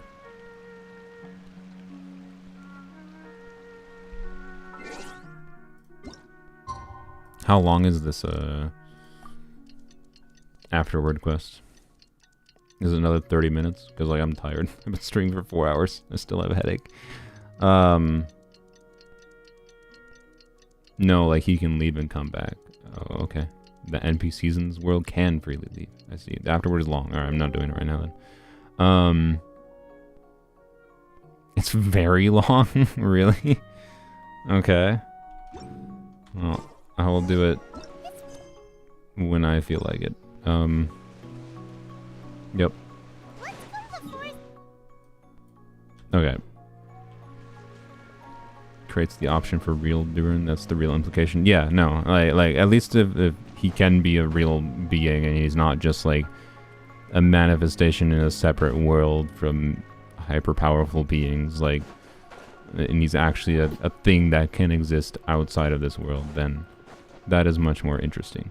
So, anywho's, it's just yapping and you'll have to read the lines. I spent 30 minutes skipping all the dialogues. I mean, so was that, to be completely honest. That was the same exact thing. The very slight amount of interactivity where I had to do this. Oh, and another thing's coming at me. Do this. That was the gameplay experience of that that sequence there. The rest of it was the same thing. It was just yapping. So, anywho's, man, it's like so funny to me how much better they are at storytelling in Star Rail and Zenless compared to this game. But yeah, this overall, like, obviously I haven't 100% of this event yet, but I think I've experienced the majority of it. I really like the exploration experience overall of this event. It was good, well balanced.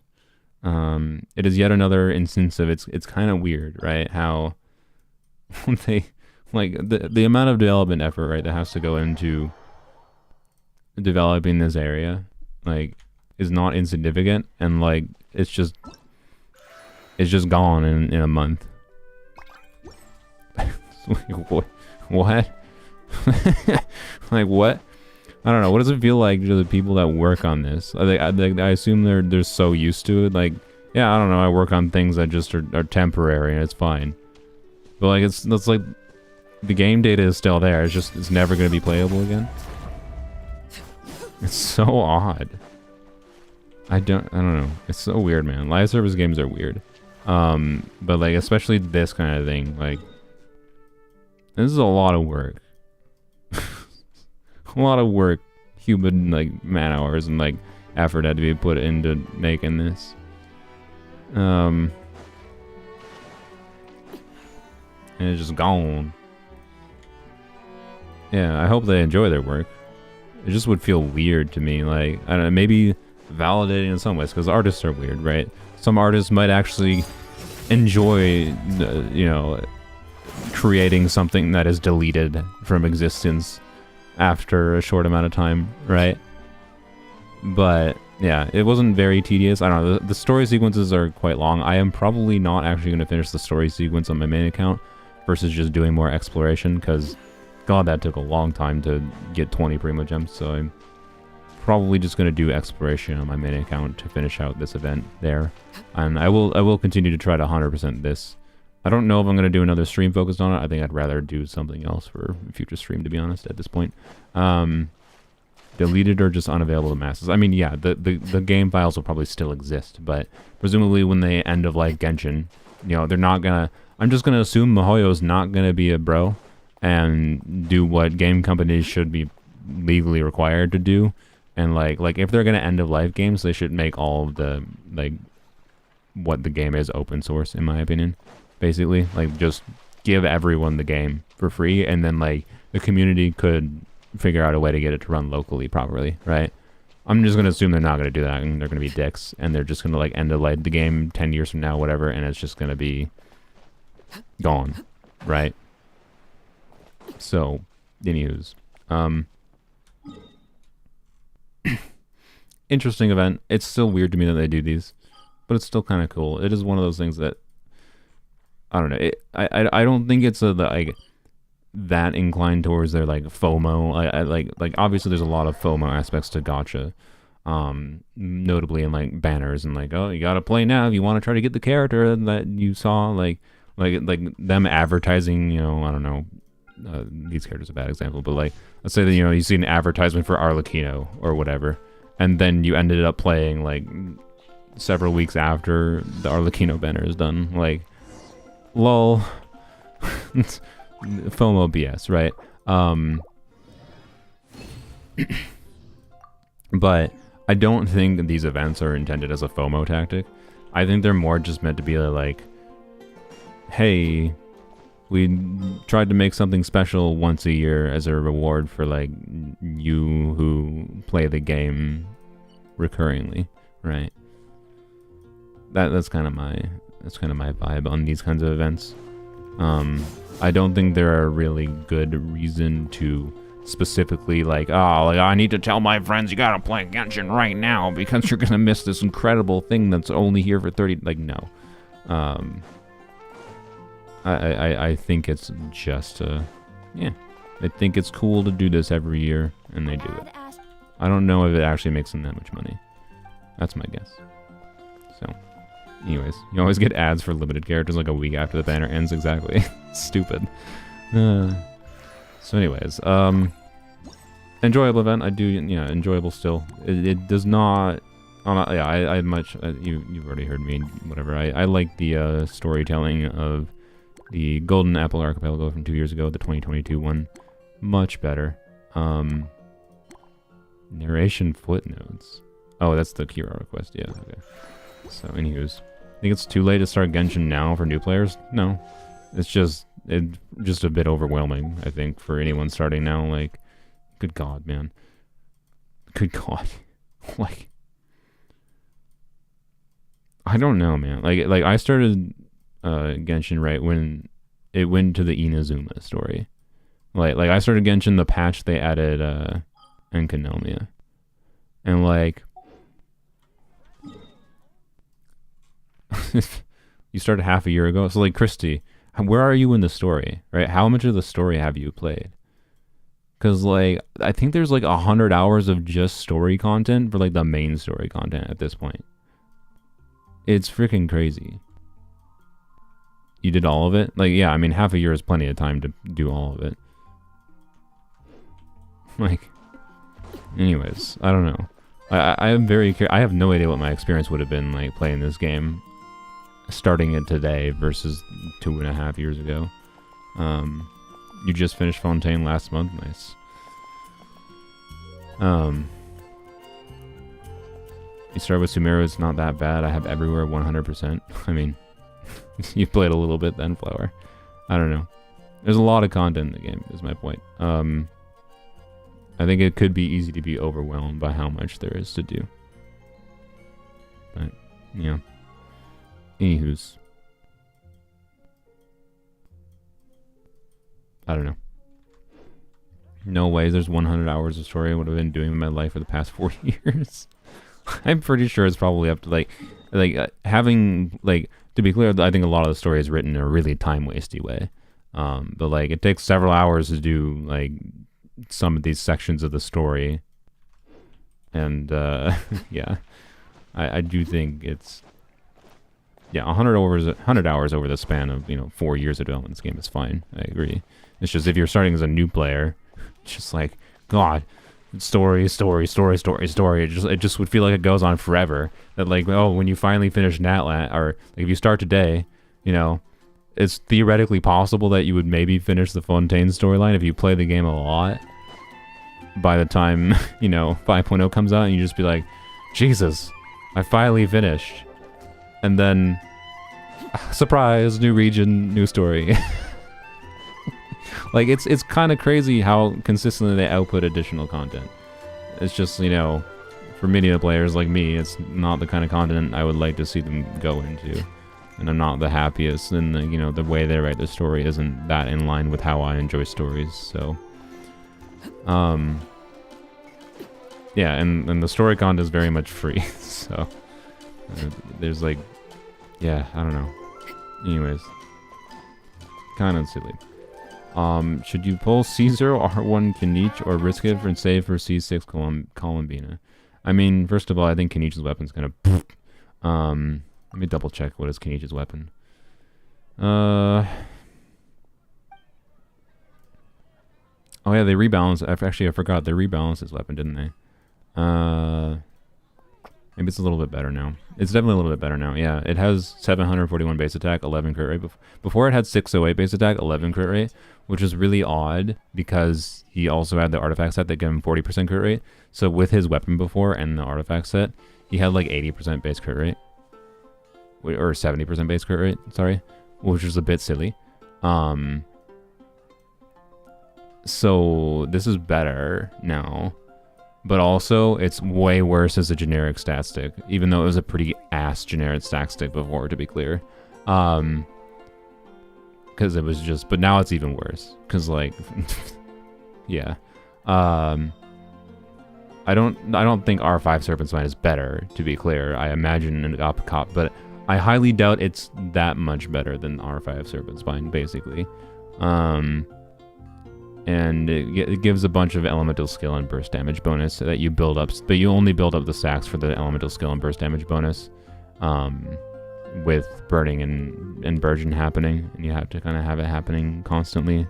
You want to do burning and burgeon constantly with Kinich anyways, so like, I don't know. I don't think having his weapon is going to meaningfully change the experience of using Kinich is all I can say. So I do not think it's one of the weapons that's worth going for. It goes to, R5 Serpent Spine goes toe-to-toe with his signature? Really? That's... okay. My bad. I assumed his signature would be better than that. I just assumed they would go by the default of making it like a little bit better than the Battle Pass weapons, but I underestimated R5 Serpent Spine, so... yeah.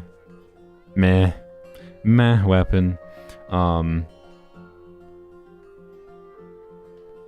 Anywho's, what was the actual question though? Or risk it and save for C6 Columbina. I mean, yeah, she might not come out. She might not be a character at all. Who knows, right? I don't know. I always stand by getting more characters and having fun with more characters, and getting more characters to play with the characters that you're enjoying is more fun than getting, you know, one character is really strong.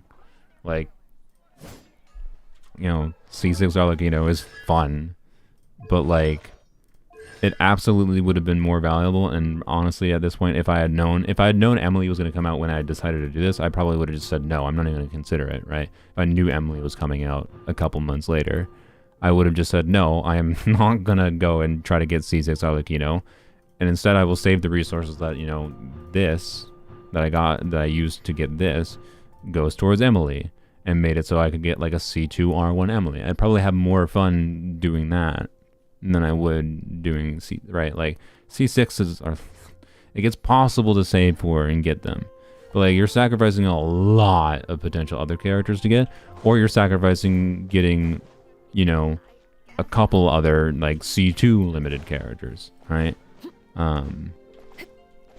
Is Emilie better than, I didn't say she's better than Arlecchino. I'm saying it would be better versus the cost of getting 3, like I would have had C3, right?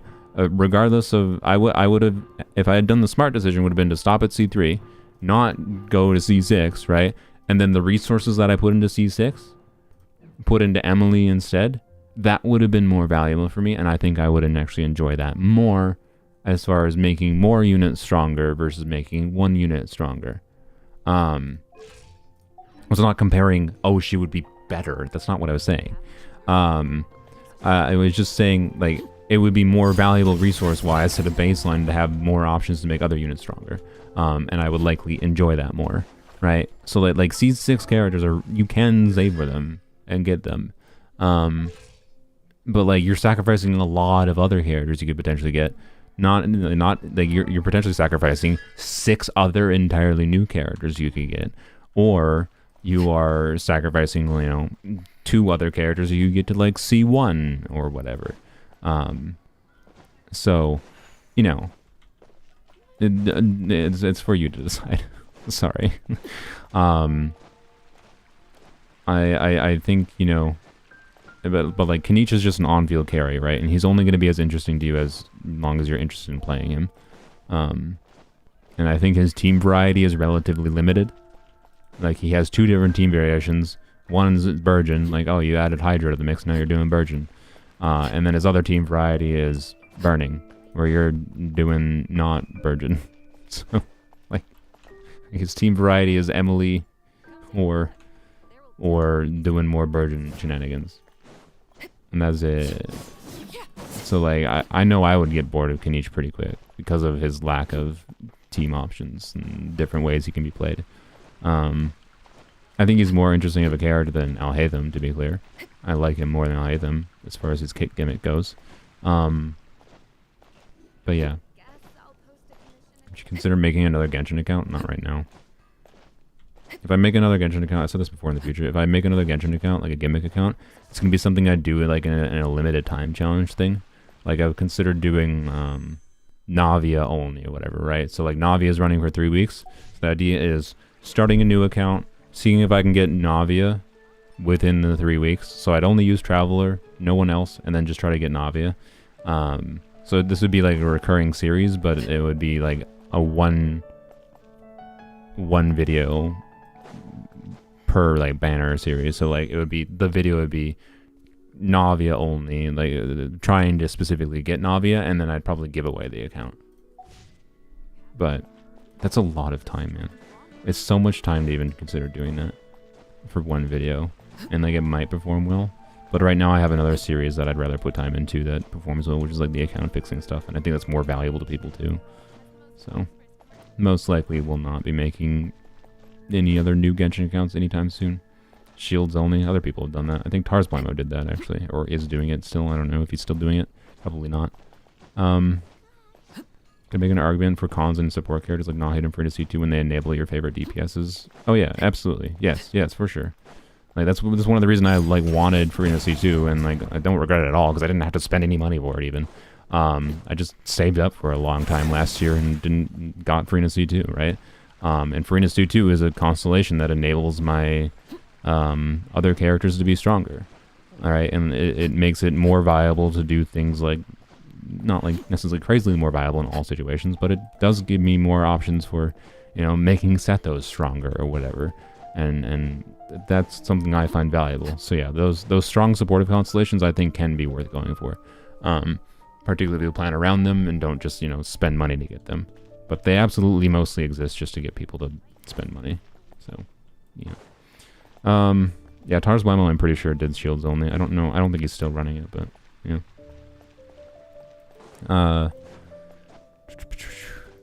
So, anywho's, York. Where Genshin is at right now, I feel it's better to pull support characters than DPSs. I mean, yeah, you have one unit that's on field at any time, so if they make a unit that's only relevant when they're doing things on field, like, you know, yeah, you only need 2 of those. Because you're only ever using 2 teams. Well, okay, there's rare events where you might need more technically, but you only usually need 2 on-field characters in any given time. And you need more units that are off-field or supportive units, and that vastly increases the relative value of off-field supportive units compared to otherwise. So, you know. Yep. Yeah, some constellations can be worth it, but not many of them are. And generally speaking, I err towards the side of more characters is better. Because you're playing a gacha game. I'm just assuming you like trying to pull for and play for different characters. I think that's a relatively safe assumption. People like getting different characters. And that likely means you'll get more enjoyment out of pulling more characters rather than just making your existing character slightly stronger. Especially if you don't even care about Abyss that much. Aren't using Raiden as a main DPS? You implying this is not a DPS Raiden build? This is a very DPS Raiden build. She's not using the right weapon for it right now. No, that's because I was doing stuff with Sino before. She normally uses this. But I'm not going to go in depth about hybrid Raiden right now, but it smacks. But also, Raiden's best C0 kit that's actually accessible to most players is as a reaction engine for Dendro reactions. Oops, that's what they did to Raiden. She's they tried to make her a carry and support in some form, and instead they basically only made her relevant because she's the best off-field Hyper Bloom trigger in the game. Isn't Arlecchino main DPS? Yeah, but this is Polearms Only. Like yes, Arlecchino is the one that stays on field most of the time. How many off-field Electro characters are there? Since, you know, we're doing Chevreuse, we want off-field. Shao was here because of exploration. This is normally an overload team. Raiden with Dendro is you. Raiden with Dendro is great when you're not doing pure Hyper Bloom. Pure Hyper Bloom is a nice, like, accessible way to get good damage out, but I find pure Hyper Bloom just boring. It's why I love Hybrid Raiden, because Hybrid Raiden lets you utilize Raiden's full kit in a crazy number of different teams.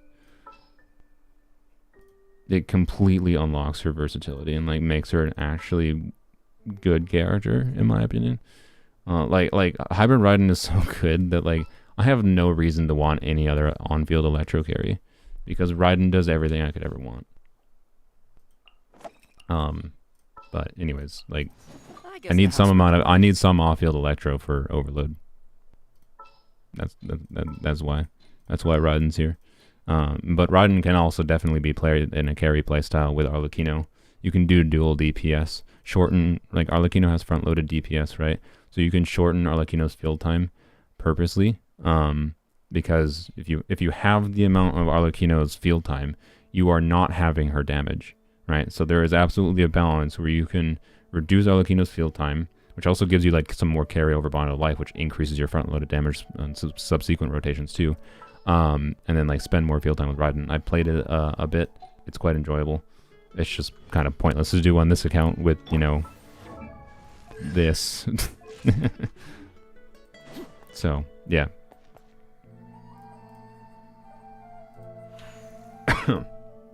Yeah, this is Polearms Only. God, I'm dying. Sorry. No, Raiden is not C6. Raiden is C3, which I didn't really intentionally get C3, and that was Raiden C3 was a side effect of this lady. And a guarantee for C1 that I carried for literally 7. No, I think I carried the guarantee from Senho's banner for like literally 9 months. It was ridiculous. Any Tignari teams? I still really like how Tignari and Yai play together. So yeah, the balance of Tignari is the same as any unit. I really like short field time DPS units. And that's what Tignari is, right? He's like a quick swappy short field time DPS unit, and he's single target damage, so you know he has that restriction. He's gonna feel a lot worse in multi-target scenarios, but there's plenty of characters that have the same problem. They're more single target focused, right? I feel like I was gonna go farm, yeah. With the resin. You pulled for Sino on release because I thought he was cool. Never once used him. He's a clunk character. So yeah, I really like Tignari, but I'm also biased because like I got Tignari after having Yai, you know, and kind of mostly always use them together, and they feel really good together as far as the balance of like switching between the two, for their field time requirements and whatnot. So yeah, it's just about finding some unit that's flexible that can synergize well. I think Kachang, I imagine, would be able to synergize decently well too.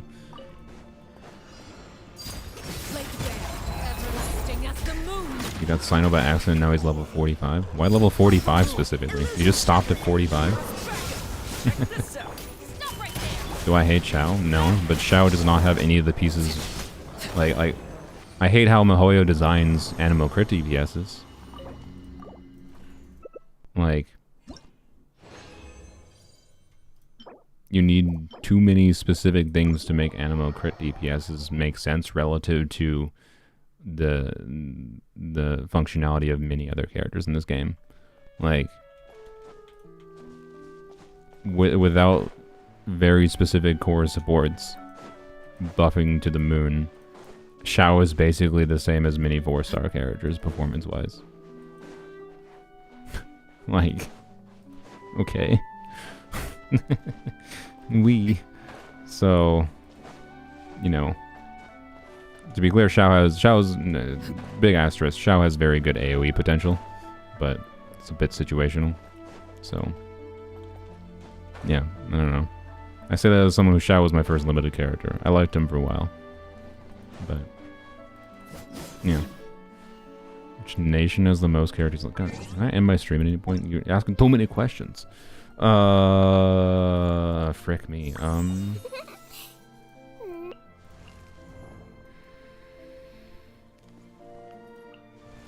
It's probably Fontaine, honestly. Like I honestly think they hit it out of the park with most of Fontaine's character designs, even if like Nuvie is overtuned and boring. I hate him.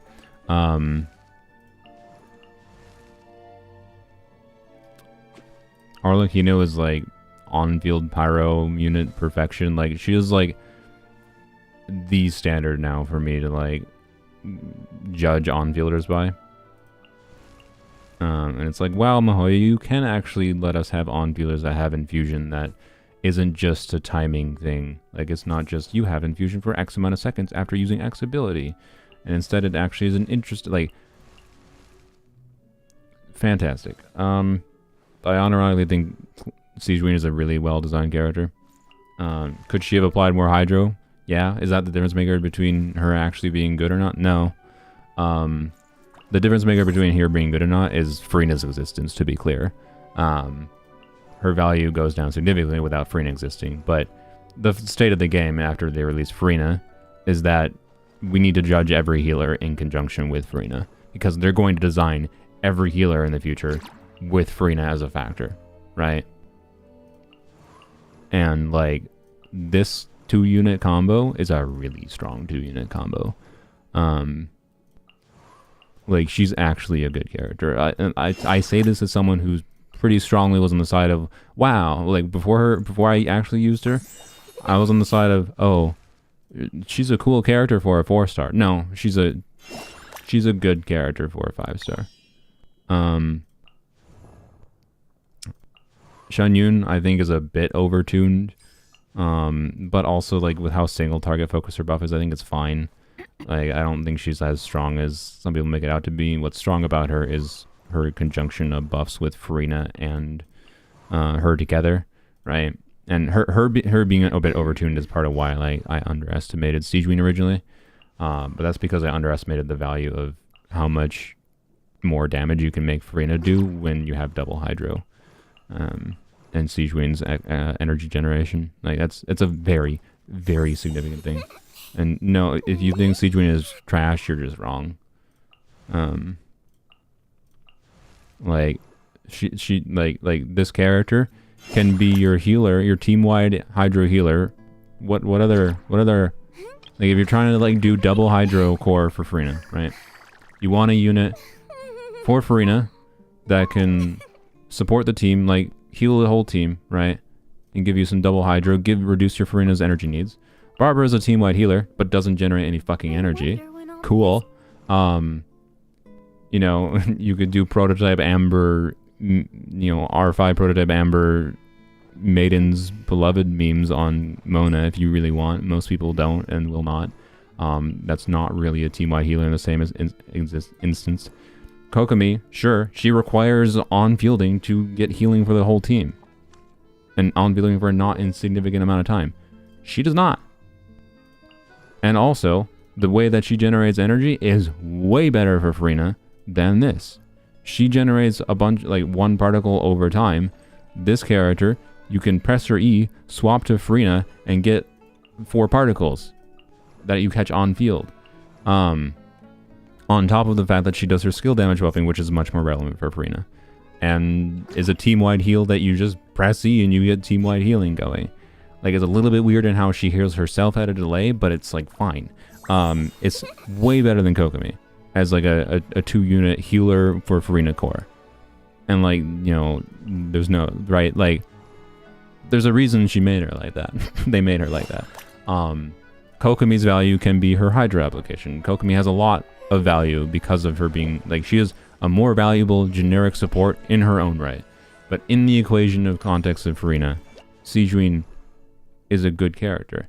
And the notable thing with Siegeween is they also did make her to do damage, right? The reason her bow gives her a bunch of DPS stats is because they're intending, like, the intention for her is like, you can have a low investment, just pure healing build going for her, but they absolutely 100% designed this character intending you for being able to build her for damage. Like, you can go and watch the likes of Jeff say it's, you know, her burst is a Nuvulite charge attack. Except her burst is a Nuvulite charge attack that, you know, like she can output a Nuvulite charge attack in her burst, but she has interruption resistance. She doesn't get interrupted from it. Ever. Ever. People pull C1 Nuvulite because of that. She has a C1 Nuvulite charge attack in her burst. Doesn't require the entire field time. She doesn't do damage. Oh my fucking god. She is... Siegeween is paired with Farina. What artifact set does Farina enable?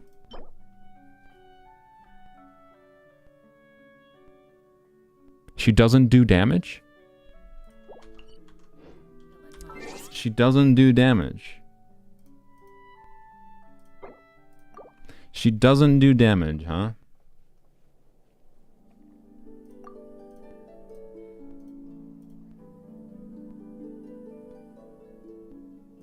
She doesn't do damage, huh?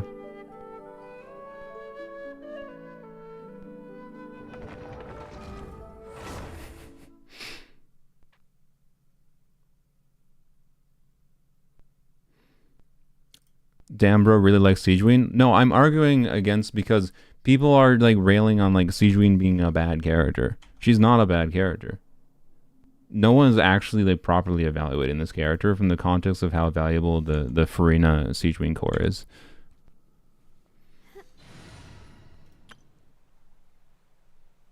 You know what? No, we're gonna do.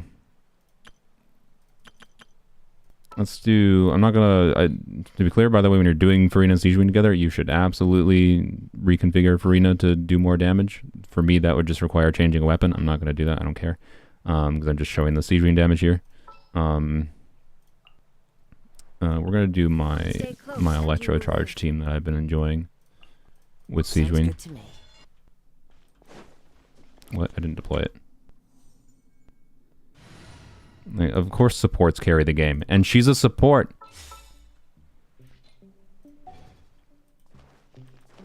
Let's heal up a little bit first. I think I can actually change your artifacts slightly for this team because I have extra ER, but here's the build. Obviously, Aqua is nice. Having a DPS bow is nice. Duh. Actually, this is a terrible enemy to do against. Sorry. Because he has a shield. I see cons. Ooh, a C1, which makes her buff more. This does nothing. This does nothing for her own damage. This does not do anything for her damage. And yes, I have Farina C2. She's gonna work well with Farina without having Farina C2, I can assure you that. Like, I get a little bit more damage bonus. It is not the difference maker between her doing good damage or not.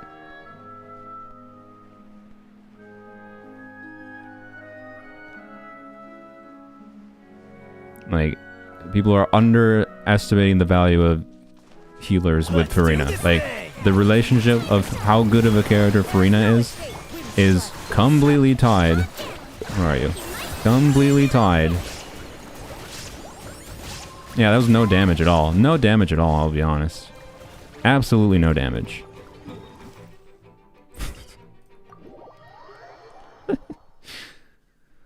Absolutely no damage, I say.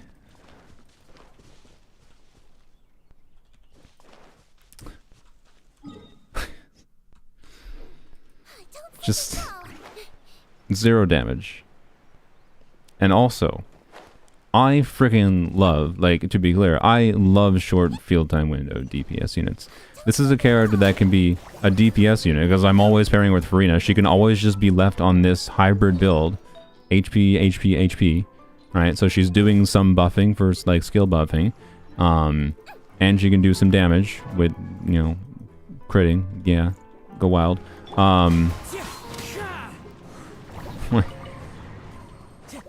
Can you do the same with Dia? What do you mean? Yeah. Did you see the team I was doing? You need to go watch my Siegewein video.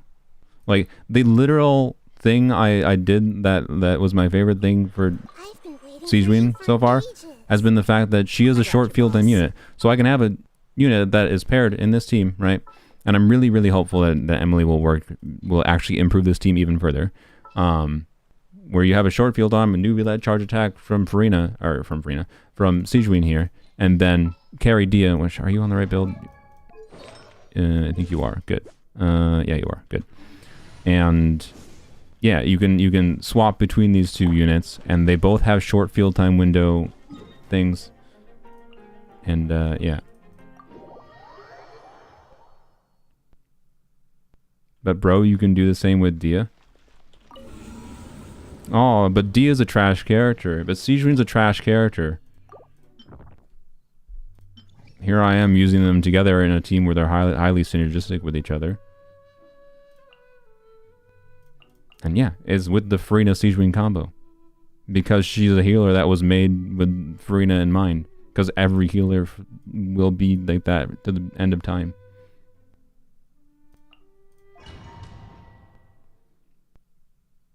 Others can be way stronger with the same team. What others? Just others?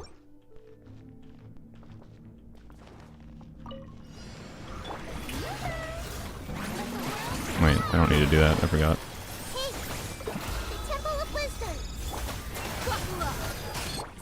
I didn't E. Whoops. I forgot to E. Whatever. I can redo that.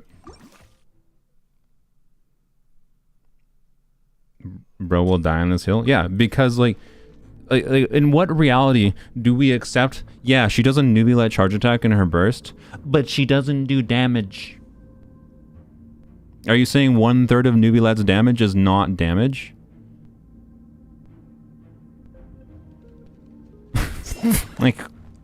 like she's 1/3 of Nubilad's damage and requires 1/3 of the field time. And also is your team-wide healer for Farina.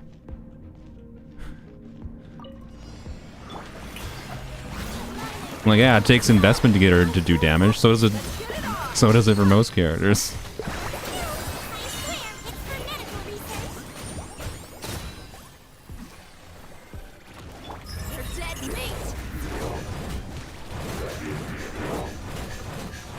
And Furina's not on the right build in this team, otherwise that dude would be dead. But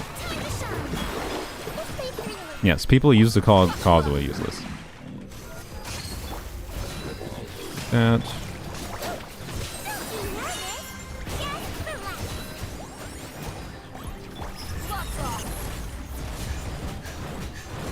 I'm not saying you can't make better teams, to be clear. Obviously, you could probably make higher performing teams than this. Maybe, I don't know. It's a very well performing team. I don't know if I showed the most optimized, like, clear when I've enjoyed this team enough that I've enjoyed optimizing it. But I've gotten down with this team to a 45-second clear in that chamber.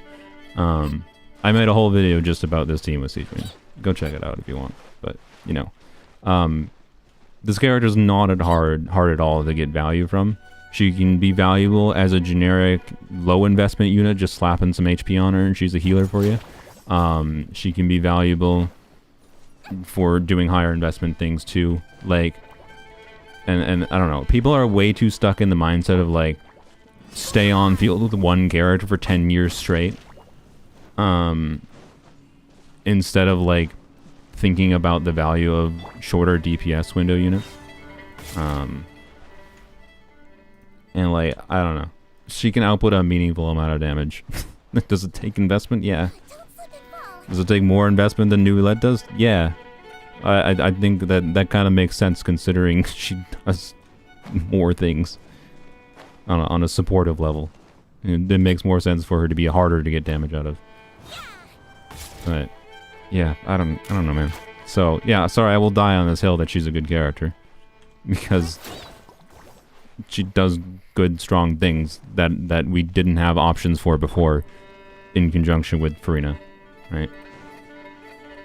And can we get videos on other games when I feel like doing it? I made one for Zenless fucking like 2 weeks ago. Go watch that one. I'm sorry. I'm a Genshin channel. It's what people watched. I'm gonna make videos on what people watch. How tall are you? A little over 6 feet. I don't remember exactly. I haven't measured in a while. If you don't want to watch Genshin, go watch someone else. I'm sorry. It's what my channel has been. It's what I've been successful with. I've tried making content on other games and like, you know, nobody watches it. Like, so, anywho's, let's go to the Emilie boss. Like 10 years ago? No, what? What are you talking about? Zenless came out 2 weeks ago, or 3 weeks ago. I made a video about it like a week and a half, 2 weeks ago.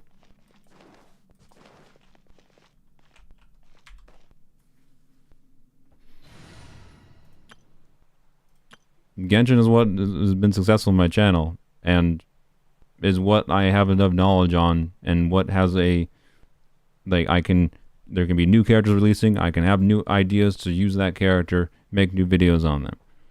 Like, it's an easy content engine for me, and I enjoy doing it. Well, fuck me, I guess. If you don't want to watch it, then, yeah, I'm sorry. I'll make content on other games when I feel like I have content that's worth my time to make on other games. And yes, it is my job. Like, I'm getting most of the money I make from making Genshin videos. So, like, I am going to factor in how successful, you know, what actually people want to watch, right? The landscape of YouTube is not just, you have 30,000 subscribers, you can just make a video on anything you want and it'll be great. That's not how it works. I'm sorry. I'd love to live in the reality where that's where it works, where I could just make a video and guarantee get, you know, 30,000 views because I have 30,000 subscribers. Make a video on anything I want and guaranteed. Really? Okay. I already ascended Navia to max, so that doesn't do anything for me, but you know, take it, I guess. Like, if I make a video on Elden Ring's DLC, maybe it'll get some views. It's pretty unlikely, though. I am unfortunately not made my channel in a way that was generalized. It's at this point, you know, would I like to transition to be a more generalized content channel eventually? Sure. I don't want to put all my eggs in one basket being Genshin. But like, I'm still a small channel where I'm focused on growth more than anything. I've not gotten to a point where I feel like I can take that many risks with my content. So, you know, if you really want to see that from me, you know, look forward to when I eventually make a second channel is most likely where it'll be. But like, I'm not going to make money from the second channel, so like my priority for my time for my videos I'm making is going to be Genshin videos still. So yeah, like I'm not just going to transition my channel to Elden Ring. It's not going to work. I don't just do this out of passion. It's a mix of I do it because I enjoy it and because I make money from it. It can be both. Anywho's, you tried Mika plus Farina combos? Not my... Well, no. It's because I don't think I even had... When did I get Caesar and Mika on this account? I don't remember. I might have had Caesar and Mika for a while, I guess. Maybe I got Caesar... Yeah, I think I got C1 Mika recently. It's fine. But it's like... The only reason it's like slightly better than Charlotte is because Mika does something other than the healing. He does the attack speed bonus, right? Which can be something. In my instance, I'm pretty sure I would just rather use Charlotte most of the time. So, yeah. Is my head feeling better? No, not really. The headache is probably why I went as angry ranty as I did. So sorry for being an asshole. Being an asshole, but he also just, I don't know, I very much disagree with the community perception that Sijuin's a bad character. To be clear, I probably would agree with you if I hadn't used her. But I used her. I have her. Thanks to that one person that just decided to poop Primo Gems on me for the memes. And, yeah. Anywho's. Still think Hu Tao is a good DPS. Yeah, she's fine.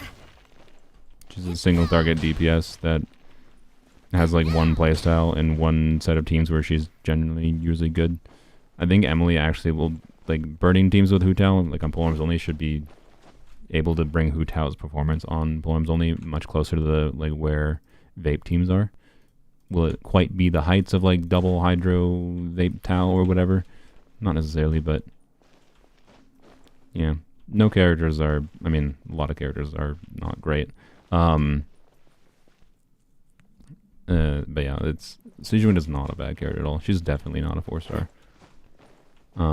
She would be a 4-star if you, like, made her particle generate, like, removed the damage from her burst, so she just, to get her team-wide healing, you had to burst on her or whatever. And then remove her buff completely. So remove her damage and her buff. So, like, all the things that are relevant damage-wise for her, and then she's a 4-star character. So, yeah. Anyways, and I think it's perfectly fine to get supportive healing units to deal meaningful damage. They need higher investment. Like, it's like, yeah, I don't know. And by higher investment, usually it's just equipment, right? Like, it's not easy to get Sijuin to do as much damage as I had her doing, but it's by no means impossible. So, the reason to use Chongyun, the issues with Chongyun are just issues with Cryo. I don't get, like, why they made Shenhe as limited as she is. I do think people undervalue Shenhe in how much she can enable the likes of Chongyun or whatever to be better. He's probably one of the units I am curious to test out if I get him if I get Shenhe anytime in the next 10 years. But yeah.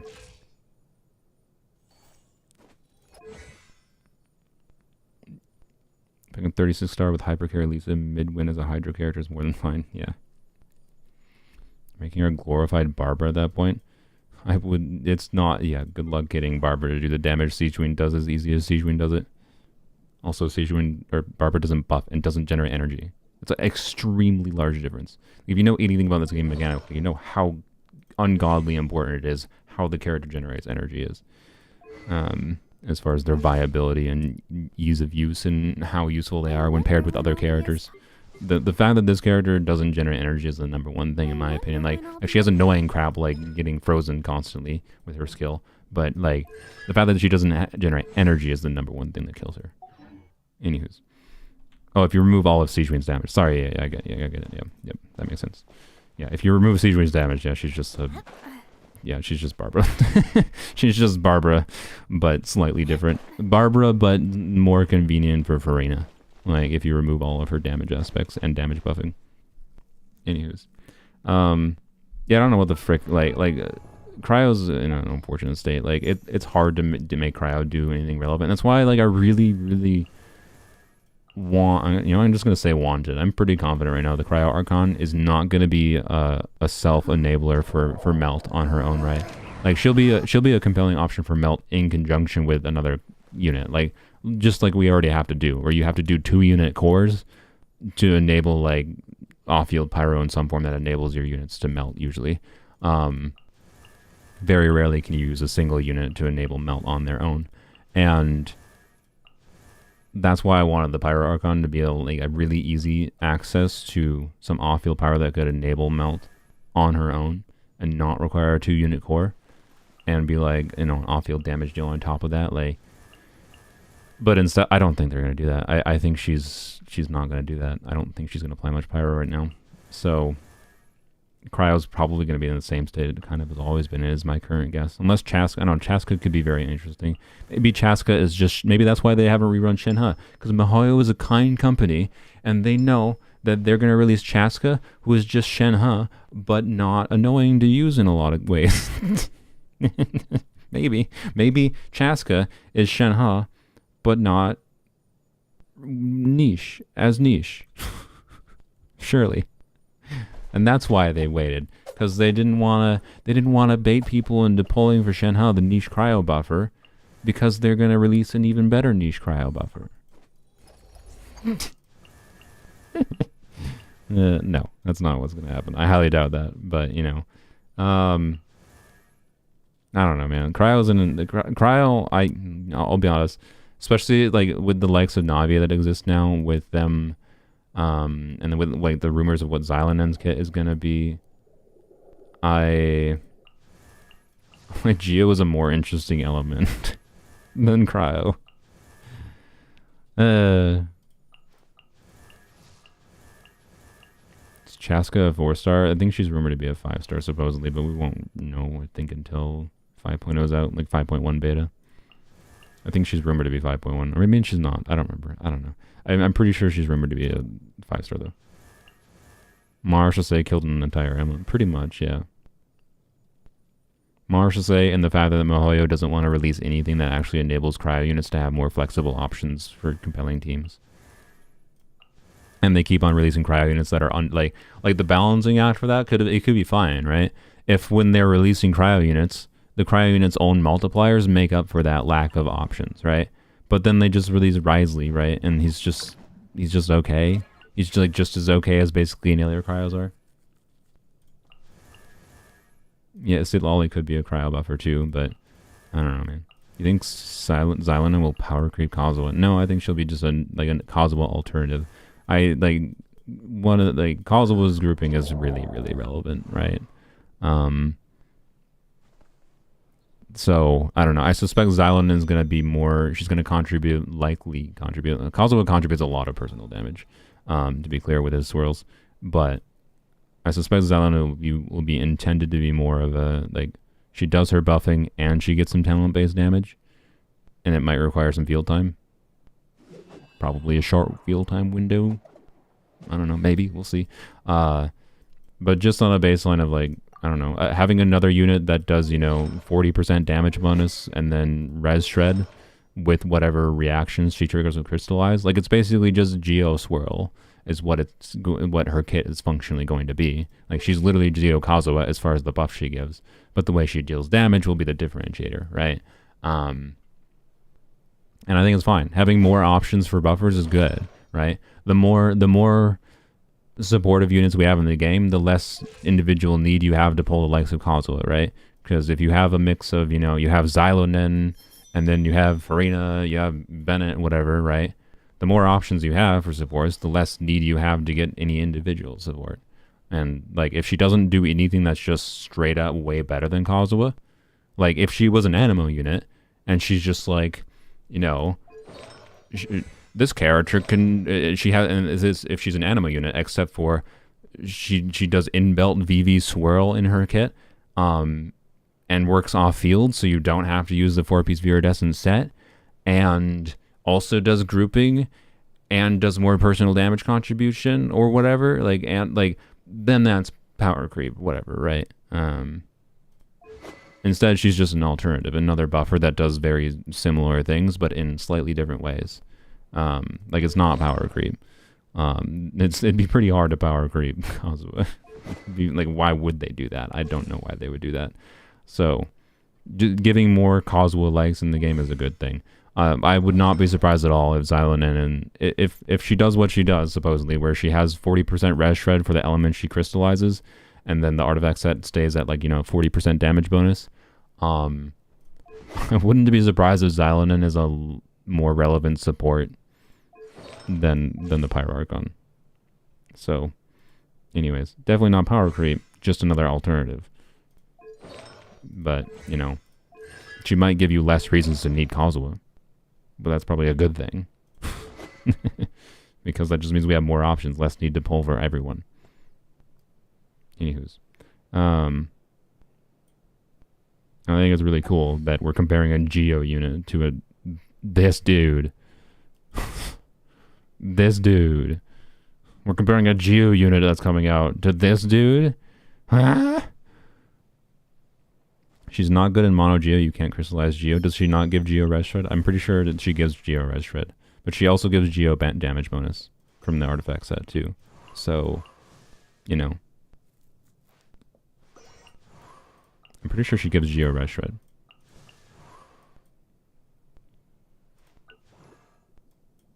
But anyways. Where did those conversations come from? I think the conversation started from what was my favorite region as far as the characters they released goes. And yeah, I think it is Natlan.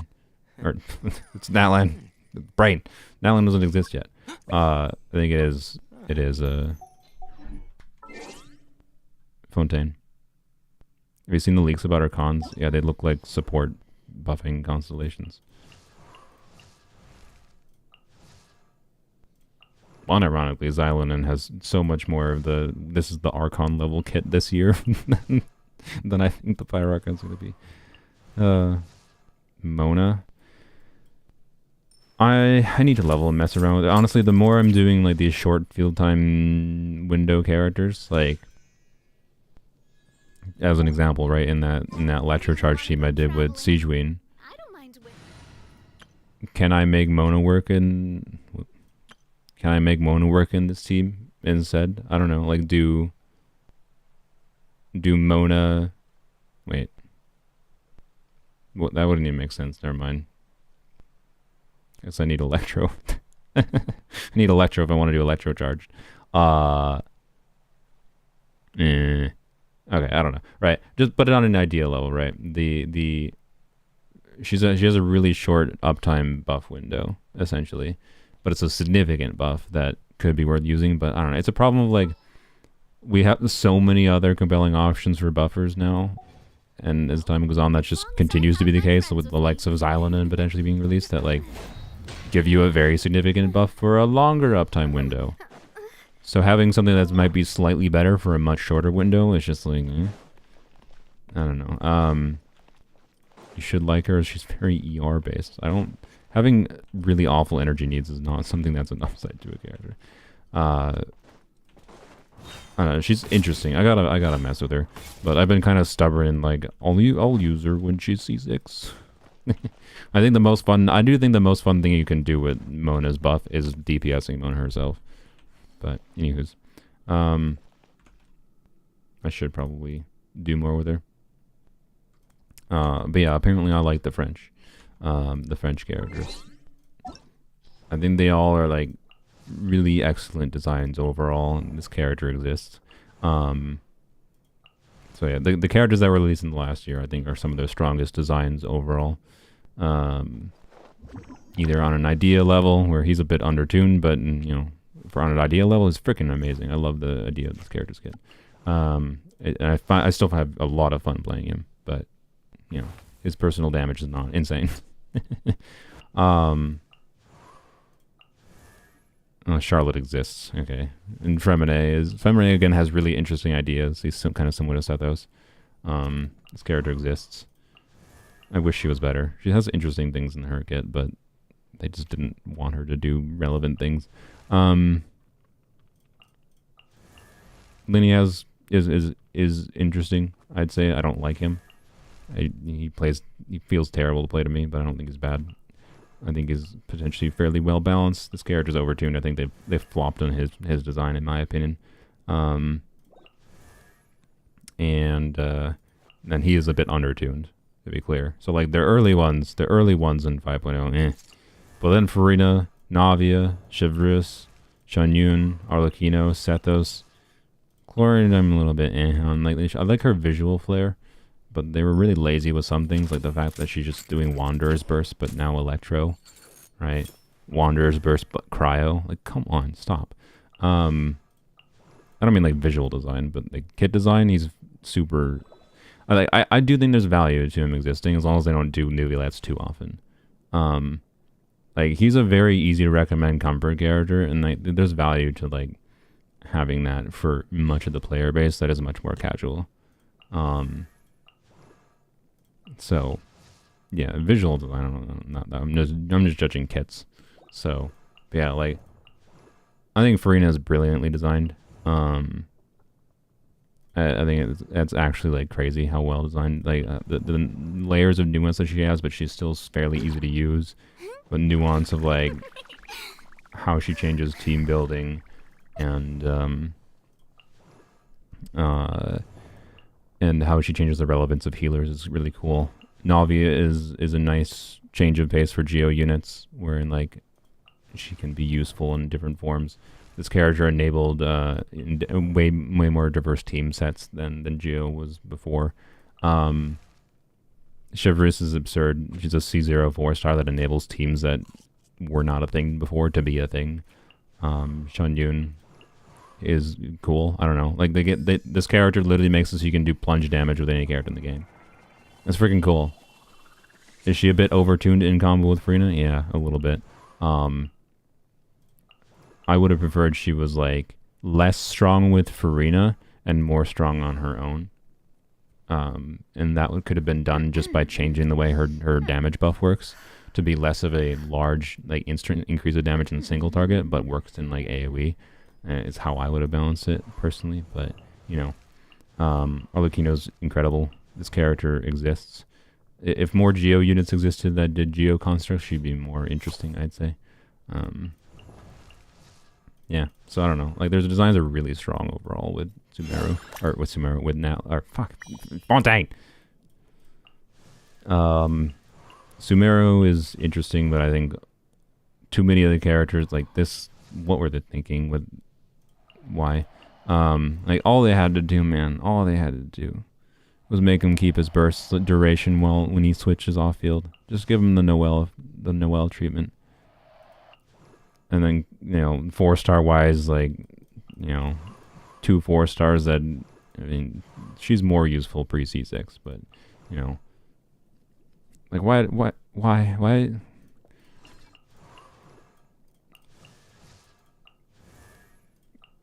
Yeah, the Sumeru 4-stars, man. Oh, Sumeru 4-stars.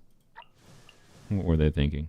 Yeah, at least Kirara exists, who, you know what? She's honorary. I'm just going to say she released right before Fontaine. She's an honorary Fontaine character. Dia Anironic is one of my favorite characters in the game. But definitely a bit undertuned. I still don't know what they were thinking other than can't let a standard banner character be that relevant. Yeah, I like a lot of what they did with Sumeru, but like Sumeru was more just like the interestingness of Dendro reactions rather than how interesting the individual kits are is probably what I would say. And then we get into Inazuma and whatever, blah, blah, blah. So, yeah, Fontaine is my favorite region as far as the characters are released. Strong designs all around. Thoughts on Bobaman? Number one character that was reduced to irrelevance because of Nubilet's release. I think he could have been a much more interesting character and still have viability today if they had been cool. I don't have him. What am I doing? If they had made him a more useful, like, off-field hydro unit, right? But he generates, this is kind of the Alhaven problem I have, right? Where, like, he could be useful for off-field hydro damage. That doesn't, like, require normal attacks and whatever. But he requires too much energy. He generates energy with his skill doing shoop, shoop, shoop, shoop, shoop, shoop, shoop. So, versus an on-cast, and that really heavily restricts his ability to be used as an off-field supportive, like, unit, just for, like, how he applies hydro. So it's like, yeah, unfortunate. By no means a terrible character. If he wasn't Boba drinking, I would consider getting him eventually and faffing about with him, but Dia's design is better than the Pyro Archon. Oh yeah, for sure. Not your Ayato being triple crowned, but Nubilet level 70 not even touched. I respect it. That's what Nubilet deserves. I would de-level my Nubilet if I could. He doesn't have artifacts, right? Good. This is what he deserves. Long stream indeed. I don't know. I have a headache and then I just keep on rambling for 5 hours. I don't know, man. I don't know. My brain. What is my brain? Why you hate him so much? I just think he's highly overtuned. He does too much. For, like, he's all reward, no risk kind of thing. I got very bored of him. He plays one way. He's all risk, no reward, and plays one way all the time. So, you know, he doesn't need artifacts. I mean, he kind of needs some energy, but there are definitely teams where you could make him do okay without artifacts as long as he has a weapon. So, what 3 characters would you add to the standard banner? I mean, as like what would be most beneficial to the player base? Farina, Kazuha, and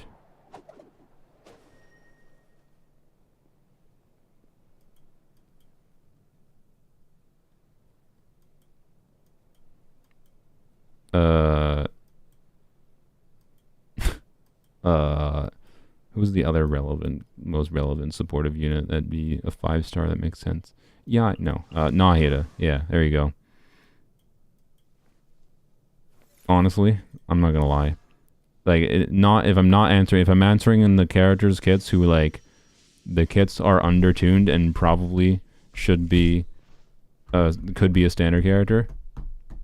But yeah, like, as far as like what 3 characters should actually be in standard banner for the most benefit to the player base, yeah, Kazuha, Nahida, Farina. But Raiden's C0 kit is kind of undertuned. She's a pretty bad carry, especially relative to the carry options we have nowadays. So, like, I love Raiden, to be clear. I play her all the time with her hybrid playstyle, but her hybrid playstyle is a high investment thing. It like needs really specific artifacts and really wants a specific weapon. So like this would be a valuable unit for them to put in the standard pool that wouldn't really break anything, right? Like obviously you're not going to put Nahida, Kazuha, Farina in the standard pool. But like Raiden could be in the standard pool. For how most people play her. Quite frankly. She has standard level performance for how most people use her in her carry playstyle. And then for Hyper Bloom, hey, at least we have a standard 5-star that's really good for Hyper Bloom.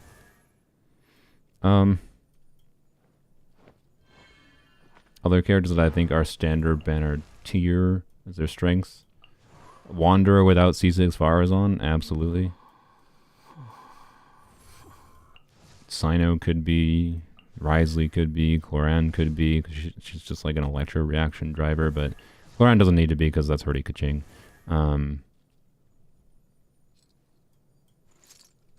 Ito would be cool. Doesn't deserve it, but Ito would be cool to be standard banner because it would actually like make me want to use him and pull for him. But like I'm not gonna ever justify going into him. Takes too much investment to make his stuff work. Albedo, duh. Klee. Honestly, Venti too. Venti's niche being, he can clear floor 11, chamber 1 for you. Get rid of them slime. Is a bit too niche. In my opinion. Venti deserves standard banner. Albedo, yeah. Yeah. Yeah. A lot of the 5 stars I think are underwhelming enough that I would consider them more interesting if they were standard banner units, because they're like, they got that right balance of kit where they'd be interesting enough for me to be like, sweet, I lost my 50-50 to them, and now they're a cool character to mess around with, but not worth it to actually pull for. That's kind of my judgment level there. Yeah. Recommend Nilu's signature for C2 Farina. I mean, if you're talking about getting a 5-star weapon for Farina, I think the stupid thing with like Farina and like Farina's weapon, right, is like the cases where Farina herself is doing the most damage is where like this weapon starts to be relevant, right? When you're doing double hydro or reduced ER needs, you can start to realistically do a non-ER weapon. Are the same cases where in Key of Kasha's suit, like the teams where Farina's doing the most damage tends to be the teams where like Farina's getting some amount of vapes. And when Farina herself is triggering vapes, this weapon is better. This weapon is better for her. And it also buffs and notably a big part of the reason it buffs is it can buff the team's EM, right? So if it buffs the team EM and buffs her damage and she can use the EM, it's better. Which is specifically the vape context for her, which is where, in my opinion, it's most fun to get her to do maximize damage, is the vape context for her. So the context where she's most fun to get the maximum damage out of is the context where you want Kiyokasha's suit. Whereas this weapon is like going to be better in some contexts than Kiyokasha's suit, but not that much better. And it's worse in the contexts that I think are most fun to make Farina do a lot of damage in. That's my perspective on it. Yeah, Sylveon mentioned in the chat, all Fossilor's nukes use Ki over any other weapon, exactly. Right? So it's just like stupid how they designed, like if they designed this weapon with energy refunding, no, this weapon is like, yeah, it might actually be worth it. But no, like, so if you really, really like Farina and you like seeing the biggest damage number from Farina possible, it could be worth it to you. Especially because this weapon has generic supportive utility on other characters, so you could swap it around for, you know, whatever, right? It's one of the 5-star weapons that I think could be worth it. With that said, I don't think this current weapon banner is a very good weapon banner. But, you know, if you have Navia anyways, and you really like Navia, right, and you wanted a, you know, key for Farina, it could be a valuable weapon banner for you, right? But if you want key, you're going to definitely have to evaluate it on how valuable this is for you. And chances are, if you don't have Navia, the answer is not very. But, yeah. More variety for fun builds and ways to use Yelan or Kazuha. Oh, Kazuha. Absolutely Kazuha.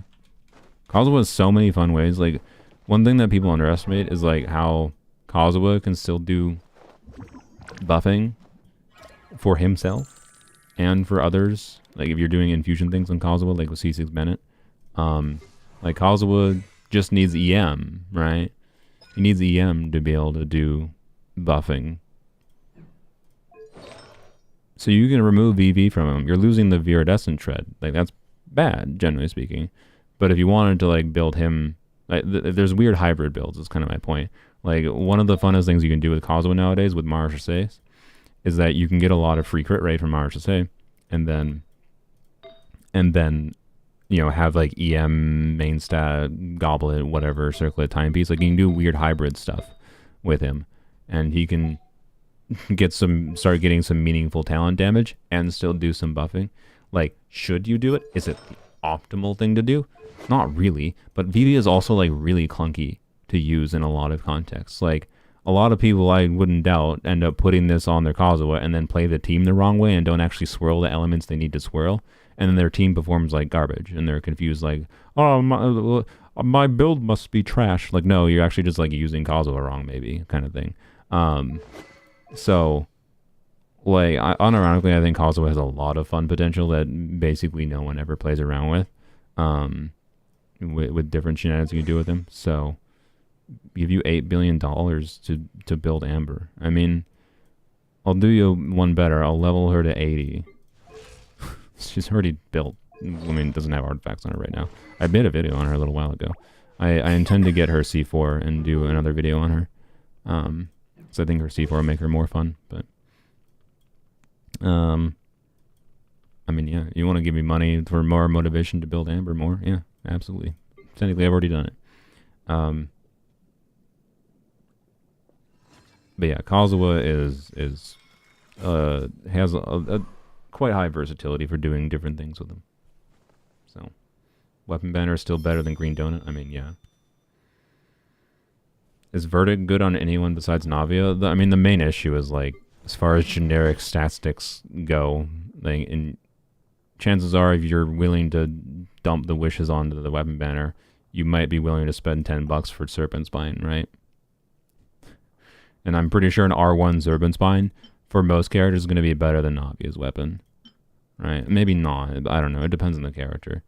Like at a baseline, it's 674 base attack, 22 crit rate, so less crit rate, and 20% attack. And then the other stuff does nothing for anyone that's not Navia, basically. I really dislike 674 to 22.1 as a crit rate amount, especially for generic statistic value, because I've noticed in builds using 22.1 crit rate weapons, unless you have really, really good artifacts, even I end up in a circumstance, despite the fact that I'm using a crit rate weapon, I still have to go a crit rate circlet. And that's lame. Like, if you're using a crit rate weapon, you should be able to easily do a crit damage circlet. And, yeah. Like looking at Navia here, right? If I had her weapon instead of Serpent Spine on her, I'd be down to... Actually, I would still be above 70% crit rate in my case, because I do have good enough artifacts that I wouldn't be below 70%. But it's like, I've fairly commonly noticed, like, being below 70%. Like, it restricts your build options, and you need... I just don't like it.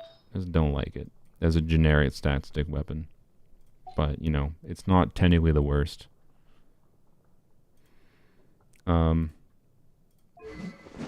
yeah, I think R5 is probably still better than like anything. So, you know, when this weapon starts competing with character signature weapons most of the time, like, yeah, like a lot of any crit rate substat generic statistic weapons are really going to suffer for claymores being compared to especially the high refined Serpent Spine. So, yeah, it really reduces the value of this individual weapon banner for key, which is unfortunate. The best key weapon banner was by far the one that had Jade Cutter on it. That was a ridiculous weapon banner. I think it might have been the best weapon banner that they have had, in my opinion. You're lacking Hydro and Anima units at the moment, so I've been undecided on who to pull or skip. So yeah, I mean, Yelan has cool things you can do with her, to be clear. Like, I will probably make a video doing Vape Yelan, forward Vape with Yelan's skill. Right. And, I've already made a video on that in the past, but I want to do it again. Mostly particularly because of the fact that she's rerunning, but also because of the fact that, what did Jade banner? It was Jade Cutter, Key of Caution Suit, and Ziphos. So like Yelan is interesting. She's like, I barely use her ever anymore. I don't love using hydro pliers that require normal attacks. It like, because I'm bad, I guess. I don't know. She's not bad. I use her all the time, but like, she's a lot less relevant than she used to be, to say the least. I now have a headache. Me too. I need to stop streaming. I just keep on rambling. Apparently headaches are ramble mode for me. Yeah. It was Ziphos, Give Caution Suit, and Jade Cutter together. What a ridiculous banner. Do you like Oathsworn Eye? I mean, I do on Shun Yun. This weapon did like nothing. until Chunyun existed. So, you know, I don't know. It's weird. Like, it's not a bad weapon because like 48% ER attack. It has a lot of stat value, right? That's why it's good on Chunyun. It's just like there was no character before her that actually needed that combination of stats, right? So, yeah, weird. I don't think there was anyone it's really relevant for. But anywho's. Good ratio for the free event weapon for Navia. I mean, always just aim for like that 1 to 2. Technically, when you're talking about like hyper optimization, you start getting to like when you get to like 90% crit rate, the optimal is like more like a 1 to 3 ratio or whatever the frick, right? So you can start biasing towards crit damage when you start having really high crit rates. But that's because the crit damage value is tied to how much crit rate you have and how consistent it'll be. It's just like probability theory and whatever. So the simple recommendation is 1 to 2 ratio, right? And even at high crit rate amounts, I still just prefer like I can notice a difference between, you know, a 80 crit rate character and a 70 crit rate character. So with the event weapon, what's the event weapon called? I forgot what it's called. This one. Right, you'd be an ideal build would be something like 70 crit rate, 150 crit damage kind of thing is near ideal. And because this should give you most of the ER you need, and give you a bunch of attack percent, you basically just want crit and substats, right? So, yeah. Elan or Nilou more fun? I mean, if you're talking like as far as more fun for using different ways, like not their intended ways. Elan is a more generically useful supportive unit because Hydro good, but it depends on what other Hydras you have. And being that she's just Xingqiu but slightly different, it reduces their value significantly, especially if you like have Farina and whatever other Hydro options. I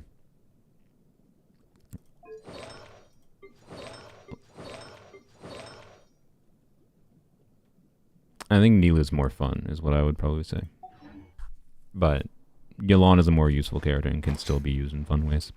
Anyways, my headache is actually getting like kind of bad, and it's kind of not ideal. I need to like go drink a gallon of water.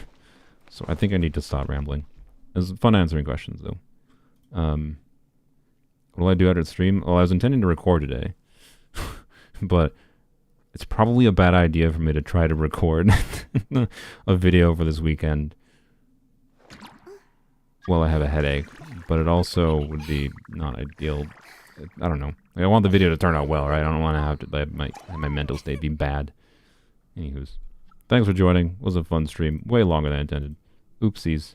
Probably no stream tomorrow because I'll be busy editing most likely. Bye-bye.